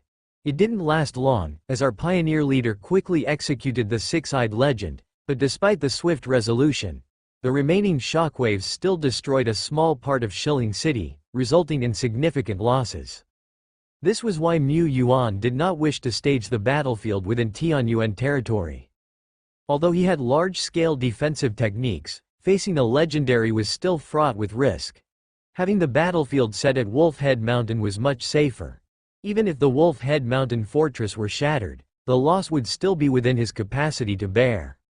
Soon, the trading assembly began, and one lord after another took the stage, the scale of which was considerably larger than half a month prior.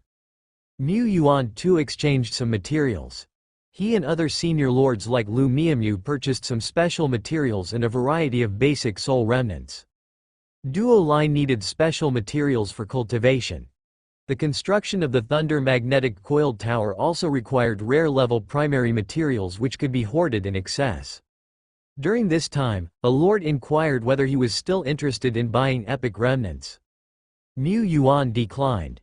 Unless the value is particularly low, or the epic of a certain type is unusual, then I might consider buying. Duo Lai, by devouring epic remnants, could still achieve some level of improvement. Yet, acquiring a single piece of epic remnants could cost hundreds of soul crystals, or even require high-order soul remnants to trade, which was excessively costly.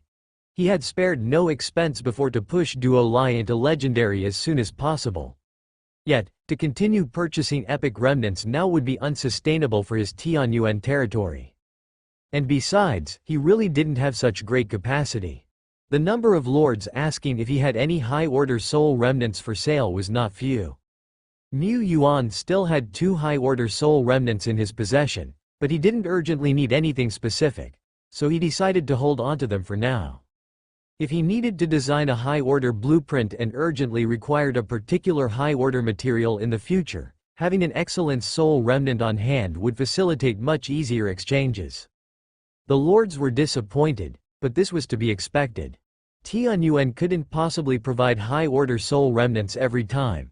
After all, Tianyuan was a fairly new lord who had been around for just over half a year. What unrealistic expectations they had harbored. On the 10th day after the establishment of Wolf Head Mountain Base, the oppressive aura between heaven and earth grew even denser. Shadows of Jackal Man scouts were faintly visible in the surrounding area. Most of these scout spies from the Overlord power couldn't escape the keen eyes of the Battle Falcons, not to mention the Evil Spirits patrol teams equipped with Grudge Radar. Tianyuan territory caught quite a few scouts, but they weren't able to extract much valuable information from their minds. This was within expectations. Mu Yuan dispatched even more patrol squads and assassination squads to compete, hunt, and battle the scouts from the monster power in the surrounding forests and mountains. They undoubtedly held the upper hand. The Tianyuan troop prided itself on each member being elite, and what they excelled at the most was small-scale special operations. However, several Tianyuan forces exploring and expanding into the distance encountered ambushes by the enemy. Among them, the large exploratory team led by Bone 2 was encircled by enemies more than 200 kilometers north of their territory. This battle was exceedingly difficult. Bone 2 led hundreds of elite undead, including several skeleton lords and ghost leaders. This large team eradicated quite a few strong monster opponents along the way. Yet, they faced an even larger scale of ambushers, including 12 fourth-order boss-level enemies, 2 of whom were tribal chiefs whose combat power was not inferior to Bone 2, who had already stepped into the Fourth Order. Moreover, they were surrounded by over 1,000 elite monsters. The exploratory team led by Bone 2 was no match, and the majority of the elite undead were killed. Fortunately, Dead Bone had a backup plan. It had created a resonance link method between Grave Mountain Grave territory, and left several seeds of power within Bone 2's Grave territory to serve a crucial role at the right moment. In this battle, one seed of power shattered, turning into the river of Netherworld to crush the monster horde. After breaking and driving back the monster tide, another seed of power broke, drawing on the power of undead resurrection to revive all the fallen skeletons and ghosts. Dangerous, it's far too dangerous. Upon hearing this, Dead Bone immediately rushed to Bone 2's location to assist them. It was shaken. After all, there were only 9 seeds of power that it had left within Bone 2's Grave territory.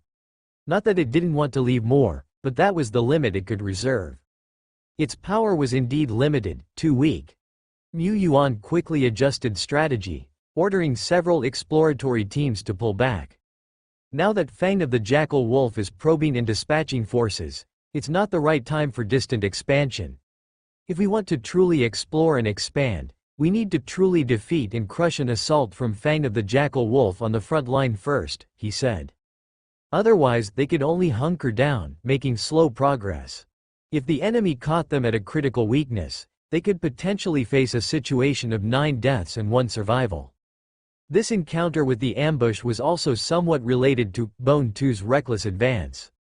Once the main force switched from exploring to defense patrol, Tianyuan territory always maintained an advantage in skirmishes.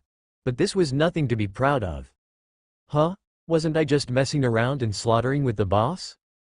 Sario had a big question mark floating above its head. It had just killed several fourth-order bosses with the boss. Dead Bone had already gone to deal with other matters, so Bone 4, who inherited the steady spirit in Tianyuan Wool, explained, Fang of the Jackal Wolf has only been probing us, without really exerting full strength. Besides, what monster power lacks the least are high-order powerhouses. A few third-order and fourth-order dying might not even count as scratching the surface for them. Indeed, it wouldn't even count as scratching the surface. After all, the influence radius of Fang of the Jackal Wolf might consist of a dozen or dozens of territories as large as that of Stone Ridge Town. They subdued and integrated every monster camp and tribe in the region, forming one large tribe after another. These tribes then possessed countless strong beings. For Fang of the Jackal Wolf, even if all these large tribes were eradicated, it might not be a significant blow to them. However, Fang of the Jackal Wolf also had to be wary of other powers, and many of the large tribes were also very far from Wolfhead Mountain. Traveling long distances was not an easy task. Hence, Great Lord Shepherd took a detour and directly eradicated the Kobold tribe about 320 kilometers northeast of Wolfhead Mountain. When he destroyed the tribe, many wise kobolds had already run away, taking many materials and treasures with them. But due to this, the tribe's defense forces became very weak, and Tianyuan territory alone sent its main force of the Undead Legion to wipe out the tribe. Wisdom monsters can flee, but the corrupt structures, Blood Pond, built within the tribe couldn't be relocated in a short time. Dead Bone laid a hand on them, purifying both blood ponds. Prompt. Obtained an Excellence 2-star Remnant Soul, Frost Giant. Prompt. Obtained Miracle Blueprints, Large Thunder Magnetic Coil Tower, Blue. Prompt. Obtained Miracle Blueprints, Cultivation Quiet Room, Green. Prompt. Large Thunder Magnetic Coil Tower, Blue. Description. The ultimate upgraded building of the Thunder Magnetic Coil Tower, capable of gathering and outputting more powerful Thunderbolt attacks. Note 1. The Large Thunder Magnetic Coil Tower can increase single attack lethality through Thunder Magnetic charging, with the longest charge duration of tens. Note 2. The Large Thunder Magnetic Coil Tower can absorb Thunder Magnetic energy transmitted from the smaller Thunder Magnetic Coil Towers. Linking one more Thunder Magnetic Coil Tower, the building's single attack lethality increases by 30%, and the charge duration is extended by ones. Mu Yuan, without Bone 2's note, this Great Thunder Tower would have been just an ordinary superior grade defensive structure. If a lord only had 1 or 2 rare-level Thunder Magnetic Coil Towers at home, the enhancement for the Great Thunder Magnetic Coil Tower wouldn't be significant. But what he owned were the permanent blueprints for the Thunder Magnetic Coil Tower. Thank you, Shen Linglong. This Great Thunder Magnetic Coil Tower, even limited to 4th order, as long as it's used properly, can unleash unimaginable destructive power. Awesome. Huge praise. It came just in time. Mu Yuan immediately went to the secret realm to purchase the main materials needed for building the Great Thunder Magnetic Tower. At the same time, he adjusted the construction plan for the smaller coiled towers. His previous plan was to use these defensive structures to snipe high-order intelligent monsters. The Thunder Magnetic Coil Tower is indeed one of the strongest rare-level defensive structures when it comes to single-target destruction. A 4th-order boss with an insufficiently strong physique could potentially be seriously injured in one blow if it's careless. But now, these small coil towers had a greater value, charging the Great Thunder Magnetic Coil Tower. This meant building them around the Great Thunder Magnetic Coil Tower. The Great Thunder Tower had to be within the firing range of the small coiled towers to receive charging from them. The defense lines of Wolf Head Mountain were being constructed layer by layer, and some of the generals and elites who weren't scheduled for patrols or guard duty were also taking the time to enhance their power. The elites on patrol brought back enemies killed in combat in batches to the Soul Shrine. Thanks to the gifts of nature, after losing the Langsing platform, the growth in the number of soldiers of various systems in the Tianyuan territory was still rapid. The growth in the past few days even exceeded the period of large-scale purchases from Langsing. The total number of the undead system and human race system classes both exceeded 10,000. Now, the Tianyuan territory had more soldiers than territory citizens. Luckily, managing the troops was simple and easy. The skeletons stayed within the skeleton cemetery and could survive for a long time without the need to consume any soul sand. The militia needed to eat, so their maintenance costs were higher. But now Tianyuan territory did not lack ordinary food. It's just that one barracks after another was being constructed, taking up a lot of space. If the skeleton cemetery hadn't been upgraded, it wouldn't have been able to accommodate so many little skeletons. With the increase in the number of soldiers, the rate at which evolution points grew was significantly improved. Now, even though Mu Yuan distributed his attention evenly, frequently evolving a batch of low to mid-level soldiers, on average, he could evolve an epic life every 2 days. The epics of Tianyuan territory were starting to surge. Your soldier, Bone 29, bathed in the evolutionary miracle and advanced to Skeleton Lord. Your soldier, Chen 8, bathed in the evolutionary miracle and advanced to Arrow of the Polestar. Your soldier, Winter Snow, bathed in the evolutionary miracle and advanced to Lord of Frost. Your soldier. With the imminent war, Mu Yuan prioritized evolving a batch of soldiers that could play a more significant role in the conflict. Among them, the number of War General level Skeleton Lords had grown to 21. The number of War General level Arrow of the Polestar had also risen to 10. Even though 2 of them were not in the territory, the epic archers available for the defense of Wolfhead Mountain were still a full 8. It's just that these 8 Arrow of the Polestar were of a lower level, only at the 3rd Order Warlord level. they also didn't have talents as extraordinary as 17 in the spiritual domain, otherwise. If there were 8 17s defending the city, no, not even 8, just 4 17s would be enough to annihilate all the 4th order bosses that came attacking. In the defense battle, 17's deterrence against 3rd order and 4th order intellectuals might not be less than those in the legendary realm. Too bad, he didn't have a 17 right now. Arrow of the Polestar was easy to come by, but 17 was hard to find. As the junior generals were born one after another, some of the Tianyuan powerhouses who had entered the rank of generals also advanced further during this period. The battle-proven veteran Lu Lu rightfully received the blessing of evolution and stepped into the rank of epic 2 stars. Hint: the hero, Lu Lu, has awakened the epic talent, Sword of Will, during the evolution process. Sword of Will, hero Lu Lu's willpower has greatly increased, and at the same time, his will has become sharper and more resilient. By actively activating his talent, Lu Lu can transform his own will into weapons such as knives, swords, spears, shields, etc. These weapons of will can cut through the will and souls of others and can also block soul assaults from enemies. More functions need to be explored on one's own. The scope of application for this talent is very broad, far beyond what is described on the panel. Lu Lu found that he could turn his willpower into an invisible sword of will, assaulting and cleaving through the hearts and souls of his enemies. It can be said to be quite powerful, especially against enemies below the legendary realm. Among the 4th order bosses, there are very few who can ignite the light of will.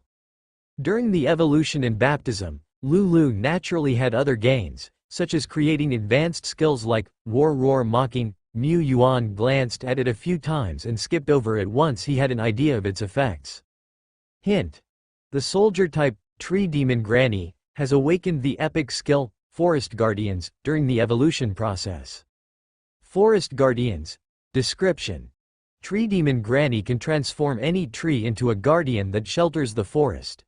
The level of a Forest Guardian is one major order lower than that of the Lord Treeman, with the number of days they exist being equivalent to the order level of the Lord Treeman.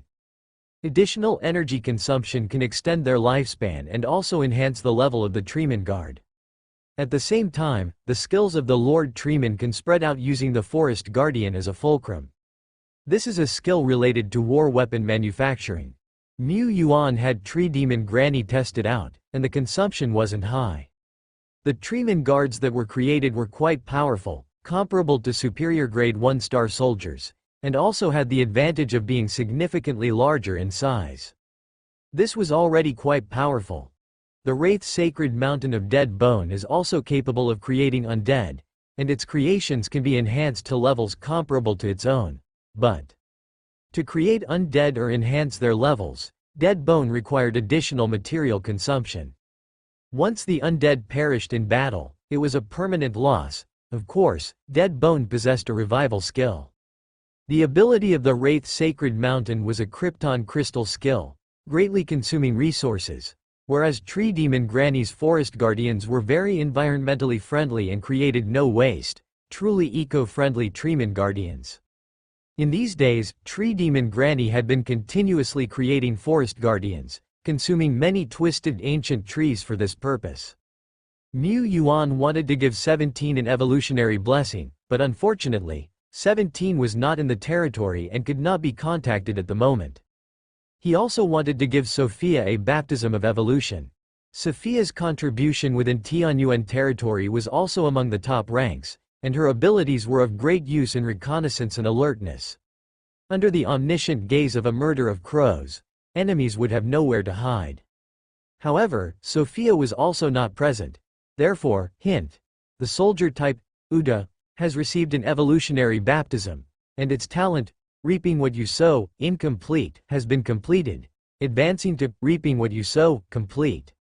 Reaping What You Sow, Explanation 1. Effort will always be rewarded.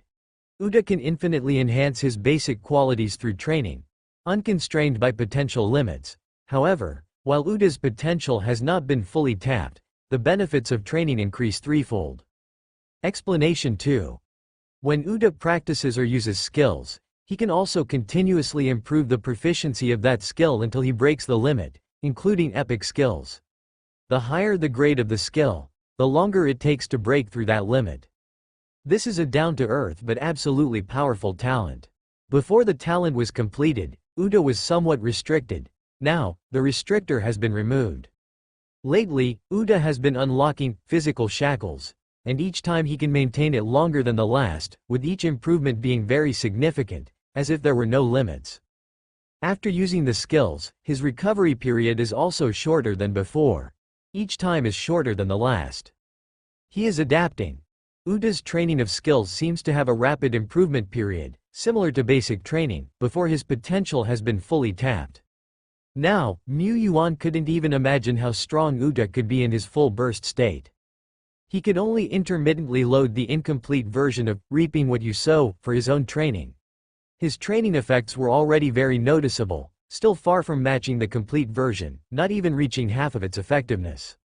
The power of the Lord, it's becoming less and less impressive.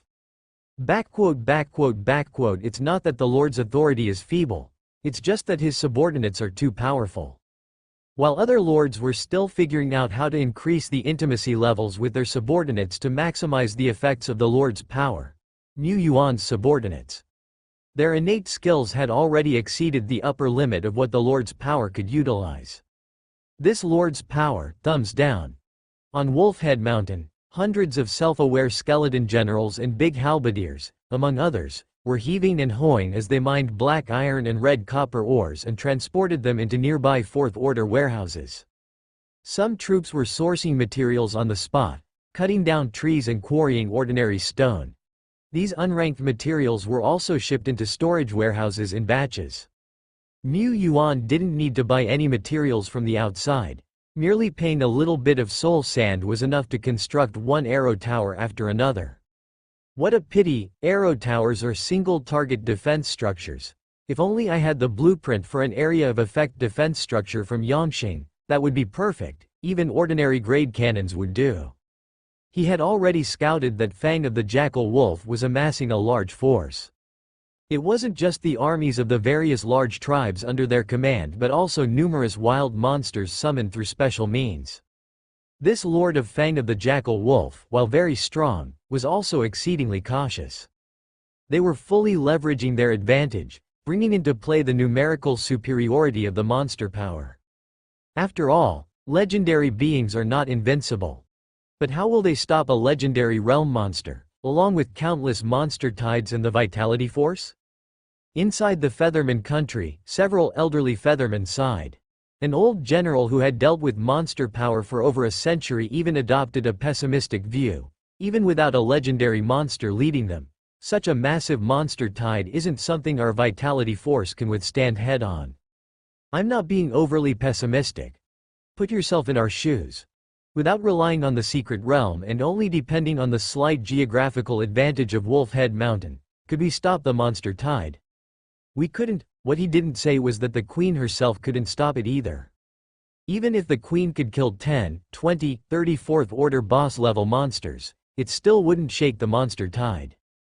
How many monsters could she kill after exhausting all her strength?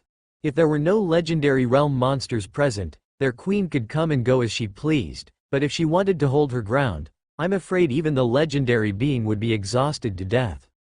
In the meeting room, there were also members of the attack faction among the Feathermen present.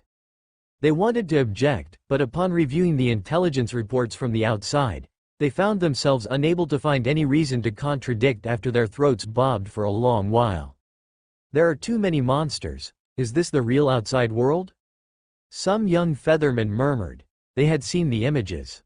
Monsters covered the mountainside, thundering through the forests, so vast that the end of the monster tide seemed invisible, and even the creatures flying in the sky blanketed the air, forming dark clouds drifting toward the distance. These young Feathermen, in their 20s and 30s, who had never left home, had never witnessed such a scene. For a moment, they were at a loss for words. Their longing for the outside world, their ambition to reclaim their ancestral glory, were crushed bit by this cruel reality. What about the human territories? Are they still preparing for war? Indeed, as allies, providing that human lord with some intelligence is the extent of what we're capable of. Yet even with this information, The human lords are still indifferent. It seems they really intend to face the monster overlord head-on in the Wolf Head Mountain region. What are they thinking? When their Featherman country had once confronted Fang of the Jackal Wolf head-on, they merely sought to ambush and kill the strong ones among the monster forces. Who would actively seek to face the monster tide? Are they out of their minds? The Featherman country indeed has some deep reserves. There are several monsters within that we haven't discovered yet. After all, they were far away, and the wilderness was vast and boundless. In the Combat Command Center, Mu Yuan was arranging tactics, integrating intelligence provided by the Featherman country. He truly lacked area of effect defense structures, but that didn't mean he was without means to counter the monster waves. Rather, every single one of Tianyuan territory's sitting generals had a wealth of experience in repelling monster tides. From the Lord Trial to the Red Fog Disaster Moon, they had fought countless city defenses. Of course, this defense would be somewhat different from the previous ones. For area attacks, many of Tianyuan's generals possess crucial abilities with extensive coverage, and also defensive weapons like the Thunderflame cannon. Not only that, at the base of the mountain, Tree Demon Granny was continuously transforming and creating forest guardians. Other tree demons were also gathering Earth's force from all directions, preparing for the battle. At the top of the mountain, 4 snow country fortresses were lined up in an arc along the gentle slope side of Wolf Head Mountain, where one amplification core and defense weapon after another were being successively constructed.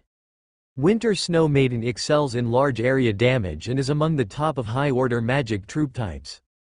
And now, his Snow Maiden Corps was steadily growing and had become the backbone of the territory.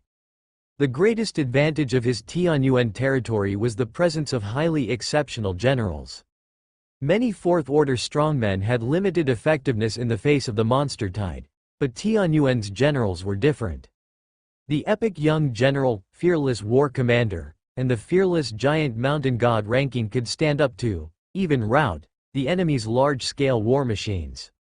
The epic junior commander, Lord Treeman, can sustain combat with combat, turning enemies into his own sustenance, forming a temporary perpetual motion machine mode and not fearing energy consumption at all. Whether against groups or individuals, the powerhouse of the Tianyuan territory is quite sufficient. Of course, these alone are not enough to face the monster tide. Lord Shepard has prepared several trump cards, ready to be played depending on the situation. He also has General Duo Lai to fall back on. Legendary Realm can't stop such a monster tide. But the legendary realm that cannot achieve this definitely does not include Duo Lai. Do you understand the value of Duo Lai's ability to handcraft suns? However, Mu Yuan wouldn't let Duo Lai take action prematurely unless absolutely necessary. Duo Lai intervening against ordinary monsters would also mean falling into a disadvantageous position, offering more opportunities to the formidable enemies of the legendary realm. The task of dealing with and slaughtering legendary realm monsters is Duo Lai's mission. Mu Yuan pondered. He also had to consider how to cope if the worst-case scenario were to happen. Super legendary powerhouse Duo Lai is not his greatest trump card. His trump card is still the Staff of Divine Right. Last time, the 9-headed roaring thunder flame dragon was able to kill a legendary in one strike. Regardless of whether the Jackal Man legend was careless or unprepared, the strength of this grand offensive technique has certainly been affirmed. The foundational techniques of the 9-headed roaring thunder flame dragon originated from Duo Lai. After Duo Lai advanced to legendary, Mu Yuan and Isloa immediately set to work, upgrading this technique. They spent a full 8 days creating the first grand legendary technique powered by Duo Lai's source of strength. Its power would surpass that of the previous generation by 100 to 1,000 times. Of course, the time and energy required to create a technique also grew by several hundred times. After Duo Lai first crafted the technique, the Staff of Divine Right was able to use it as a foundation to replicate and manufacture more. However, the entire manufacturing process took a full 3 days and nights, with energy consumption exceeding the daily output limit of the energy well. It was all worth it. Looking inside the 9-turn furnace at the golden-purple thunder flame dragon roaring, Mu Yuan wore a relieved smile. The enemy is still marching and gathering, It's estimated that it will take another 2 or 3 days before they reach the base of Wolf Head Mountain. For the fang of the jackal wolf, being a few days early or late made no difference. But for Tianyuan territory, an extra day meant a tad more certainty. Mu Yuan found Isloa, who was diligently at work. Evolve, me. At this time, shouldn't the combatants be given the baptism of evolution first? She wasn't opposed to evolving. Having witnessed the abundance of talent in Tianyuan and no longer seeking to become the strongest in Tianyuan, her urgency for evolution had diminished. She was just a clerical staff, after all. Of course, she still craved power. Who wouldn't want to evolve? For the combatants, many who should evolve have already done so, and moreover. First, Isloa's contributions to the territory were sufficient to place her among the top 3, or even top 2.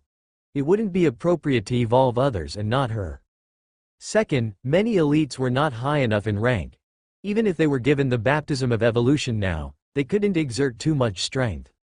Third, Tianyuan territory had many unmatched warriors but few with specialized functions. And Isloa was a highly versatile all-rounder. Her epic 2 stars awakened ability, Starry Eyes, already possessed tracking, long-distance observation, and insight capabilities. If Isloa evolved again, what divine technique would she awaken? Mu Yuan felt it was worth taking the gamble. Isloa had many abilities that were supportive miracles, and as the 3rd legendary seed, increasing her strength was undoubtedly correct. I'm not saying I don't want to evolve, but her new stage of body modification plans was not yet complete. She had been so busy lately that she hadn't had any time for her private projects.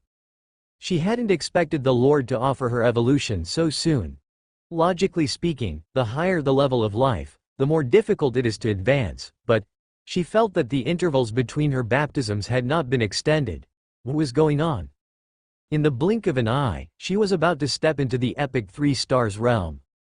Thinking of this, Isloa was somewhat dazed. She had only been in Tianyuan territory for a few months. When she first applied for a job at Tianyuan, she never imagined such a dreamy day would come. Having evolved 2 epic 3 stars and many epic sub-commanders, Mu Yuan was quite experienced in the path of evolution. Material preparations, ritual site arrangements, activation of the Iceheart Lotus platform, the domain interferer powering on. The end-to-end process was quickly initiated. Then came the final step. The massive Evo power surged out, infusing into Isloa, who quickly transformed into a beam of light. Mu Yuan played with the imaging equipment, meanwhile waiting for the notification sound to ring. Notification. Your hero, Isloa, is bathing in miraculous light, evolving. Normally, after several hundred seconds, he would hear the notification that evolution was complete and a new ability had awakened. But just the next second, please select the evolution path for your hero, Isloa. 1 Stars Apostle. 2 Destiny Star Weaver. Isloa's epic 1 star and epic 2 star ranks were Guardian of Stars, and at her excellence 3 stars stage, her rank was Star Queen. Mu Yuan originally thought that her rank would not change in the epic stage, but unexpectedly, not only did it change, but there were also different evolutionary paths to choose from. What's going on here? The evolutionary rituals he had presided over numbered in the thousands, if not tens of thousands. He had never encountered such a situation before. Beings like Rakshasa, Hong Yi, or even the initial duo Lai, they were directly evolved into hidden classes, but a choice had never appeared. Could it be? Both evolutionary paths available to Isloa are equally potent? Stars Apostle, Destiny Star Weaver, Mu Yuan murmured. He couldn't access more information, he only vaguely understood that he needed to make a decision soon, otherwise, delaying too long would cause the Evo power to dissipate. Which one to choose? Apostle? Weaver? Mu Yuan gazed at Isloa, who had transformed into light, and within his vision he could faintly see a river formed by the Evo power, steadily flowing. After a long moment, Destiny Star Weaver, a dazzling pillar of light, then shot up into the heavens. It was still daytime, but the sky above the Tianyuan territory had turned to night, with a night sky where stars sparkled and traced arcs of light. Those seemed to be the arcs of destiny. A while later, No further incidents occurred. The extreme radiance that enveloped Isloa began to slowly dissipate. Notification. Your hero, Isloa, has bathed in an evolutionary miracle, transforming into an epic 3 stars life form. Destiny Star Weaver. Awakening the talent, Destiny Star Weaving. Destiny Star Weaving. Isloa can observe the stars to discern changes in destiny and fortune. When she uses star-related techniques and skills, she can obtain more accurate answers. When this talent is actively activated, Isloa can influence an individual's, group's destiny by intervening with the destiny stars. The strength of the influence is inversely proportional to the target's level and willpower. During this evolution, Isloa also awakened some high-level skills. Mu Yuan glanced over a few but focused on the Destiny Star Weaving talent. The description of the talent was mystifying, and Isloa was still immersed in enlightenment, not yet awakened, so Mu Yuan took the opportunity to use it himself. He activated the Lord's power, entering freeloading mode. Destiny Star Weaving. Initiate. Mu Yuan got to enjoy this talent before Isloa, though what he freeloaded was only the youth version. Upon talent initiation, an indescribable charm enveloped him. After a while, he comprehended it. Isloa opened her eyes. Under the same skill frequency, Mu Yuan faintly saw threads connected to the destiny stars in the azure sky. At the same time, in the northwest of the Tianyuan territory, about 100 kilometers away, a jackal man expert in stealth and reconnaissance, a fourth-order strongman, was making his way through dense forests. Unlike other scouts, he hailed from the very heart of the fang of the jackal wolf. His rank was as high as Excellence 3 stars, and he possessed several high-level stealth and covert abilities. Seeming to have discovered a clue, he stealthily made his way in a certain direction. Neither the tide chain birds flying overhead, the evil spirits hiding in the woodlands, nor the patrolling undead squads could detect this figure. If he continued in this direction and managed to evade all the patrol squads, he might very well discover the true location of the Tianyuan territory. Suddenly, the jackal man's strongman crouched down, touching the ground. With a new clue spotted, he murmured, "Wrong, wrong, the trail leads this way." He turned and sped off to the southwest. Perhaps eager to claim full credit, or perhaps anxious from the lack of new clues despite relentless pursuit, he became gradually reckless, losing his usual caution. Until, groggily, he stumbled into an ambush set by a powerful patrol squad. Bone 2 said, "This is nature's gift, huh? The effects of Destiny Star Weaving are profoundly mysterious. Not to mention that outsiders can't comprehend it. Even if Isloa herself were to describe and explain, it would be very hard for others to understand." Mu Yuan understood. At this time, he was called Little Isloa, able to faintly perceive the trajectory of destiny's stars and threads of fate. He was very clear about what was happening. Isloa, by observing the stars, had found destiny threads related to Tianyuan territory and monster activities. From these, she had locked onto her target within the field of Destiny Star Weaving. By influencing a certain destiny star, she then interfered with the fate of a jackal man, causing their actions to deviate ever so slightly, and then she continuously expanded this deviation. Perhaps the jackal man scout, until beheaded by Bone 2 in the dense forest, was regretting his carelessness and bringing incorrect intelligence to Fang of the jackal wolf. This use of destiny star weaving is terrifying indeed. Of course, the limitations of this talent were also significant, and Mu Yuan noticed them quickly. Firstly, the reason Isloa was able to find and subsequently influence this jackal man is because of the relevance between the scout and Tianyuan territory. The greater the relevance, the easier it is for her to weave destiny.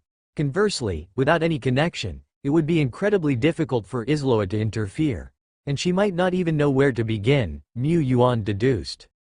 Secondly, the object of interference can't be too powerful. Interfering with a 4-order peak jackal man, such as this one, is already the limit of what she can do, and it cost her a lot.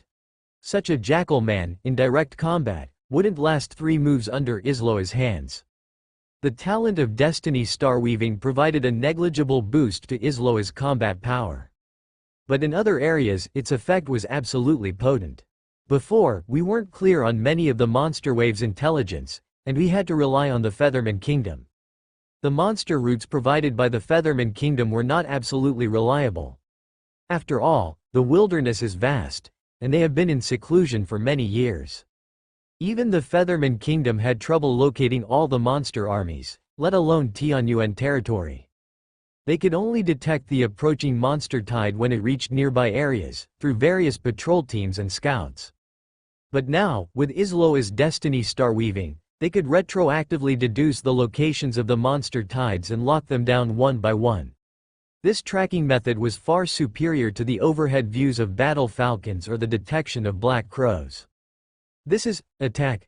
Destiny star weaving could also be hugely beneficial in defense, just like what had happened a moment ago. After all, unlike Featherman Valley, Tianyuan territory couldn't hide inside a different space. Despite multiple layers of concealment, there was still a small chance of exposure. Now, with destiny star weaving, they could continuously reduce that small probability, pressing it down to almost zero. This can be done, right? The idea was brilliant, but whether it could be achieved depended on Master Izloa. Even though Izloa was a 007 chosen worker princess who could do the work of dozens, she couldn't possibly maintain star observation forever. It was too exhausting, and she wouldn't be able to handle it even if she drained herself dry. Mu Yuan was well aware of this. They had to be clever. Of course, Izloa asserted resolutely. Now no longer a military general but a mere civil officer, she aimed to perform every possible duty of a civil officer to the extreme. Bodily enhancement, alchemy, star observation, divination, ritual track arrangement. She had to be able to do them and to do them perfectly. Without that level of dedication, how could she maintain her position as the Lord's right hand? I can set up a possibility defense system using destiny star weaving. In this way, as soon as there's a possibility of our territory being discovered by monster scouts, the system will alert us. Then, all we need to do is this and that. She mentioned many technical terms. If a certain general were here, he would probably be dizzy with confusion, but the erudite Lord Shepherd naturally understood, grasping almost 90% of it. He was very satisfied, as expected from his all-around talent. After Izloa evolved, Mu Yuan and she quickly deduced the general location of the monster armies. There were currently a total of 12 monster armies. They were slowly joining forces and charging straight towards Wolf Head Mountain. Their vast numbers were alarming. The scope of Fang of the Jackal Wolf's territory seems exceptionally large. The good news was that Fang of the Jackal Wolf's headquarters was still quite far from their position. It's as if their location was on the borders of two kingdoms, on the fringes, far from the core areas. The bad news was that with a single command, Fang of the Jackal Wolf could mobilize thousands of troops. Long marches weren't easy for monsters, either. Through Jun's vision, Mu Yuan saw that during the course of their travel, monsters would occasionally stray from the tide, howling as they pounced into the surrounding forests and disappeared. Additionally, some monsters would start fighting while on the move. A pair wrestling and biting each other, with blood splattering everywhere. After all, the majority of monsters lacked intelligence and order. Fang of the Jackal Wolf could control and command monsters through special means, but it was difficult to maintain this control for long. However, as the tide surged, high-ranked jackal wolves pulled more and more monsters from various places. The monster tide was moving southward. Some dispersed, others joined, with its overall size not diminishing. Compared to monsters, it was much more difficult for vitality forces to undertake long marches, by more than 100-fold. Even if a lord could assemble an army of 100,000, they would encounter one monster tide after another during the march, potentially failing to maintain cohesion within a few hundred miles and collapsing in disarray. In fact, when the elite force of the pioneer group ventured deep into the wilderness, they seldom brought a large army with them. It could be said that they relied on the Lord's seal to recruit a group of elites. The larger the expedition team, the more likely they were to attract a monster tide. There are too many monsters. Now that we've discovered their exact location, why not wear them down first? Mu Yuan came into the staff of Divine Right, opening up the stored list of techniques. He had a total of 80 slots for techniques. Night illusory curtain reserved 1, 20,000 prism large reflection stored 2, 10 times 2. The legendary 9-headed roaring thunderflame dragon also had 2 stored, 10 times 2. He was originally about to create a third thunder flame dragon technique, but after thinking it over, he cancelled the creation and decided to take matters into his own hands. Using his own spells as the foundation, he spent 2.5 hours to create and merge a large-scale magic that took up 10 technique slots. Firestorm descending from heaven. The destructive limit of this large-scale magic was a lot less than that of the previous generation's Thunderflame Dragon. After all, Mu Yuan had created it hastily. However, it also had its advantages, with a significantly wider area of effect. Next, he swiftly maneuvered the miracle building that was the staff of divine right with the authority of a lord. Select coordinates, XXX, YYY. Use the super long-distance Eye of Heaven. A rampaging monster tide promptly appeared within the observational range of the Eye of Heaven. In this range, the Eye of Heaven did not detect any high-energy reactions from the legendary realm. Mu Yuan was not surprised by this. He continued his operation. Drip, starting a super long-distance strike, used the large-scale magic, Firestorm descending from heaven, on that area. Yes, in an instant, hundreds to thousands of kilometers away from Tianyuan territory, the skies suddenly turned red hot, and the clouds seemed to be on fire. Clusters of intense orange-red heavenly fire, like mini meteors, fell from the azure sky, striking the ground. What is that? Common monsters were still on the run, but some high-ranked jackal wolves hidden within the monster tide, who played the roles of guides and commanders, nearly popped their eyes out. Their awareness and instincts were screaming at them, "Danger, great danger! Run!" The jackal wolves, along with other wisdom monsters who were mostly driven by the instinct to survive, immediately abandoned the monster tide and scattered in all directions. But they quickly realized that the heavenly fire was falling too fast, and its coverage was incredibly vast. Everywhere they looked, there were blazing orange flames. They couldn't escape the range enshrouded by the heavenly fire. Boom! Boom!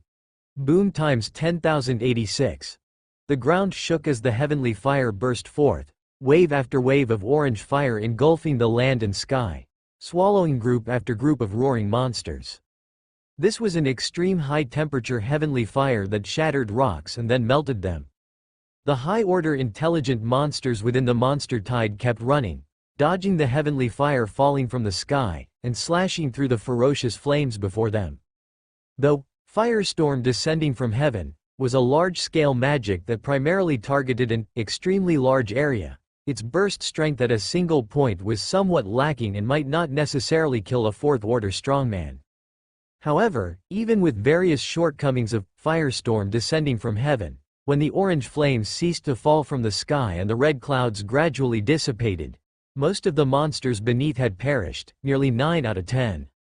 Many a wise wolfman failed to escape. The might of the heavenly flame was so fierce. With a single strike, it annihilated the largest contingent of the southward moving monster tide. This is the trump card of the Vitality Force, a super magic technique that can be launched across vast spatial distances. Not long ago, GU perished under a similar technique.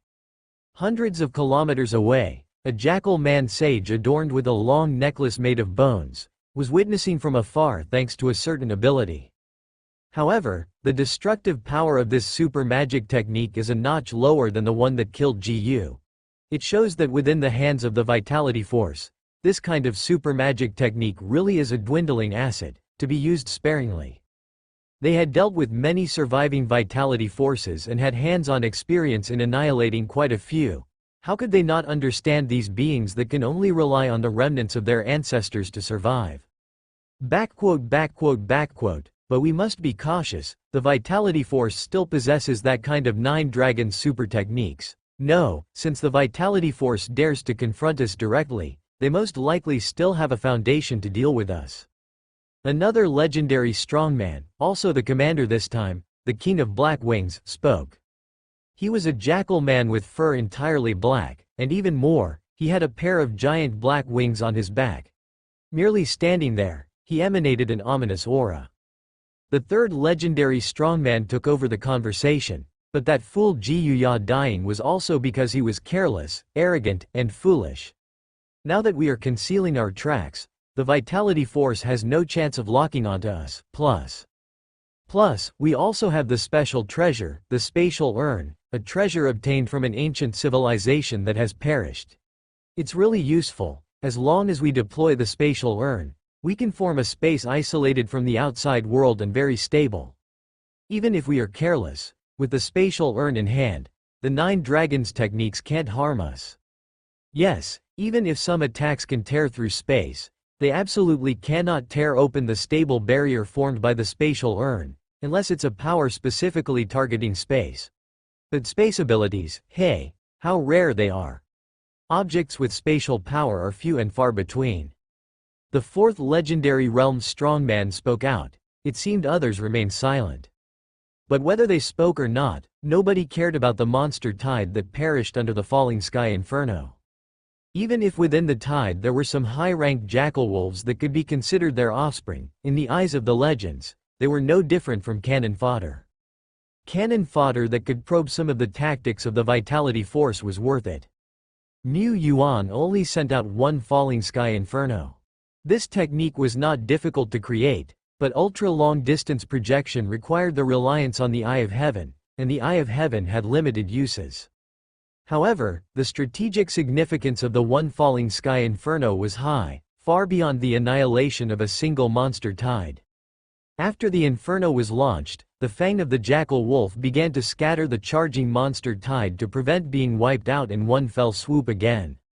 As the monster tide dispersed, the number of monsters that the falling sky inferno could kill in one go indeed greatly decreased, but many monsters were thereby scattered into the surrounding mountains and forests. As they headed south, the scale of the monster tide inevitably began to shrink slowly. Is this the strategy of the human lords? I must say, their strategy is correct. That sort of means that can annihilate tens of thousands of monsters in the blink of an eye is indeed frightening, but the scale of the monster tide is even more terrifying. They didn't feel much during their previous investigations, but at this moment, as they stood on the mountain and overlooked the surging tide, they realized how minuscule they and their forces were. Even if the number of strongmen in their Featherman nation were to multiply by 10, they would still be insignificant in front of this black tide. A Featherman strongman let out a sigh. In another place, a huge figure wearing a concealing pearl looked out from a distance. Though his form was massive, his presence was extremely faint. His eyes shone brightly with golden light, allowing him to see dozens of kilometers away at a glance. This was a giant. A vitality giant. He watched the rolling monster tide moving forward in the distance, and after a long time, he finally murmured softly. King, not choosing to confront the monster overlord head-on is not due to cowardice, this is the right choice. In yet another place, a figure hidden among the treetops, with pointed ears, looked out and also heaved a deep sigh. The commotion of the fang of the jackal wolf commanding 10,000 troops was huge, and some of the hidden, secluded vitality forces in nearby areas were awoken, forcing their attention to this battle. On Wolf Head Mountain, one after another commander of the Tianyuan territory arrived. Atop a certain mountain peak, Duo Lai sat cross-legged, with a space-tearing seal materialized in each hand. Behind him, a dark spatial vortex slowly spun, and a giant serpent that bit its own tail coiled back and forth in midair. With his mouth slightly open, he swallowed the energy of the heavens and the earth. Having stepped into the legendary realm for more than 10 days, Duo Lai not only mastered proficient space abilities but also upgraded his commonly used techniques one by one.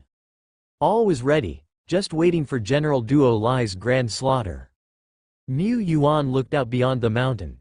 The sky gradually darkened, and the black tide was already rushing forth. Drip, drip, drop. Large raindrops pattered down, gradually wetting the black stone slabs. Mu Yuan stood atop the city wall, facing the chilling wind teeming with murderous intent. The wind carried the raindrops, which lashed against his face. In the distant mountains and forests, clouds of dust rose, and one could vaguely see monsters with ferocious visages charging forward. At the edge of the horizon, under thick clouds, myriad winged beasts fluttered their wings, forming another layer of dark clouds. The rain became more intense, its sound intermingling with thunder and the thundering noise of monsters galloping, like the prelude to a battle, grim and daunting. The momentum of the monsters' charge slowed. They were not like their kin during the red fog disaster moon, mindlessly surging wave after wave. They were being controlled. The hidden manipulators were the legends of the Fang of the Jackal Wolf. The Fang of the Jackal Wolf was waiting for all the monster tides to converge before pressing forward en masse. This was sharply different from the red fog disaster moon. During the red fog disaster moon, the Tianyuan territory had eradicated an enormous number of monsters, but that was the result of over a month's worth of battle. If one were to measure by a mere defense battle, the tide they faced now far surpassed that of the red fog disaster moon period. It was as if several waves, a dozen waves of monster tides, had converged into one, bringing a short-term pressure multiple times greater. Moreover, within this wave, there lurked high-order monsters far surpassing those of the red fog disaster moon period. Mu Yuan opened the eye of heaven and surveyed from above. Red dots representing monsters first appeared at the northern end of the observation area, then spread outwards bit by bit, like a spreading tide of red water. They bypassed the center's Wolf Head Mountain, squeezing from both sides. Time slowly elapsed, and the grim atmosphere permeating heaven and earth grew thicker, the air becoming viscous and heavy, making it hard for people to breathe. The rain continued to fall, silently quelling everything. In the sky, a bird had hidden its form so well that even raindrops falling on it could not reveal its contours, watching over the earth with its sharp eyes. Through its gaze, the sky, the land, and the rivers were all swirling with groups upon groups, waves upon waves of monsters. The forests were occupied by them. The mountains were occupied by them. The plains teemed with countless figures. Its eyes skimmed over mountains and land, stretching to the horizon, which was not the end of the black tide. The same scene unfolded in the eyes of an elf with pointed ears. Crouching on a thick tree branch, her clothing of dark green armor was already soaked, with rainwater flowing down her collarbone. As a top intelligence agent of the Vitality Force called Natural Garden, Taili had never seen such a grand spectacle before. She gazed in awe, her mouth slightly open, her throat moving silently for a long while. Goodness gracious! Even with a not insignificant level of education, at that moment, she did not know what words to use to express her feelings.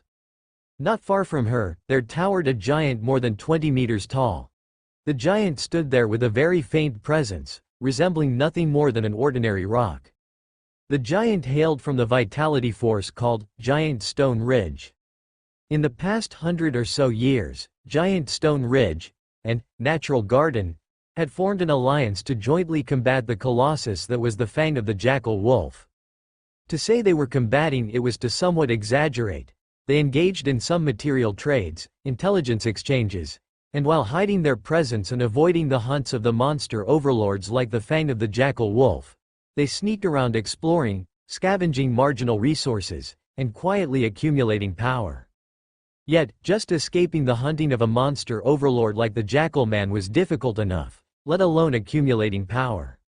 There were times when their overall strength regressed instead of advancing.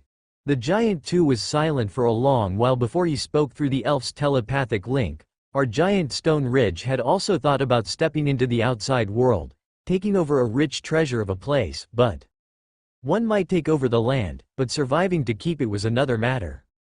He said in his deep, resonant voice, however, which Vitality Force occupying Wolf Head Mountain is in possession now. Vitality forces could only struggle to stay alive under the oppression of the overlords, but many were still tenacious. Most of the forces had a long heritage, living in seclusion and avoiding the world. Even Giant Stone Ridge and Natural Garden could not be sure how many surviving forces existed in this area. However, the stronger surviving forces would often step into the outside world to search for resources and seek opportunities. Only the weaker ones were forced to live completely secluded lives. And in this area, they, Giant Stone Ridge and Natural Garden, were among the rare few vitality forces capable of contending with monster overlords. Could it be Dragon Man Valley? I remember that Dragonman Valley's overall strength was a notch higher than ours at Giant Stone Ridge. They were devising some secret weapon a few decades ago. If Dragonman Valley has made a major breakthrough in strength, considering how proud those dragon men are, it wouldn't surprise me if they decided to openly oppose the Fang of the Jackal Wolf. The giant mused. No, Elf Taily shook her head. Dragonman Valley was destroyed 21 years ago. Proud as they were, they attempted to confront both the Fang of the Jackal Wolf and Blood Snake in case at once, and were quashed before they even caused a ripple. The giant was taken aback. After all, Giant Stone Ridge was also in a semi-isolated state, and the giants were not good at scouting, so they were even unaware of the fall of Dragonman Valley. Perhaps Dragonman Valley was overrun too swiftly for the news to spread. Could it be Featherman Nation? They also are a formidable force, but they seem to have rarely ventured into the outer world in recent years. The giant continued in a booming voice, the Featherman Nation may lack the ability or, rather, the courage. Ever since their great defeat at the hands of the Fang of the Jackal Wolf decades ago, they've virtually secluded themselves from the world, not daring even to step out and explore, let alone seize resources. Where would they find the courage to confront the Fang of the Jackal Wolf head-on? Of course, whichever power this might be, they probably didn't expect the monster overlord call to be so terrifyingly compelling. Without the need for legends to take action, the black tide is enough to drown everything. At this point, both fell silent. As they stood in the distance, gazing ahead, they felt an oppressive weight overcoming them, a shiver running through their bodies. The force amidst the surrounding monster tide, facing the endless creatures head-on, how frightened they must feel. Atop Wolf Head Mountain, soldiers braced themselves, the fighting spirit beneath their helmets growing uncontrollably fierce. Wasn't it just a monster tide? They were fighting the tide? Woo woo woo woo. The Jackal Man leaders sounded the horns, the sounds echoing one after another, spreading in all directions. The next moment, the monsters that had hung their heads lifted them, drool dripping from their mouths, as they howled towards the heavens. Roar! Roar roar!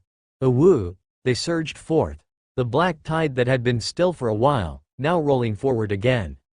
Before long, the monsters at the forefront of the tide entered the firing range of Wolf Head Mountain Fortress. The thunder flame cannons set up at high vantage points on the fortress and peaks of the mountain fired rapidly. There were also a few thunder fire cannons at rare level, costly war machines that Mu Yuan had procured, which also fired with booming blasts. In the blink of an eye, monsters were pierced by massive arrows, blown to smithereens. Qian Shuang and Han Shuang stood atop fortresses in the snow country, their snowy white hair fluttering.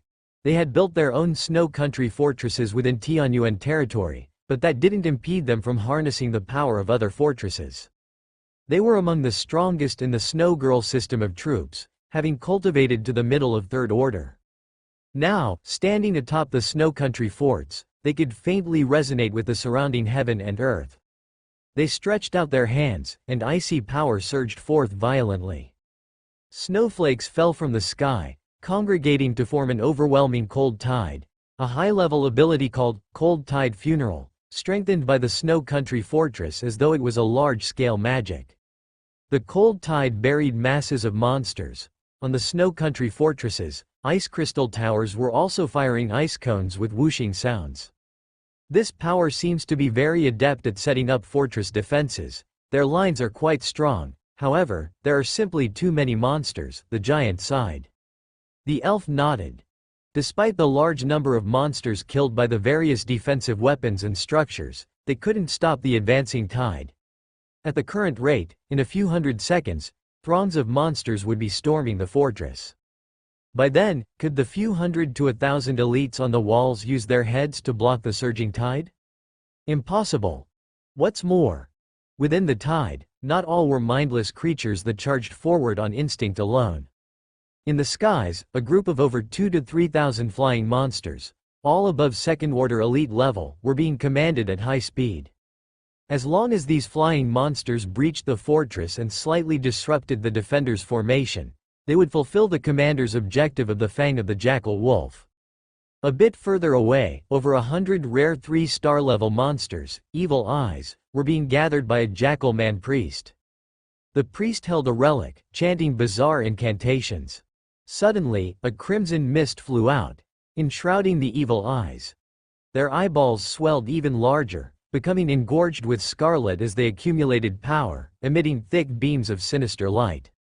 With flying monsters from the west and evil eye beams from the east. The monster overlord had come fully prepared. In the long-range bombardment, the thunder flame cannons, arrow towers, and other defensive installations were easily destroyed. Even if their casualty ratio against the monsters was 1 to 10, 1 to 20, or even 1 to 100, they would be at a disadvantage. Mu Yuan, of course, had also come prepared. Large-scale magic thousand prism large reflection activated. An invisible great force channeled through the staff of divine right, descending over the airspace of Wolf Head Mountain Fortress. In an instant, a huge shield constructed of countless hexagonal blue mirrors, like a giant bowl, was inverted over Wolf Head Mountain Fortress. The evil eye beams coming from the east struck the pale blue screen, causing only slight ripples before being deflected, transforming into myriad scattered beams that rained down on the surging monster tide. For a time, dust billowed, and the earth quaked. The flying monsters from the west were also blocked outside the thousand prism barrier, their various energy and physical attacks unable to penetrate this large-scale magic. Meanwhile, the protected Tianyuan defenders could effortlessly shoot through and kill the monsters. This was the principle of one-way defense of an enchantment. The thousand prism large reflection, after all, was a super spell created through the talent of Difu, combined with the intelligence of Mu Yuan and Isloa. It was not only powerful but also exquisitely profound. Compared to a real enchantment, its only flaw was that it couldn't be sustained indefinitely. In normal circumstances, it could last 2.5 hours, but the more frequent and powerful the external attacks on it, the shorter the duration of the spell. And because it was a one-use spell, they couldn't replenish it by expending energy. Reminder: a new, thousand prism large reflection is being manufactured. What a powerful technique! Elf Taili and Giant Chang'er, being seasoned 4th Order strongmen, recognized the extraordinary nature of this magic barrier at a glance. This technique could probably even block a legendary realm being for some time. It seems this vitality force is truly laying all its cards on the table, ready to fight to the death. However, as powerful as this technique is, it's not very effective against a large tidal wave of attackers. It could block legends, but not the tide, not even for a moment.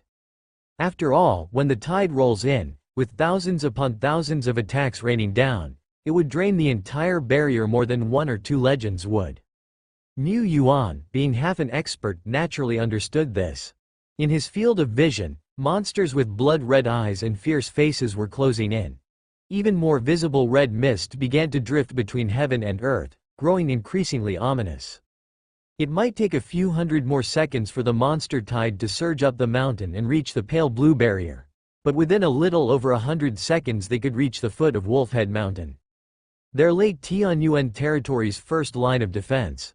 The Treeman defense line. At this moment, the forest was reviving. Ancient trees, thick and robust, were coming to life. Faces emerged on their branches, which whipped wildly, and their trunks grew taller piece by piece. The Treeman troops had officially bared their fangs. A batch of forest guardians meticulously created by Tree Demon Granny was also ready and waiting. Though the Treeman could grow stronger through battle, their numbers were a mere trifle compared to the monster tide. And even with their capability of battle-nourished growth, basic logic had to be considered. They couldn't withstand so fierce a wave. They were likely to be torn apart and devoured by the relentless onslaught of monsters before they had the chance to transform the absorbed nutrients.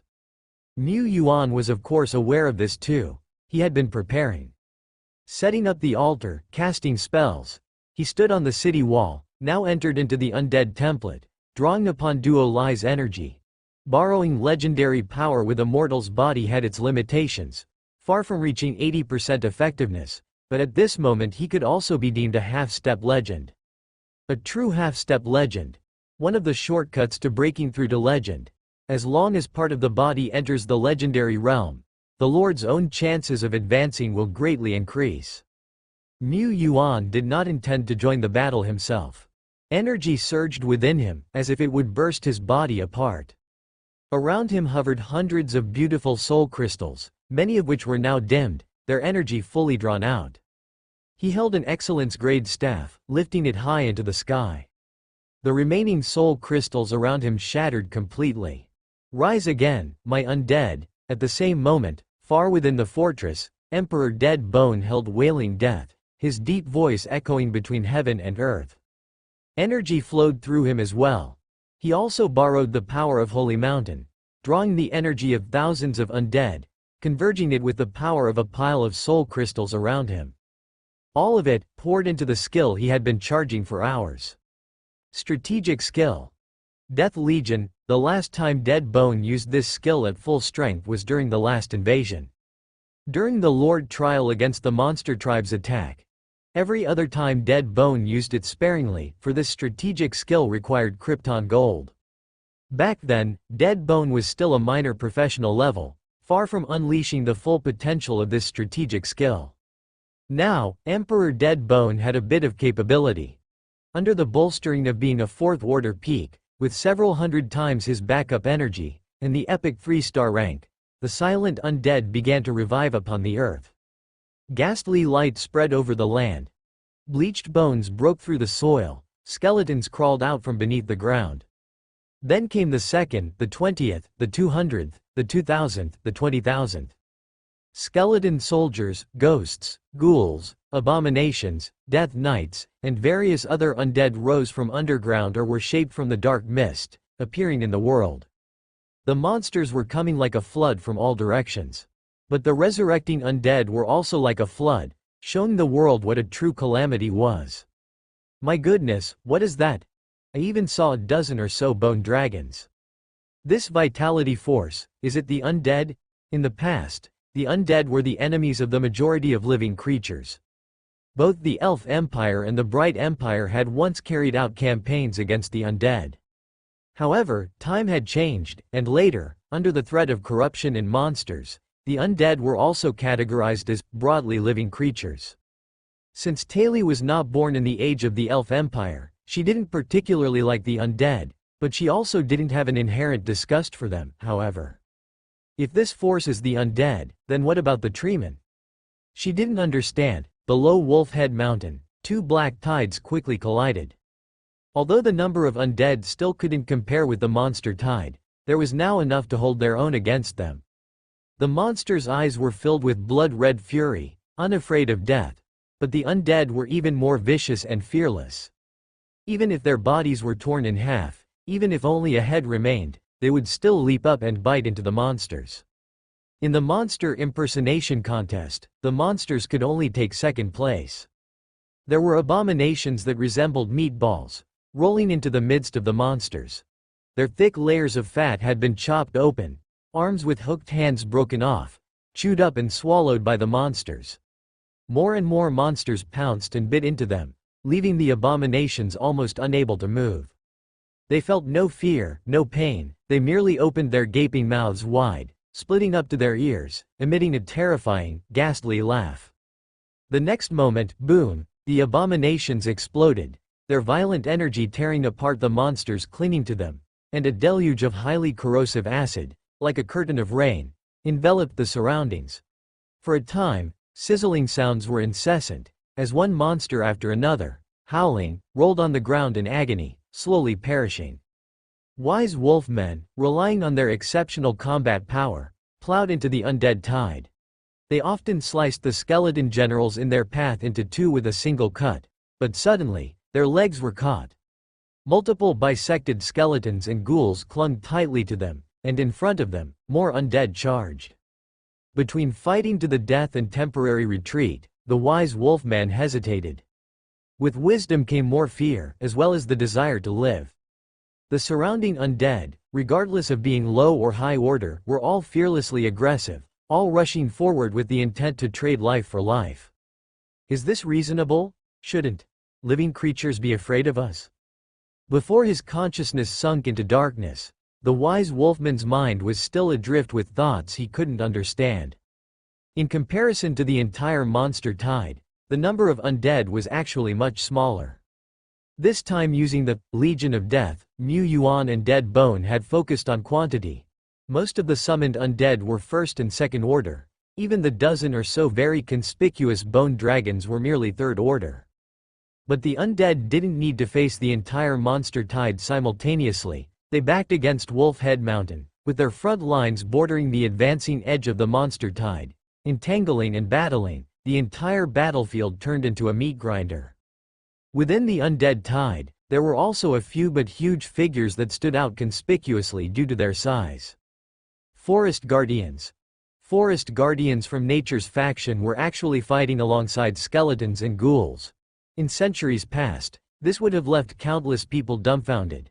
Unfortunately, the monsters didn't care about such distinctions. To them, treemen and skeletons were all the same. Besides the monsters, the watchers were few and far between. The combination of the undead tide and forest guardians firmly resisted the impact of the monster tide. And atop Wolfhead Mountain, the prismatic light dome formed by mirror surfaces was still bright, fending off some of the long-range attacks coming from afar. Within the light dome, a succession of arrows and energy beams flew out, bombarding the high-order monsters that revealed themselves within the monster tide. At this time, when the monster tide couldn't break through the defense line, the various siege weapons on the mountain played an exaggeratedly lethal role. Previously, the commander of Fang of the Jackal Wolf didn't care about these defensive weapons, because in just a few hundred seconds, the tide would have surged up Wolfhead Mountain. Then, their controlled minions would destroy the delicate yet fragile weapons of the Vitality Force entirely. A few hundred seconds, no matter how powerful these defensive weapons were, they wouldn't be able to kill too many lesser monsters. But now, the undead tide and forest guardians had seized the momentum of the advancing tide, while atop Wolfhead Mountain various long-range weapons continued to bombard. If this side's Vitality Force had sufficient ammunition, they might even be able to gradually eradicate the ordinary monsters outside Wolfhead Mountain. Mu Yuan naturally had plenty of ammunition. The energy well had been built at the domain's headquarters and didn't have much surplus capacity, but Lord Shepard had directly prepared an energy reserve of over 1,500 soul crystals. Because the Thunder Flame cannons couldn't be charged with soul crystals and because of time constraints, the amount of ammunition Master Li's team could produce was limited. So Mu Yuan purchased several hundred crates of Thunder Flame cannon ammunition through the Secret Realm. After all, it was a fairly common war weapon in Taizan, and ammunition of this type could be bought to some extent. If it hadn't been for the urgency of time, Mu Yuan would have prepared a few thousand crates. The last thing he lacked was ammunition, however. He didn't show any signs of relief. The monster tide is just the first wave of Fang of the Jackal Wolf's offensive. A formidable overlord power couldn't possibly only have such methods. The Fang of the Jackal Wolf indeed had more than just these tactics. Soon, bang, bang, bang, the earth trembled more violently, as one immense creature after another emerged from the depths of the monster wave. These were creatures resembling enlarged werewolves, only these giant werewolves had bright blood-red fur as if they had just been fished out of a blood pond. Their trunks, arms, and other parts seemed to have living flesh beneath the fur, slowly writhing in a way that struck fear into the hearts of those who saw it. This was just the beginning. As these giant werewolves emerged, other monsters hurled themselves at the giant werewolves. The monsters clung to the enlarging werewolves, their flesh quickly dissolving and merging into the bodies of the enlarging werewolves. And these enlarging werewolves, their flesh moving ever more rapidly, grew even larger as their massive bodies expanded and their stature soared by the meter. In the blink of an eye, a war monster that was several dozen meters tall and barely resembled a werewolf appeared. The war monster stood at least 30 meters in height, the tallest towering over 70 meters. Some of the war monsters grew several twisting giant arms from their backs. Others had tentacles dancing wildly around them, shredding any ordinary monster that stood in their way. And there was one war monster that sprouted blood-colored vertical pupils all over the front of its body. Hundreds of pupils opened, and wherever they gazed, countless undead monsters fell into disorder and began slaughtering each other. These war monsters charged straight into the midst of the undead tide, advancing step by step. The undead, even high-order abominations or bone dragons, were powerless to stop the advance of the war monsters. Whoosh!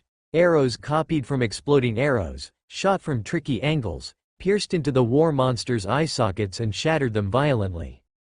Plumes of dust arose. The giant heads of the war monsters were blown off halfway. However, such seemingly fatal injuries appeared to have little effect on the war monsters, which continued their march. In the shattered heads, flesh buds moved and intertwined at breakneck speed, regrowing. In just a few seconds, the entire heads of the war monsters had restored to their original state. Atop Wolf Head Mountain, arrow towers, thunder flame cannons, and other weapons continued to pour out their firepower, but similarly struggled to kill these war monsters with huge bodies and formidable regenerative abilities. In the face of the continuous bombardment from thunder flame cannons, these war monsters even evolved. Flesh proliferated on their arms, quickly forming thick flesh shields. The war monsters holding the shields were steadily advancing. In the distance, the elves who witnessed all this through their sentinel war eagles couldn't help but lament. Even though this force is already strong, such an offensive seems almost unsolvable. The undead simply couldn't hold them back.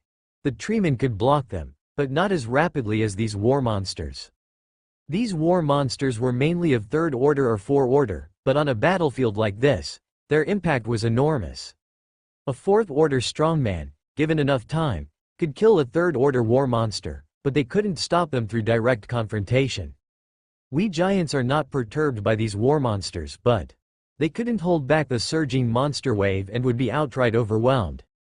And this force, while able to withstand the tide and repel distant bombardments, couldn't stop the advance of the war monsters. If they could do it all over again, would an alliance between them of Giant Stone Ridge and this Vitality Force be able to resist the onslaught of the Overlord? Alas, there are no what-ifs. War monsters can be stopped not only by size. If a high-profile fighter joins the fray, tearing through the bodies of the monsters in a short time, and shattering their cores, they can be eliminated in one fell swoop. However, ordinary fourth-order strongmen find this difficult to achieve. Elf Taily pondered. Even as a fourth-order limit strongwoman, she could only slay third-order war monsters quickly. She was capable of killing fourth-order war monsters, but doing so swiftly presented significant risks. She could even be gravely injured with a moment's carelessness. To kill a fourth-order war monster quickly and with relative assurance required a super strong man beyond the fourth-order limit to step in. But such super strong fighters were few within her natural garden, just one or two. As she pondered, a thunderous dragon roar erupted in the distance from atop Wolfhead Mountain. A far more colossal and majestic figure than a bone dragon, enveloped in a chill of icy death, suddenly descended. Its dragon breath instantly froze and shattered countless monsters. It slammed into a war monster, its claws wreathed in black mist, while countless bones pierced out of the ground, grappling the colossal fleshy beast. Sario's dragon form resonated, and its mist-shrouded giant claws savagely tore through the monster. It cast a death stare upon the core of the monster's body, now exposed. Crack! The flesh core splintered apart. The fleshy giant monster, previously burgeoning with proliferating flesh, now rapidly rotted and softened, leaving nothing but a lifeless mound of decay, quickly dissipating. Yes, an epic life frost giant dragon. The elves' eyes widened in awe. The giant's huge eyes bulged. They quickly turned their gaze elsewhere. There was a red giant dragon rampaging around, pinning down a huge monster with her claws and dragging it over 100 meters before spewing forth extreme orange-red flames from her mouth. Yes, an epic life red dragon, in the distance, on the other side of the mountain. In the name of the fearless giant mountain god ranking, annihilate the enemy. Enshrouded in dazzling golden light, larger than any war monster, a golden giant spirit god wielding a spear as tall as the pillars of heaven, swept forth. The flesh monster's body was blasted apart, its blood core destroyed with it. Elves and giants simultaneously hissed in awe, having made a significant contribution to reducing the pollution in the world. On the battlefield, apart from these three exceptional warriors, there were several treemen with exceptionally large bodies, who easily intercepted and restrained the war monsters with their branches. There were also other powerful beings working together to kill and annihilate one war machine after another. The one with the highest kill count was the Frost Giant Dragon. In just a short while, it had slain 4 war machines, including a 4 order. After all, it was a dragon. The Frost Giant Dragon itself was an exceptional high-ranking being, possessing a massive body and formidable strength, which made it more than suitable to combat these equally enormous war monsters. Ha ha ha ha ha. I truly am invincible. Who else is there? Who else? Isn't there anyone who can fight? Before the word else could be fully voiced, suddenly, a ghostly light flew out from the waves of monsters nearby, landing on Sario. Spell. Advanced slow. Spell. Confusion. Spell. Winglock. 3-4 order magic-based monsters launched their attacks simultaneously. Sario felt his entire body become incredibly sluggish, his wings weighed down with heavy shackles, and despite his struggle, his body still felt somewhat powerless. At that moment, a chieftain-level monster struck, ripping his wings apart. Sario fell to the ground. High-order monsters revealed themselves all around. This was a trap designed for top-tier warriors. If the top-tier warriors did not intervene, the war monsters would slowly advance, providing more space for the monster tide. If the top-tier warriors intervened, the high-order monsters lying in ambush all around would strike at the right moment with a fatal blow. This was the Overlord Power's coordinated footwork tactic. Even the legendary realm warriors couldn't save the multiple strong beings trapped in the encirclement at the same time. Boss, save me! At the brink of death, Sario's dragon roar shook the heavens. But Deadbone wasn't there.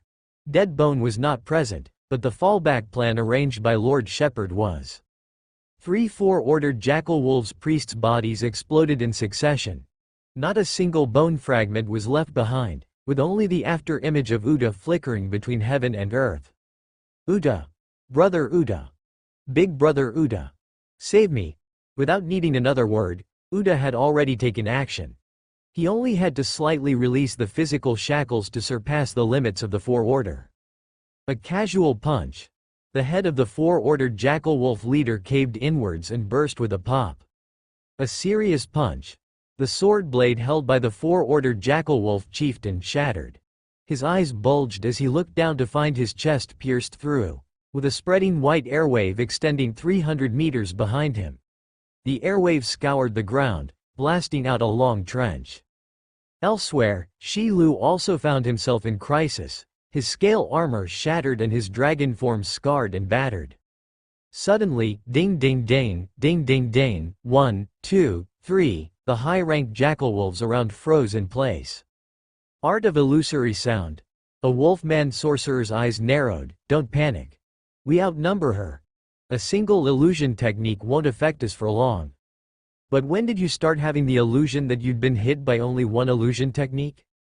And when did you start having the illusion that you'd just been affected by an illusion technique? The shades of Ghost Market flitted in and out of visibility, and one ghost after another's eyes burst into light. Shi Lu howled, "It's time for my hunt to begin." In the name of the fearless giant mountain god ranking. A golden giant spirit shadow, even more dazzling and martial than before, appeared behind Lulu. Together with him, he raised his spear, sweeping, one after another.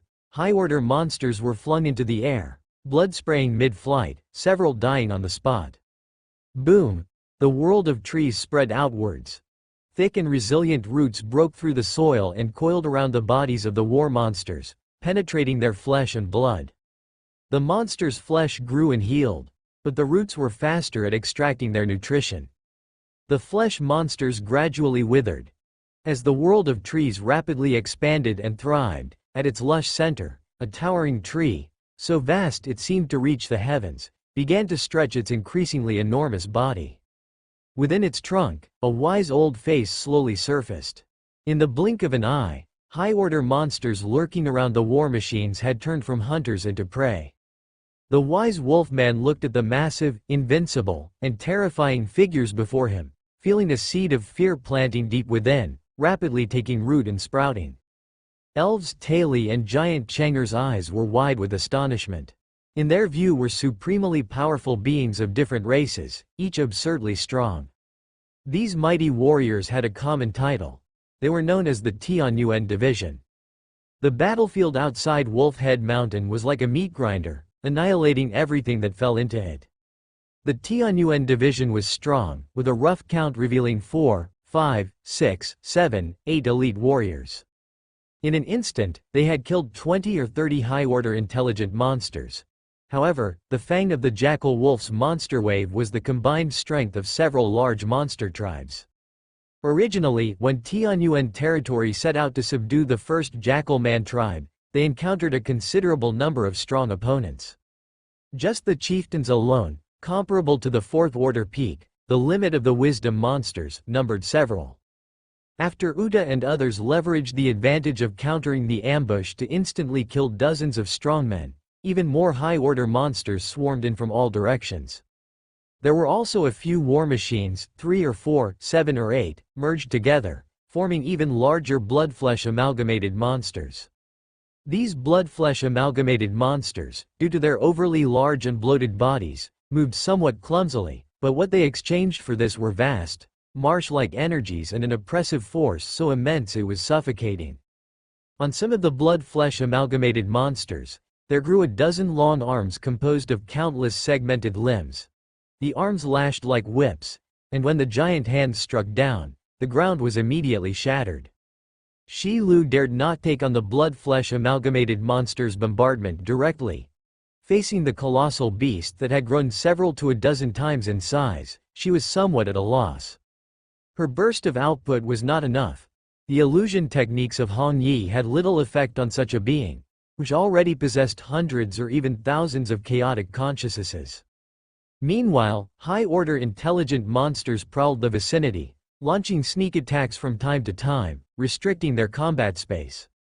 Caught in a fierce battle against such formidable opponents, Shi Lu and Hong Yi struggled. However, even so, any wisdom monster that showed the slightest lapse was quickly taken down by their attacks. So strong, so awesome, so impressive, the elf Taili's eyes glittered. Any 2 Fourth Order strongmen trapped in such a perilous situation would have long since been overwhelmed and perished, but although they were surrounded, it was as though they, with their combined might, had encircled all the high-order monsters. No, the impressive one is that unmatched warlord clad in black armor. The giant Chenger fixed his gaze on the battlefield where Lu Lu was fighting. Dozens of high-order monsters surrounded him, but he pressed forward step by step. His golden aura obliterated legions, so much so that the high-order monsters retreated in terror, step by step. He stood alone, making thousands fear. This is the true definition of an unmatched fierce general, the real macho man. As the giant spoke, he saw on another part of the battlefield high-order monsters burst one after another, blown to pieces by someone's sheer force. The crimson figure darting across the battlefield seemed never to need a second punch against any foe. Indeed, Uta did not need a second punch. Aside from the blood-flesh amalgamated monsters, no Fourth Order boss could withstand his strikes. The large-bodied amalgamated monsters could never catch up to his speed. He didn't strike at the amalgamated monsters. This was the Lord's tactic. Firstly, to him, the amalgamated monsters were so cumbersome as to be harmless. Even if he happened to be hit by one, his physical toughness meant he would, at most, suffer a minor injury. He had a high margin for error. He could shatter the dozens or hundreds of meters tall blood-flesh amalgamated monsters if he wanted, having the strength to do so, but that would require breaking more physical shackles and unleashing the truly serious blow of the Dragon God Fist. It wasn't worth it. Better to prolong the duration of his burst state, and kill as many high-order monsters as possible. This was the Lord's strategy. Several high-order battlefields were at a stalemate. A strike team composed of chieftain-level monsters, engulfed in a hazy black fog, had somehow quietly arrived atop Wolf Head Mountain. With the Jackal Man chieftain holding a high-order breaking boundary stone, they aimed to shatter the 1,000 Prism Large Reflection in one fell swoop. The 1,000 Prism Large Reflection was a large-scale magic, not an enchantment. but its power was indeed similar and could be affected and destroyed by a breaking boundary stone. The Fang of the Jackal Wolf strike team had more than one breaking boundary stone with them. If their tactics were successful, even if Mu Yuan immediately deployed a second, 1000 prism large reflection, it would still be punctured and torn apart. However, the enemy's movements could not escape the observation of the Eye of Heaven, and the Life Star was buzzing with alarm. Isloa stood on the cliffside, overlooking the unwelcome arrivals. "This way is off limits, you know." The Jackal Man chieftain looked ahead at the seemingly delicate and weak pink-haired human girl, his expression one of solemn caution. He couldn't afford not to be cautious. The mighty generals of the Vitality Force displayed such formidable power that it was frightening. They had tried their best to bog down those few overpowering generals and carry out their plans for a surprise attack and destruction. Could it be that this side's Vitality Force still had an overpowering general yet to act? Or perhaps, was this person in front of them a being from the legendary realm who presided over this Vitality Force? If it was the latter, they would charge without hesitation, as it was a command engraved in their souls. If they could draw out the legendary being of the Vitality Force to act first, their sacrifice would be wholly justified. Despite that, the chieftain didn't want to be sacrificed at all. He still aspired to step into the legendary realm, to become the ruler of that force. "Your Excellency, which general might you be?" "General? No, I'm just a mere civil servant, weak, helpless, and pitiful." Isloa truly lacked the aura of a general. In the months she had been in Tianyuan territory, she had dealt with official duties day and night, immersing herself in documents and literature. She wore black-framed glasses used for gathering data, and even while standing guard, she did not forget to make the most of her time by reading and learning. What she possessed was the elegant and detached air of scholarly works. The pitch-black array suddenly began to spread, inch by inch, beneath Isloa's feet. Black fog swirled in all directions. Crimson eyes emerged from the mist, opened, and focused intently on the delicate figure. The Jackal Man chieftain cackled with laughter. "While this chieftain is creating opportunities for others, what exactly are you waiting for?" Isloa's figure shattered suddenly, like a bubble illusion. And around her, on top of various hills, one Isloa after another walked out.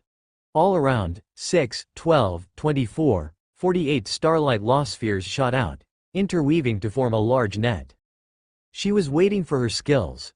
From the moment the Jackal Wolf assault team stepped onto Wolf Head Mountain, she had started to weave the web of fate. She wove for 300 seconds, and with the help of 12 seconds of dialogue, she locked in her targets with precision. Done and dusted. The star array emerged on the ground. The river of stars covered the azure sky. The domain quietly spread out. When the Jackal Man chieftain came to his senses, he found himself as if bound by heavy restraints, his strength and energy greatly suppressed, while from all around, brilliant beams of light pierced through. The chieftain, out of desperation, took out a flesh core and devoured it on the spot. The next moment his eyes bulged. How can this be? Devouring a flesh core to strengthen oneself and transform into a flesh and blood giant monster carried a very low risk of flesh collapse. And he, just then, ran into this probability. With unbelievable reluctance, he turned into a pool of blood. The battle on the side of Wolf Head Mountain hadn't even begun when it was already over. Isloa adjusted her glasses and reopened her book. The wind fluttered by, blood streamed down, and she stood atop the mountain, calm and natural. As time slowly passed, the battlefield meat grinder continued to mince countless monsters, undead, and forest guardians. Although the Vitality Force also lost many undead and treemen, the legendary power behind the Jackal Wolf orchestrating this war started to furrow their brows. "We can't breach their defenses. It seems the assault teams have failed as well." "Stay calm, we have another plan." "Wait, what about the second assault team? And the flesh nests we created at the front line, why have they all withered?" A legend's eyes widened. The battlefield was chaotic, and their main focus had been on Wolf Head Mountain. But the disappearance of the elite squad and the withering of the flesh nests, all unnoticed. Had they been too focused on Wolf Head Mountain? "We can't delay any longer," the King of Black Wings spoke up. At present, they seemed to have the upper hand in the general battlefields, but it was foreseeable that as time went on and the high-order monsters continued to perish, the advantage of the jackal wolf in the common battlefields would vanish. They had intended to use the momentum of the common battlefields to pressure the opposing legends. But now, they had become the ones who had to take the initiative. I said long ago, we should have taken action directly, to save time. A legendary realm jackal man spoke out. The King of Black Wings shook his head. He was cautious because he knew very well that there were forces within the Vitality Force far stronger than their jackal wolf. But as the probe suggested, the one in front of them was not it. The time had come to make a move and end everything. He declared. The red mist drifting between heaven and earth grew denser. On the eastern side of the battlefield, boom! Lulu repelled the approaching high-order monsters with a strike, severely wounding 3 and killing 1. He took a slight breath. He had been fighting for a long time, facing nothing but high-order strong beings. He had to focus 200% of his spirit and occasionally use the fearless giant mountain god ranking to break through. As the clashes continued, Lulu's exhaustion was no small matter. After all, he was only human, his energy reserves not even matching those of a giant dragon, let alone compared to General Duo Lai or General Deadbone. Suddenly, an alarm rose in Lulu's heart, and a chill surged up. A great terror was targeting him. He paused, raising the fearless spear and shield in front of him, his body emanating a golden radiance that was dazzling to the extreme. Fearless giant mountain god ranking, will to shield. The golden giant shadow crouched, holding up a protective light that seemed like the dome of the heavens. And in the next moment, crack, crack, crack, not far away, the sky tore apart, and a giant hand covered in red hair stretched out from the shattered firmament. The hand, massive enough to eclipse the sun, descended towards Lulu with an ominous and terrifying force. Before the red-haired giant hand even struck, the surrounding land was already contaminated. A dirty reddish-brown spread all around, as if the earth itself had grown a fluffy red carpet. In the distance, legendary realm. The legend of the Fang of the Jackal Wolf had not only made a move but also resorted to such a tactic as a sneak attack. The giant's pupils contracted, his teeth clenched tightly. That mighty warrior who could summon the golden giant spirit god was indeed formidable, possessing a terrifying strength beyond normal. Yet even so, he was still not of the legendary realm. He was merely at the fourth order limit. Below the legendary, all are ants. No matter how strong a fourth order is, it's still a fourth order. Boom! A tsunami-like storm swept all around. The land, the hills, all collapsed and caved in. Dust filled the air like clusters of gray clouds. Atop the clouds, the red-haired giant hand maintained its pressing gesture, seeming to tremble slightly. Golden lights pierced through the gray clouds. The fearless giant mountain god ranking, lifting a mighty shield, rose slowly. Above it, the red-haired giant hand cracked open, and blood poured out like a river. Giant Changer's eyes widened. At the same time, gray waves surged around Uda, the waves gray as if they were covered in filth. He sank into them, his hands and feet seemingly bound by layers and layers of chains. When he tried to struggle and shatter these gray waves, he found that they were intangible. It's a domain. Uda did not understand domains, did not possess a domain, but after all, many a lord had created their own domain in his territory. Often sparring and communicating with them, of course, he would recognize a domain when he saw one. His instincts were also buzzing with warnings. A jackal man sage in a gray overcoat, lifting a bone staff, rose amidst the gray waves with countless gaunt hands reaching up. The hands were dense and numerous, grasping toward Uda. Whether one had a phobia of clusters or not, such a scene would make anyone's scalp tingle. These hands alone possessed psychic shock and polluting shock abilities, capable of annihilating any energy they encounter and withering everything they touched. Uda could not see these intricacies. He did not understand these complexities either. But his instincts were alert and reminding him what to do. He followed his instincts. Crack, crack, physical shackles, second phase, open. More and more violent energy erupted from his body, turning into a blazing red flame that swirled around him. Physical shackles, third phase, shatter. The red flame surged into the sky. The rampant energy steamed, seeming to warp the surrounding air and space. Uda's bones clicked and rattled. His muscles writhed like wild pythons. Bulging veins stood out gruesomely on his face, contorted by the surging violent energy. He growled, raged, roared. The gray waves boiled tumultuously. Only a domain can counter a domain. This is not absolute. The Lord once said that if one's power was overwhelmingly fierce, reaching beyond everything, it could break all laws with brute force. Break? The gray waves were forcefully swept aside. The figure enshrouded in red flame, pushing forward with an unstoppable momentum and radiating the utmost will, charged straight ahead. Punch! Punch! And another punch. The waves blasted apart, forming a gash tens of meters wide and kilometers long. Amidst it, countless withered gray hands froze in place and then crumbled apart. The legendary Jackal Man Sage's pupils suddenly contracted. In his turbid and red eyes, a silhouette wrapped in red flame rapidly enlarged. Dragon God Whirlwind. The crimson giant dragon soared through the sky, tearing through the space, shattering the heavens and the earth, and fiercely penetrating the gaunt body of the Jackal Man Sage. Boom. The scorching, steaming red giant dragon slowly dissipated in the heavens and earth, while the shattered space quickly healed. The ground sank, and a deep valley spread hundreds of meters, with any monsters, rocks, and trees in the middle having been reduced to the purest particles under the dragon god Whirlwind, returning to the heavens and earth. At the end of the deep gorge stood a gaunt Jackal Man Sage, holding a gray bone staff. His gray bone staff cracked and splintered, and the superior grade cloak he was wearing had also been smashed to pieces. Looking downward, the greater half of the Jackal Man Sage's body had vanished, with only the part above the chest remaining. His chest still heaved with breath, and his pupils constricted tightly. The next moment, swirls of gray smoke enveloped him.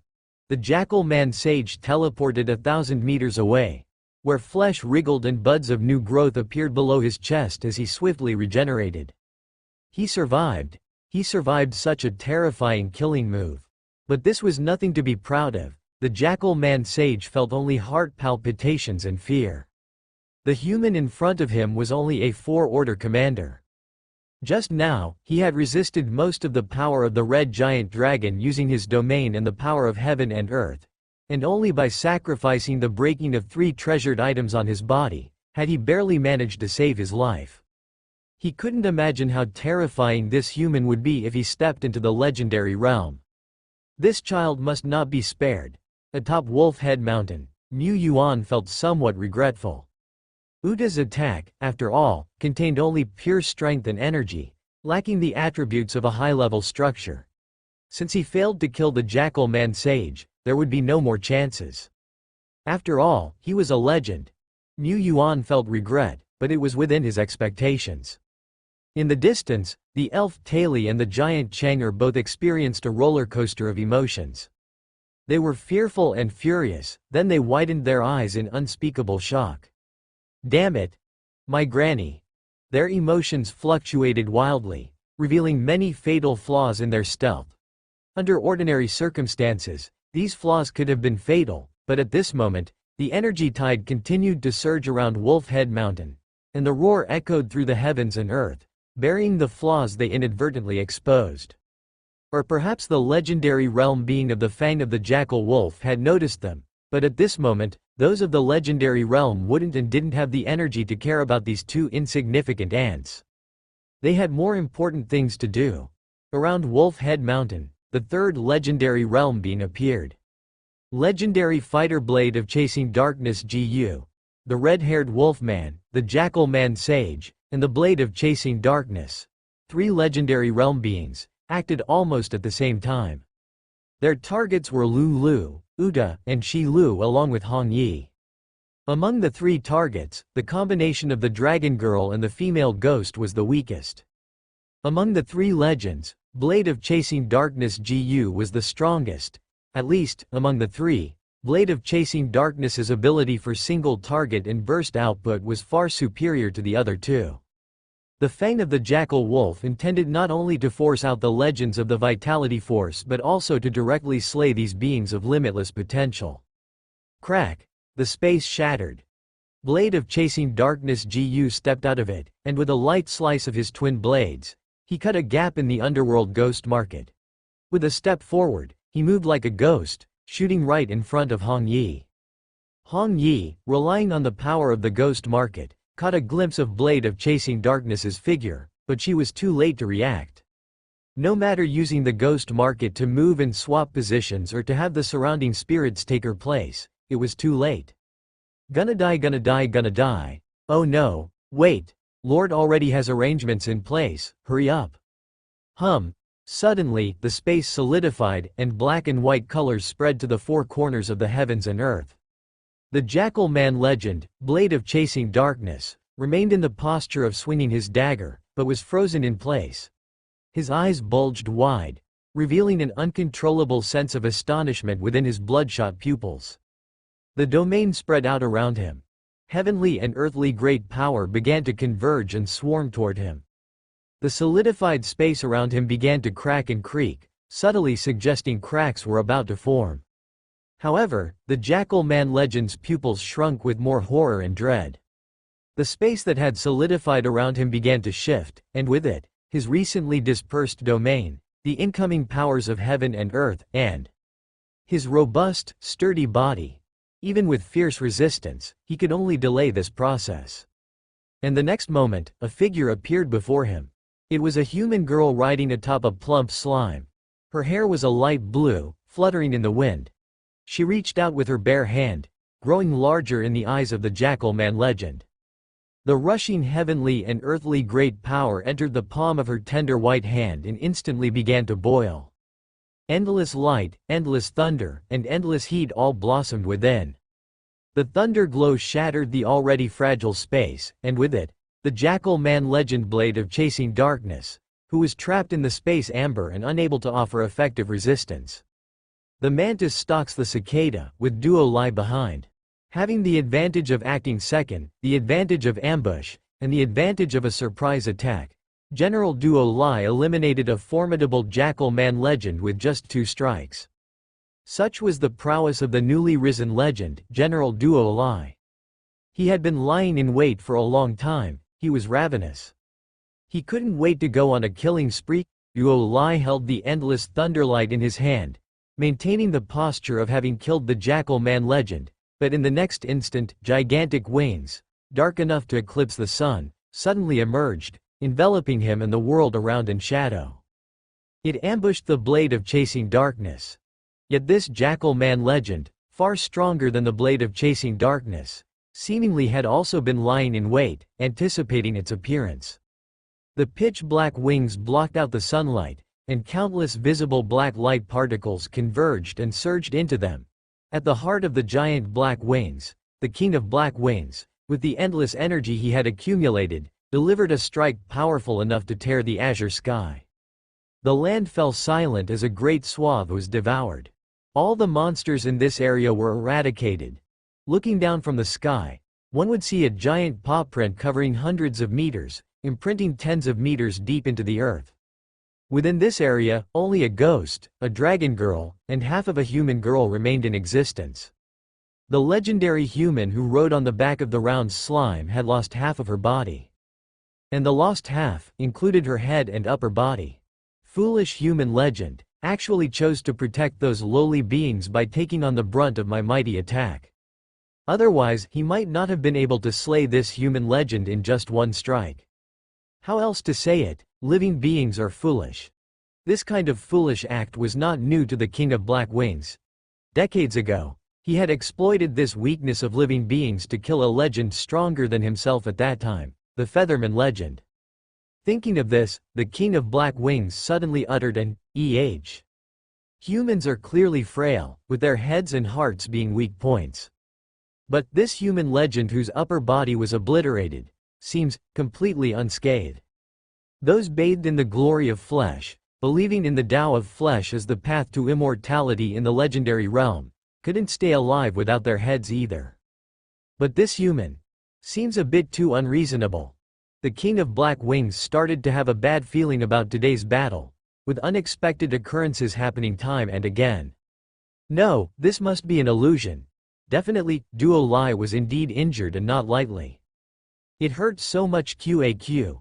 If described in percentages, its health had dropped by at least 10%. It was grateful that its slime plus girl combination form, which it had developed, had a strong ability to preserve life. And since the big slime's size was far greater than a human girl's, even if the girl's whole body was blasted away, Duo Lai's damage would be at most 20%.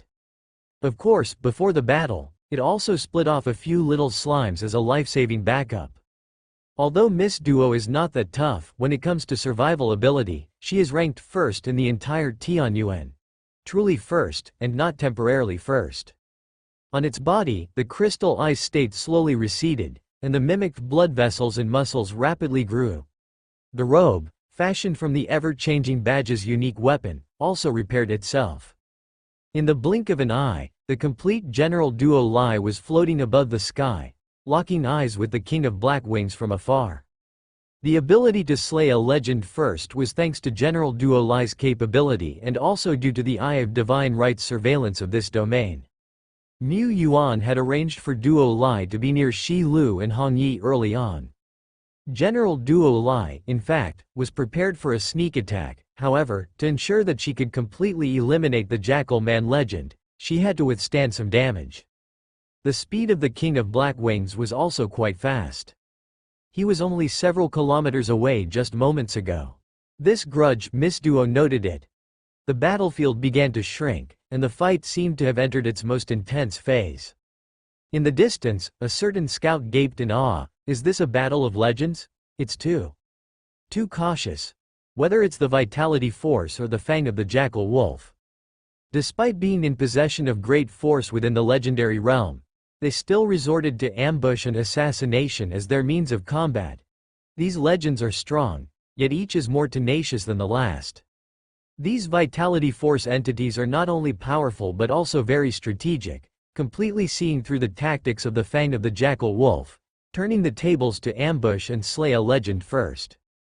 However, the Jackal Wolf legends are too crafty, unsatisfied with just one ambush, truly shameless as monster overlords.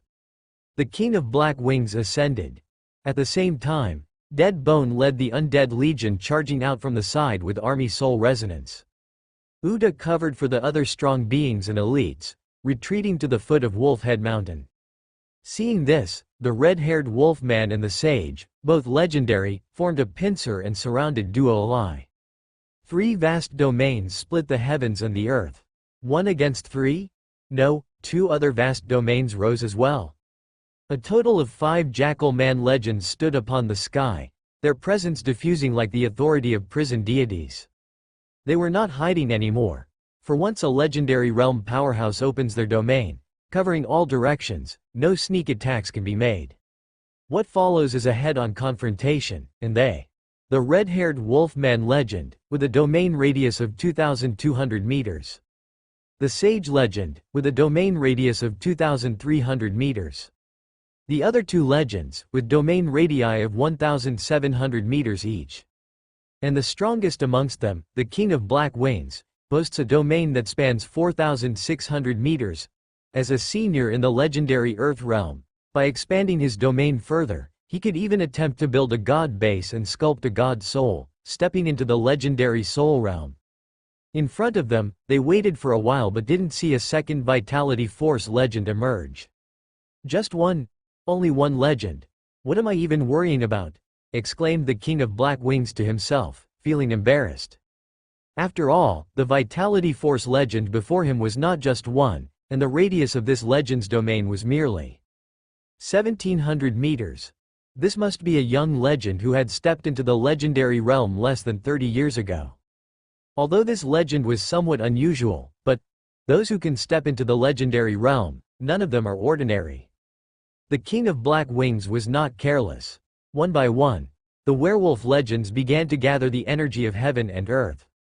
Surrounded by his domain which was as red as blood, the red-haired Wolfman was devouring the energy from all around.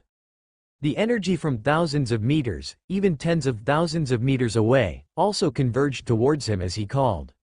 Surrounding the jackal man sage, countless emaciated claws emerged, and a gray river surged. Water elemental particles from 10,000 meters away all swarmed toward him.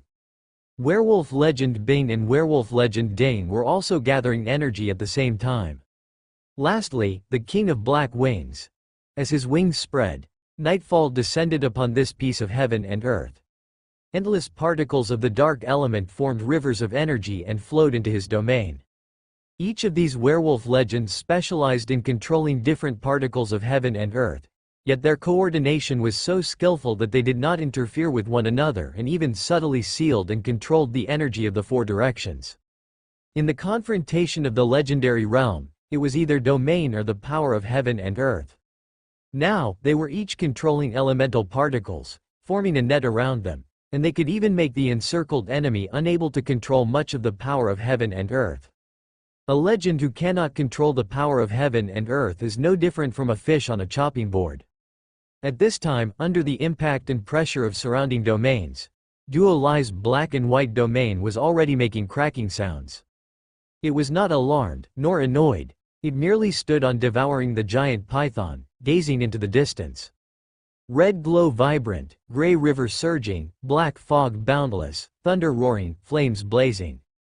It spread its arms, and the ever-changing badge transformed into a staff in its hand. Fire, thunder, wind, ice, water, darkness, light. Countless elemental particles in the world emerged within its field of view. These particles frolicked, very affectionate, circling and guarding around it. Even the elements like darkness, light, and water, which Duo Lai was not good at, could still be clearly felt and touched by it. This piece of heaven and earth wanted to resonate with it. It took a deep breath. Breath. Inhale.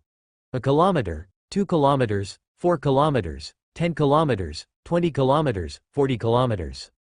The elemental particles in the vast and immense heaven and earth began to converge. Crackle. To the southwest, the werewolf legend controlling the power of fire was pale-faced. The fire elemental particles he was holding were like wild horses that had broken free. He could not control them as they flew out, arriving beside Duo Lai and submitting to him. Duo Lai possessed a variety of talents related to fire and had the great force of devouring. It was the king of fire. The werewolf legend was at best a minor manager. The elemental particles he was controlling gradually dwindled away, and the authority of heaven and earth changed hands, not even 20% remaining. Next came the jackal man controlling the thunder element particles. These two legends were restrained by Duo Lai's innate advantage. The king of black wings and three other legends, who were in control of the power of heaven and earth, had not yet lost their control. But before the king of black wings had a chance to act, endless light tore through the pitch-black canopy he had cast down. The river of flames, the river of thunder, surged from all sides, impacting the seal of heaven and earth they had jointly established, breaking it into pieces. Even their vast domains, which stretched out to interfere with heaven and earth and touched the four corners, seemed dim and colorless under the endless light. Only, in the center of the endless light, the figure surrounded by dazzling radiance, shone brightly like a